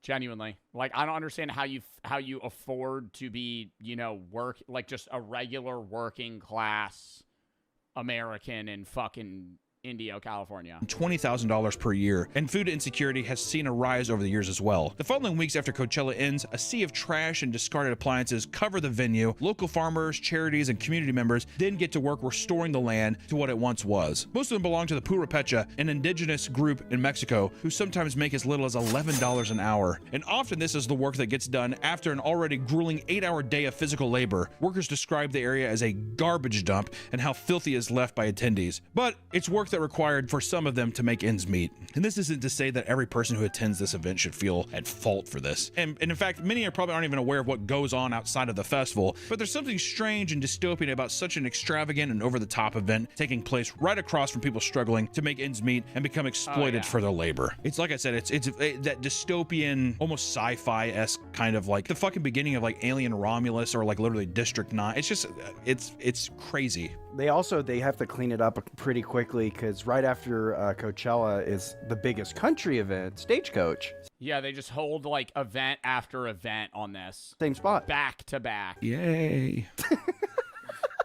Despite all the problems with Coachella, there are people out there that treat it like it's an essential part of their identity. Although it's probably changed a whole lot since its heyday, there's likely still some fun to be had, right? So, if you can afford it, maybe give it a try. Just be prepared for a little chaos, overpriced food, and hey, clean up after yourself, you fucking slob. I don't know what I'm supposed to tell you. You know, I fucking hate festivals. It drives me insane. People just take their cups, they throw on the ground, all kinds of shit. Don't be a fucking, just throw shit away. And even if it's like, well, look at all the other stuff, just be a better part of it. That's all I gotta say. And do lots of drugs. Yeah, going like, oh, everybody else is doing it. Well, it's like that's part of the problem, you know? Like, if you aren't one of those people, then less people fucking litter and the event's better, and then, you know, it's just a better experience for everybody.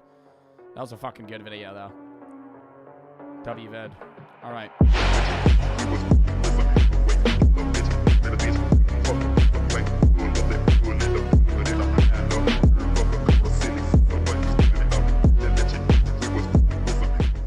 The most hated airline in the world. Ryanair is the largest airline in Europe, flying over 180 million passengers every year. And unlike most airlines, Ryanair offers flights for as little as $9.99. But how the hell do they get a flight for $9.99? Is it like a 30-minute flight across cities, bro? A $10 airline flight? I feel like the average plane flight that I'm buying costs like $300. For every passenger who loves Ryanair's cheap tickets, there's another one who has sworn never to fly with them again. Ryanair is infamous for charging ridiculous. Well, I hate to be that guy, but if you're getting on an airline that's, you know, charging $9.99 for a plane seat, I'm assuming there's a catch. Coupled with the fact that you're probably going to have pretty bad service. I think it's fair to like rate something very poorly, but in light of the price. Like, if you're getting on a plane that's taking you across multiple, like, states or countries, and you're paying $20 for your seat, and you're like, dude, I was crammed in the back the whole time. It was really uncomfortable, and it smelled bad. I mean, what did you think? You know? You thought you were going to get a fucking five-star experience? Sitting in the back of the plane in Ryanair, you know? Basically standing up by the toilet seat. Ridiculous hidden fees, taking passengers to unexpected destinations, and changing their schedule. That's kind of fun. If you don't have anywhere specific to be. How do you get on? What do you mean Ryanair taking them to unexpected locations? Like, you get on the plane thinking you're going to Germany and you end up in, like, Philippines? At the very last minute.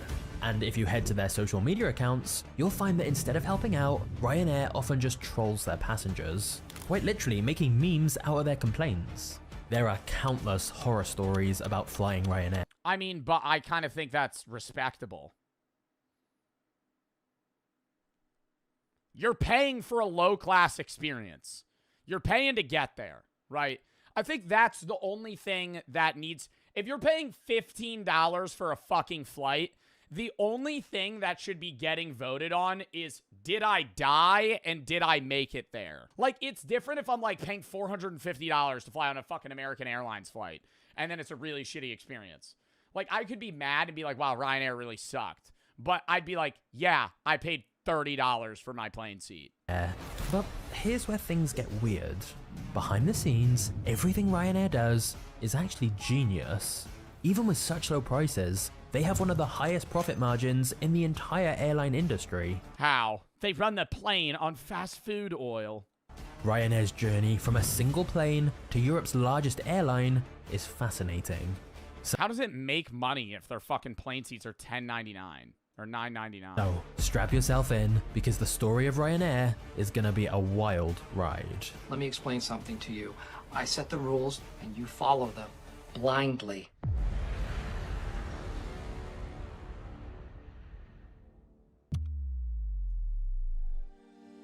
Tony Ryan began Ryanair in 1984, starting off with just a single aircraft flying from Ireland to London. However, as they tried to expand and offer more routes, the business started losing more. Ireland to London. Isn't that not... That's like an hour flight.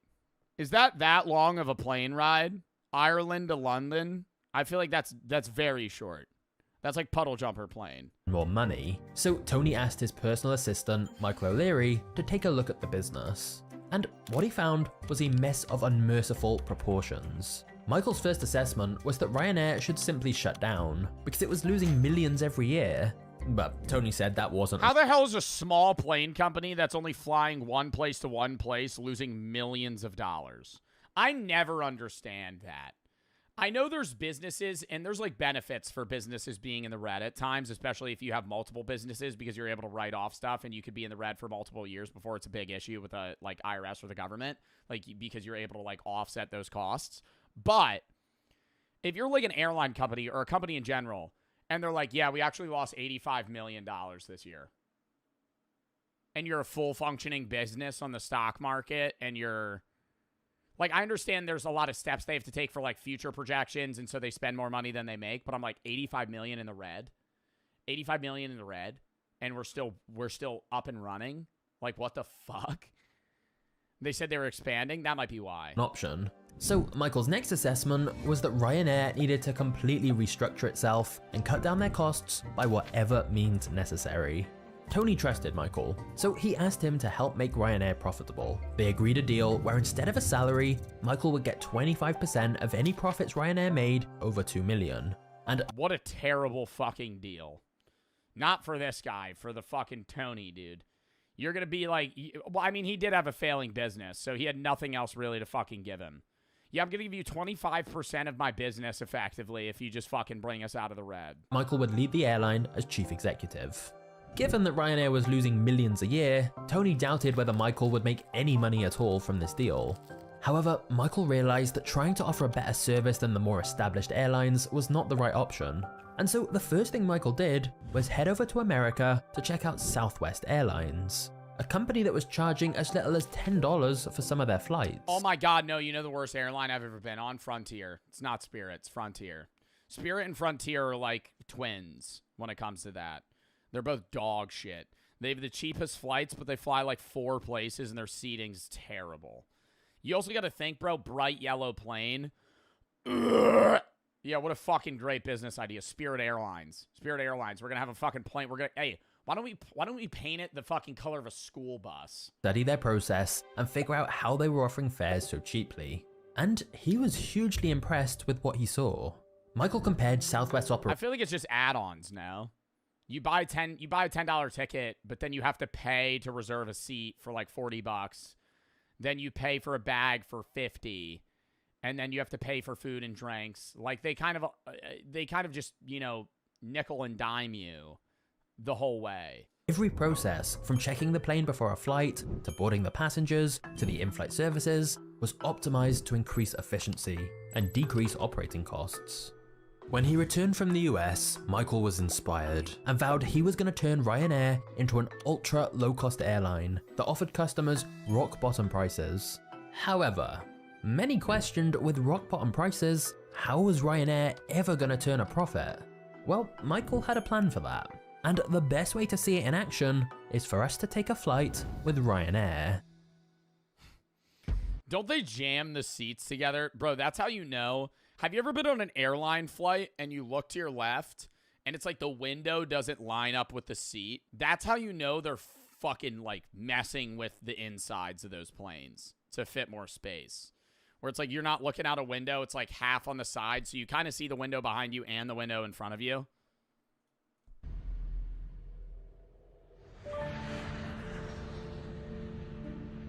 I saw one picture, and I feel like it was a fake image, but it was supposed to be like these new airline seats that they're inventing. Oh my God, is it real? They're stand-up seats where like you're so much closer to the person in front of you. You kind of like half sit. You're in like a crouch position almost. Like you're on a roller coaster. Ooh. I know my ass would be cramping out. Dude, look at this. Who the fuck invented this? And in the American economy, you know, I hate to be that guy. 40% of Americans are overweight or obese, all right? And you're going to try and tell me that, like, anybody over 200 pounds is going to fit. I don't even know if I weigh 178 pounds, but I'm tall, right? I don't even know if I would fit in this fucking seat. Ticket. But you can only buy Ryanair tickets online. That way, the process is streamlined and they cut out travel agencies taking a commission. Ryanair's tickets are especially cheap, but that's because customers are really only paying for a random seat on the plane. If you want to choose a seat so you can sit next to who you're traveling with, that's extra. And if you want to take I literally said that. That's how they fucking get you. Because I always travel with Brooke. I'm like, oh, wait, and it's not just Ryanair. I'm like, oh, dude, it's only like $100. It's only $100 for this fucking ticket. Oh, but if you want to sit next to somebody, it's $95 per extra. And I'm like, oh. any luggage other than a backpack, that's extra. What's the most amount you spent on a ticket? Iceland. I think the most I've ever spent on an individual plane ticket was probably like $1,500. No, it wasn't to Iceland. I think it was to the Caribbean. Because it was just they only have like 3 flights in and out. Traveling to Wyoming was very expensive as well. Because everything goes through Denver. On the ticket itself. Ryanair saves tons of money this way because most governments tax airlines on the airfare, but not the add-ons. Not just that, it means Ryanair are always going to be at the top of price comparison searches, as they're sorted based. Oh, so it's like a loophole with the government too, and then it's just instantly free marketing. On what's that website that you get a lot of flights on? Expedia. Expedia is fucking running that shit, But you're taking 8 planes each way, all different airlines. You're going to be connecting 3 times. It's only $10 to fly all the way across the country. But you're going to connect in fucking 15 different states. Based on ticket price. All on different airlines. Not including the extra hidden costs. Now, when you're booking your tickets, make sure you don't fill in any of your details incorrectly, as Ryanair can sometimes charge over €100 to make any changes. Articles have pointed out that it is cheaper to legally change your name and passport than to change names on Ryanair tickets. When you arrive at the airport, Ryanair saves on staff costs too by not having any check-in desks, and they'll charge a hefty fee to anyone that forgets to check in online. After this, the passengers head to the gate, which might be inconvenient. How do you check in your bag then? Oh, they don't have check-in desks, but they still have bag drop. Airlines less for using certain gates, and Ryanair always takes the cheapest ones. Next, the passengers head onto the plane, but instead of using a skybridge, Ryanair makes them take a bus and walk up the stairs, because again, it's cheaper. Once inside, the passengers will see that there's no first class on Ryanair, because having only one type of seat, no first class on Ryanair, everyone's equal, streamlines the cleanup process after the flight. You'll also notice that the plane is absolutely crammed with passengers. Ryanair uses mostly Boeing 737s, which typically seat around 170 passengers, but Ryanair stuff around 200 in the same space. Oh my god, bro. For them to shove 200 people in the same spot, your knees have to be against the wall. Or not against the wall, against the seat in front of you, like pressing. And I'm assuming they don't have this feature. They don't have the lean back. I'm assuming all the seats are like hard locked upright. Like you can't move. The max that regulations allow. This means you won't have much legroom, and to make things worse, the seats can't be reclined. Yep. That's because these are the cheapest seats for Ryanair to buy and maintain. It also means some of their window seats don't have a window at all. Wait, this is what we were talking about. No window at all, though. I've never been on an airline where I didn't have a window. I've been on an airline where it's been like 2 windows split in my seat. In the case of seat 11A, this is what you're getting. Next up, the flight attendants give a safety brief. Just staring at a wall. God, and they probably charge more for a window seat if you want it. At Ryanair, window seat, eh? Doesn't look like that. Next up, the flight attendants give a safety brief. But instead of your typical safety brochure, the information is printed on the back of the seat's headrest. This way, there's no need for pockets on the back of the seats, which makes... I mean, who the fuck reads the safety brochures anyway? I always go into an airline going, if this bitch goes down, I'm dying, okay? I don't need... She always goes, and in case of oxygen, make sure you help your first in before assisting others. You can see the seatbelt in front of you, straps like this. You can also blow up the life jacket, or you could pull the tab. I'm like, bitch, I'm dying. Okay, if we crash in the middle of the Atlantic, it's cooked, right? We're not getting saved. Cleaning up way faster. And usually it's the flight attendants who do the cleaning themselves, which dramatically reduces Ryanair's staff bill. Our people are our most important asset. No, they're our biggest expense. Then the pilot introduces himself over the speakers, but they're probably not a Ryanair employee. Instead of hiring pilots the traditional way, Ryanair makes them start their own companies in Ireland and then hires them as contractors. Is that like a weird loophole so they don't have to pay them like fucking like health insurance and shit? This way they can avoid paying for health insurance. Yeah. I know the business methods. Independent contractors aren't required to get... Independent contractors, I believe, can work full-time and not get benefits. Because you're not technically working for the company. You're your own company that's getting contracted to do something. It's not a pre-watch, chat. That's just how business works. Insurance or severance. Once the plane takes off, passengers... Why would any pilot agree to do that, though? They have to be getting higher salaries. That's the only way, because why would any Ryanair pilot rather work with Ryanair than any other company?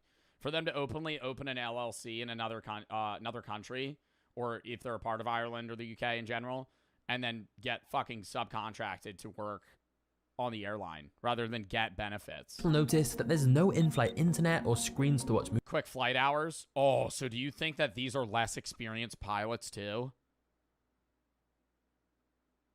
So they rack up more hours so they could go somewhere else? Oh, fuck no. Movies on. Oh, fuck no. That's an... Ryanair's got fucking teenagers up at the front, at the helm. Fucking flying that shit.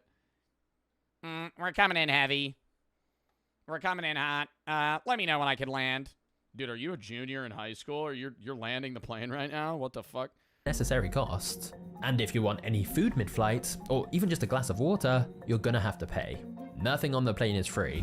You gotta pay for water? So Ryanair turns what is an expense for other airlines into another revenue stream. You won't be waiting long though. The average Ryanair flight is just over 2 hours. This is optimal for fuel efficiency, and it also... Isn't it common for people in the UK to take Ryanair to Ibiza, Spain, like every weekend? For like $10 or something. When the passengers land, they might find they're further away from their destination than they hoped. Ryanair usually flies to secondary airports outside big cities, as they charge much lower landing and takeoff fees. For example, the Ryanair ticket may say London, but instead of flying to one of the main airports like Heathrow, Ryanair may go to Luton, which is not even in London. Or Pissed.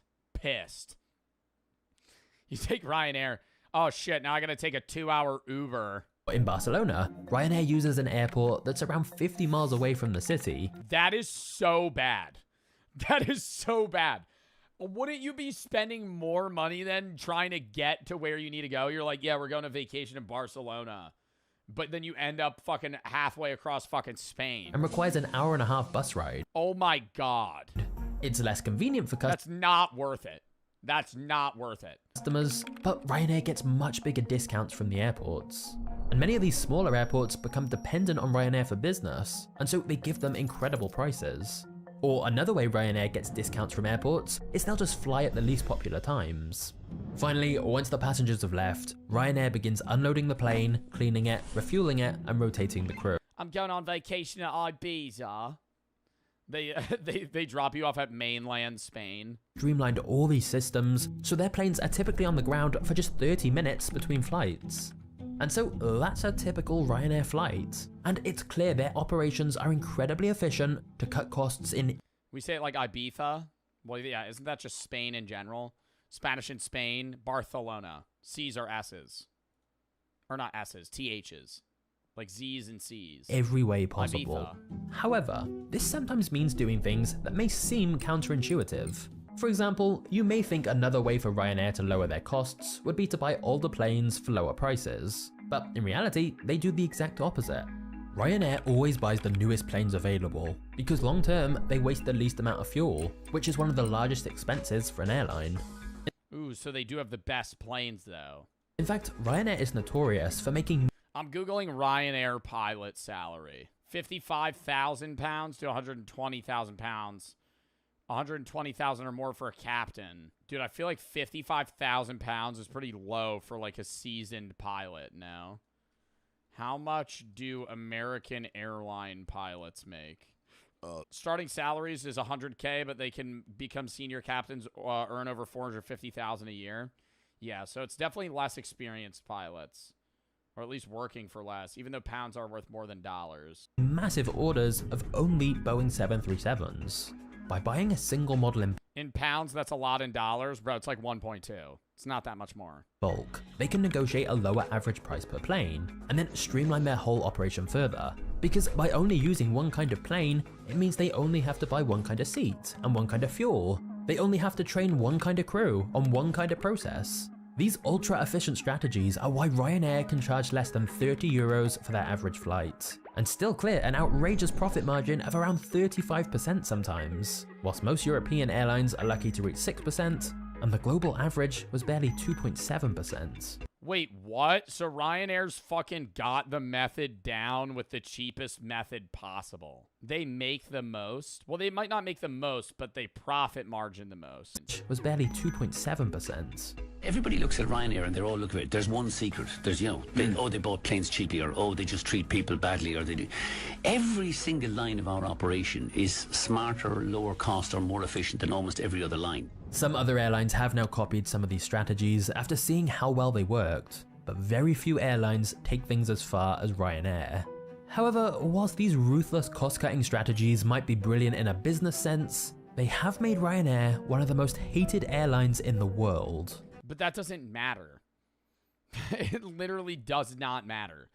It matters if you're a luxurious brand. If you're the cheapest brand in a marketplace, in a market space, rather, it does not matter how bad the customers hate you. If your prices are low enough, they'll still fly with you. Or they'll still buy from you. Like, they could despise you to a T, but if you are undercutting the competition so heavily, they just have to buy you. And Ryanair's response to this is far from we don't give a fuck. Ordinary. Before we get to the next chapter, it's time to answer a question I get a lot. This is an ad.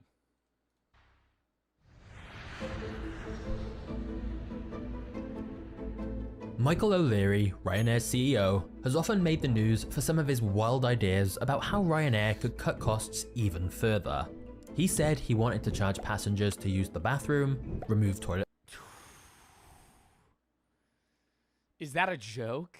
Now that's a little extreme. You're going to charge people to take a piss? Are you allowed to do that? Be like, yo, I really got to take a shit. That'll be £5. That'll be £5 now, lad. Otherwise, we have a poop bag and a curtain that you could shit in the back. And even sell standing tickets.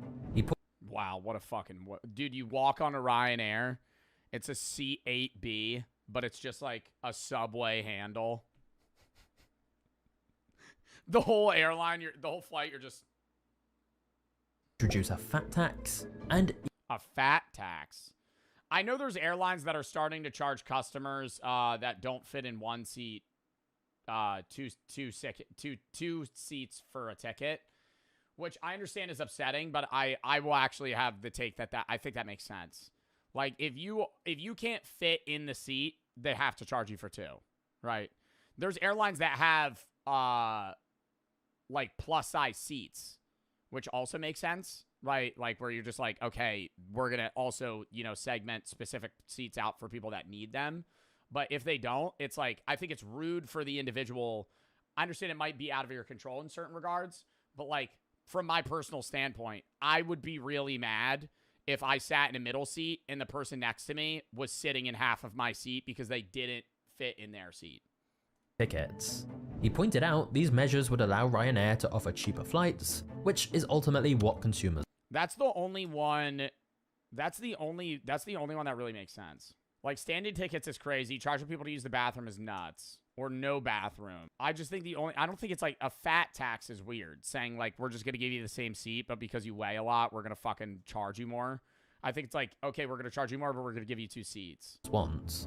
And in some cases, there may be some logic to it. It would make perfect sense to me to charge for toilet access. One, it would reduce the number of people who are bothering other passengers getting up and down going to the toilet on board the flight. And two, I think we'd have fewer passengers using the toilets, and then we'd have less people queuing around the toilets on board the aircraft. None of these ideas have actually happened though, and Michael later said he'd often just say things they had no intention of actually doing to help generate free marketing. And we generated huge amounts of free publicity. Why? Because we'd no money for advertising, we'd no money for PR. So you needed some kind of loudmouth Paddy to be out there saying outrageous things like charging for toilets. Yeah, and it gets you out there, bro. And we're taking out the seats in the standing room only. None of which we actually planned to do, but it generated acres and acres of free publicity. Ryanair saved. It's also like they know they're going to keep the same business model. So from a social media perspective, if they're getting shit on, and some dude's like, I paid £20 for this flight and it's a fucking piece of shit. And Ryanair's like, I'm so sorry you had a bad experience, sir. Would you like a free flight voucher? Like, that's going to make you hate them, even though they're helping that one person, because it's like, you're still you still have shit seats, right? You're not changing anything. You're just being like, oh, I'm sorry you felt that way. Versus them being like, go fist yourself. Don't fucking take our flight then. Now people are going to be like, okay, well. A fortune on marketing by simply having Michael do interviews and say outlandish things to get headlines, which always led to more people checking out Ryanair's website and buying tickets. For example, when he was questioned why passengers are charged €20 just to print their boarding passes at the airport, Michael replied, well, I think they should pay €60 for being so stupid. He also said, if drink sales are falling off, we get the pilots to engineer a bit of turbulence. That usually spikes drink sales. Another way Michael helped Ryanair get free marketing was with creative promotions designed to get maximum. They start charging for the bathroom and then they purposefully do turbulence so you have to pee more. So one of our first best ones was we did this Valentine's Day promotion, which was 69 for 2. However, oh, but what if I die on the airline? Death tax. We're going to charge your family €100 to take your body off the plane. Not everyone sees the funny side. You'll find plenty of Ryanair horror stories and tens of thousands of— But I couldn't get enough oxygen. Well, we're going to add an oxygen meter on every passenger. You're only allowed 3 breaths per minute. 1-star reviews. If you breathe more than 3 times per minute, that's 50 pence per breath. Some newspapers started having an entire column dedicated to Ryanair complaints as there were so many. Like a woman who was charged €300 for Ryanair to print out her boarding pass. But Michael has openly stated he feels customers paying cheap airfares have no right to complain when things go wrong. He said, we don't want to hear your sob stories. What part of no refund don't you understand? Another example was when hundreds of passengers were forced to spend the night at the airport after their flight was cancelled. Ryanair doesn't... Ryanair... actually, we don't have enough money to put you up in a hotel, but here's a tent. You can make your way outside. And many asked if Ryanair would provide accommodation. Michael said, nope. Absolutely not. You booked a flight, not a hotel. One of their most controversial policies was forcing the disabled to pay up to €25 for the use of a wheelchair. Wow. Okay, now I think I'm gonna take a step back on that one. I don't know about forcing disabled people to pay for a wheelchair. I think that's a little crazy. One lady said, despite booking wheelchair assistance, I had to ask a fellow passenger to push me to the departure gate. And upon my What? They don't have... you're gonna need to pay somebody to come push you. return, I sat for an hour waiting for assistance on the plane, getting colder and colder. Almost any other company would offer goodwill gestures when things like this happen. But instead, Ryanair takes a different approach. When you go to Ryanair's social media, you'll find that instead of helping out, they're making memes from their passengers' complaints. For example, when passengers complain they paid for a seat but didn't get a window, Ryanair simply responds, read that again but slowly, you paid for a seat. Another asked them where their window was, and Ryanair replied, pay for the baggage you've stored under your jumper and then we can talk. One of their most viral posts was when a customer complained about the very narrow stairs Ryanair used, and said, I'll bring my own stairs next time. But Ryanair responded, bring your own plane next time. Some people question— At Ryanair, I'll bring my own stairs next time. Bro, I feel like you gotta be have you guys ever at a multi-million or billion-dollar corporation and complained to them before? I feel like I've never done that on social media. Because in any instance, I feel like they're not really going to care. I'm not saying it's pointless because that sometimes it does matter. But, like, a lot of the time people will be like, at Ford, my car blew up. Like, they're going to reply. Some people questioned, should a company be responding this way instead of apologizing? But another said, they charge extra for everything except Twitter roasts. No regular airline would ever do this, but in Ryanair's case, it's actually a genius strategy.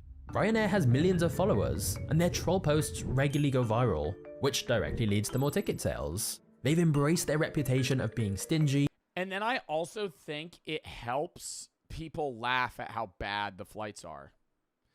Because when you follow them on social media, they openly make fun of themselves and other people about how bad their plane is. And then you actually pay $20 to go on their flight, and you're like, there's no window seat. I just got taxed $10 to fucking get a water, right? You laugh it off, right? Instead of being annoyed, you're like, this is Ryanair. They told me it would be this way, and it's this way. It's funny, right? So it still sucks, but it's like, it's how you perceive that, I guess, pain or upset feeling that you have. The airline. And as a result of all these strategies, Ryanair carries far more passengers than any other airline in Europe. Their typical airfare goes for less than 30 euros, and they've sold flights for as little as $4.99. They might not treat you like royalty. Bro, that's insane. A fucking I know it's 5 euros or 5 pounds. Bro, less than a $10 bill. You could board a plane and it'll take you to a different country. That's absurd. About what they are. Love them or hate them, they've given people the option to fly all over Europe at prices that are often cheaper than train tickets. So there's no doubt they've made air travel affordable for millions of people. However, remember how Michael You can do mystery flights? I've always wanted to do that. I don't know if is Ryanair the company that does that? I feel like there's a lot of companies that do that shit. I've always wanted to do that though. How do they prepare you in that sense? I think it's like kind of like a travel package deal. I don't know if that's Ryanair specifically, but I've seen this one company, Mystery Flight Company.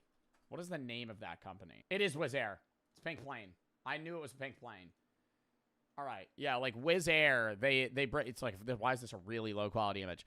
They bring you anywhere, but I'm like, how do they book like your room and board as well? Like, if I'm going, hey, I'm going to pay to go on this mystery flight, well, they're going to charge me a specific amount. So that kind of gauges where I'm going to go, you know? Compared their efficiency to McDonald's? Well, that's because McDonald's pioneered something called the Speedy Service System, which is genius. Just click this video now. Yeah, they drop you off in the middle of, like, a desert. Hope you have your vaccinations for the mosquitoes. Might get malaria. What? That would be fucking awesome, though. I wouldn't even be upset. If I took a Wizz Air airline flight and I was like, damn, dude, I really think we're going to be going to, like, Italy. I get dropped off in, like, the middle of nowhere in, like, Kazakhstan. I feel like that'd be awesome, no? Like, just having no idea where you're going. What do you pack, though? You don't know if you're going warm. Do they tell you? Like, if you're going warm or cold? Oh, fuck. Should I do that for a vlog one day? That sounds so fun. To go on, like, a Wizz Air. It's in Europe. But I feel like they only probably take you to places in Europe. Does that make sense? Like, I doubt they're flying you, like, you take Wizz Air, and then they fly you to, like, fucking rural Colorado.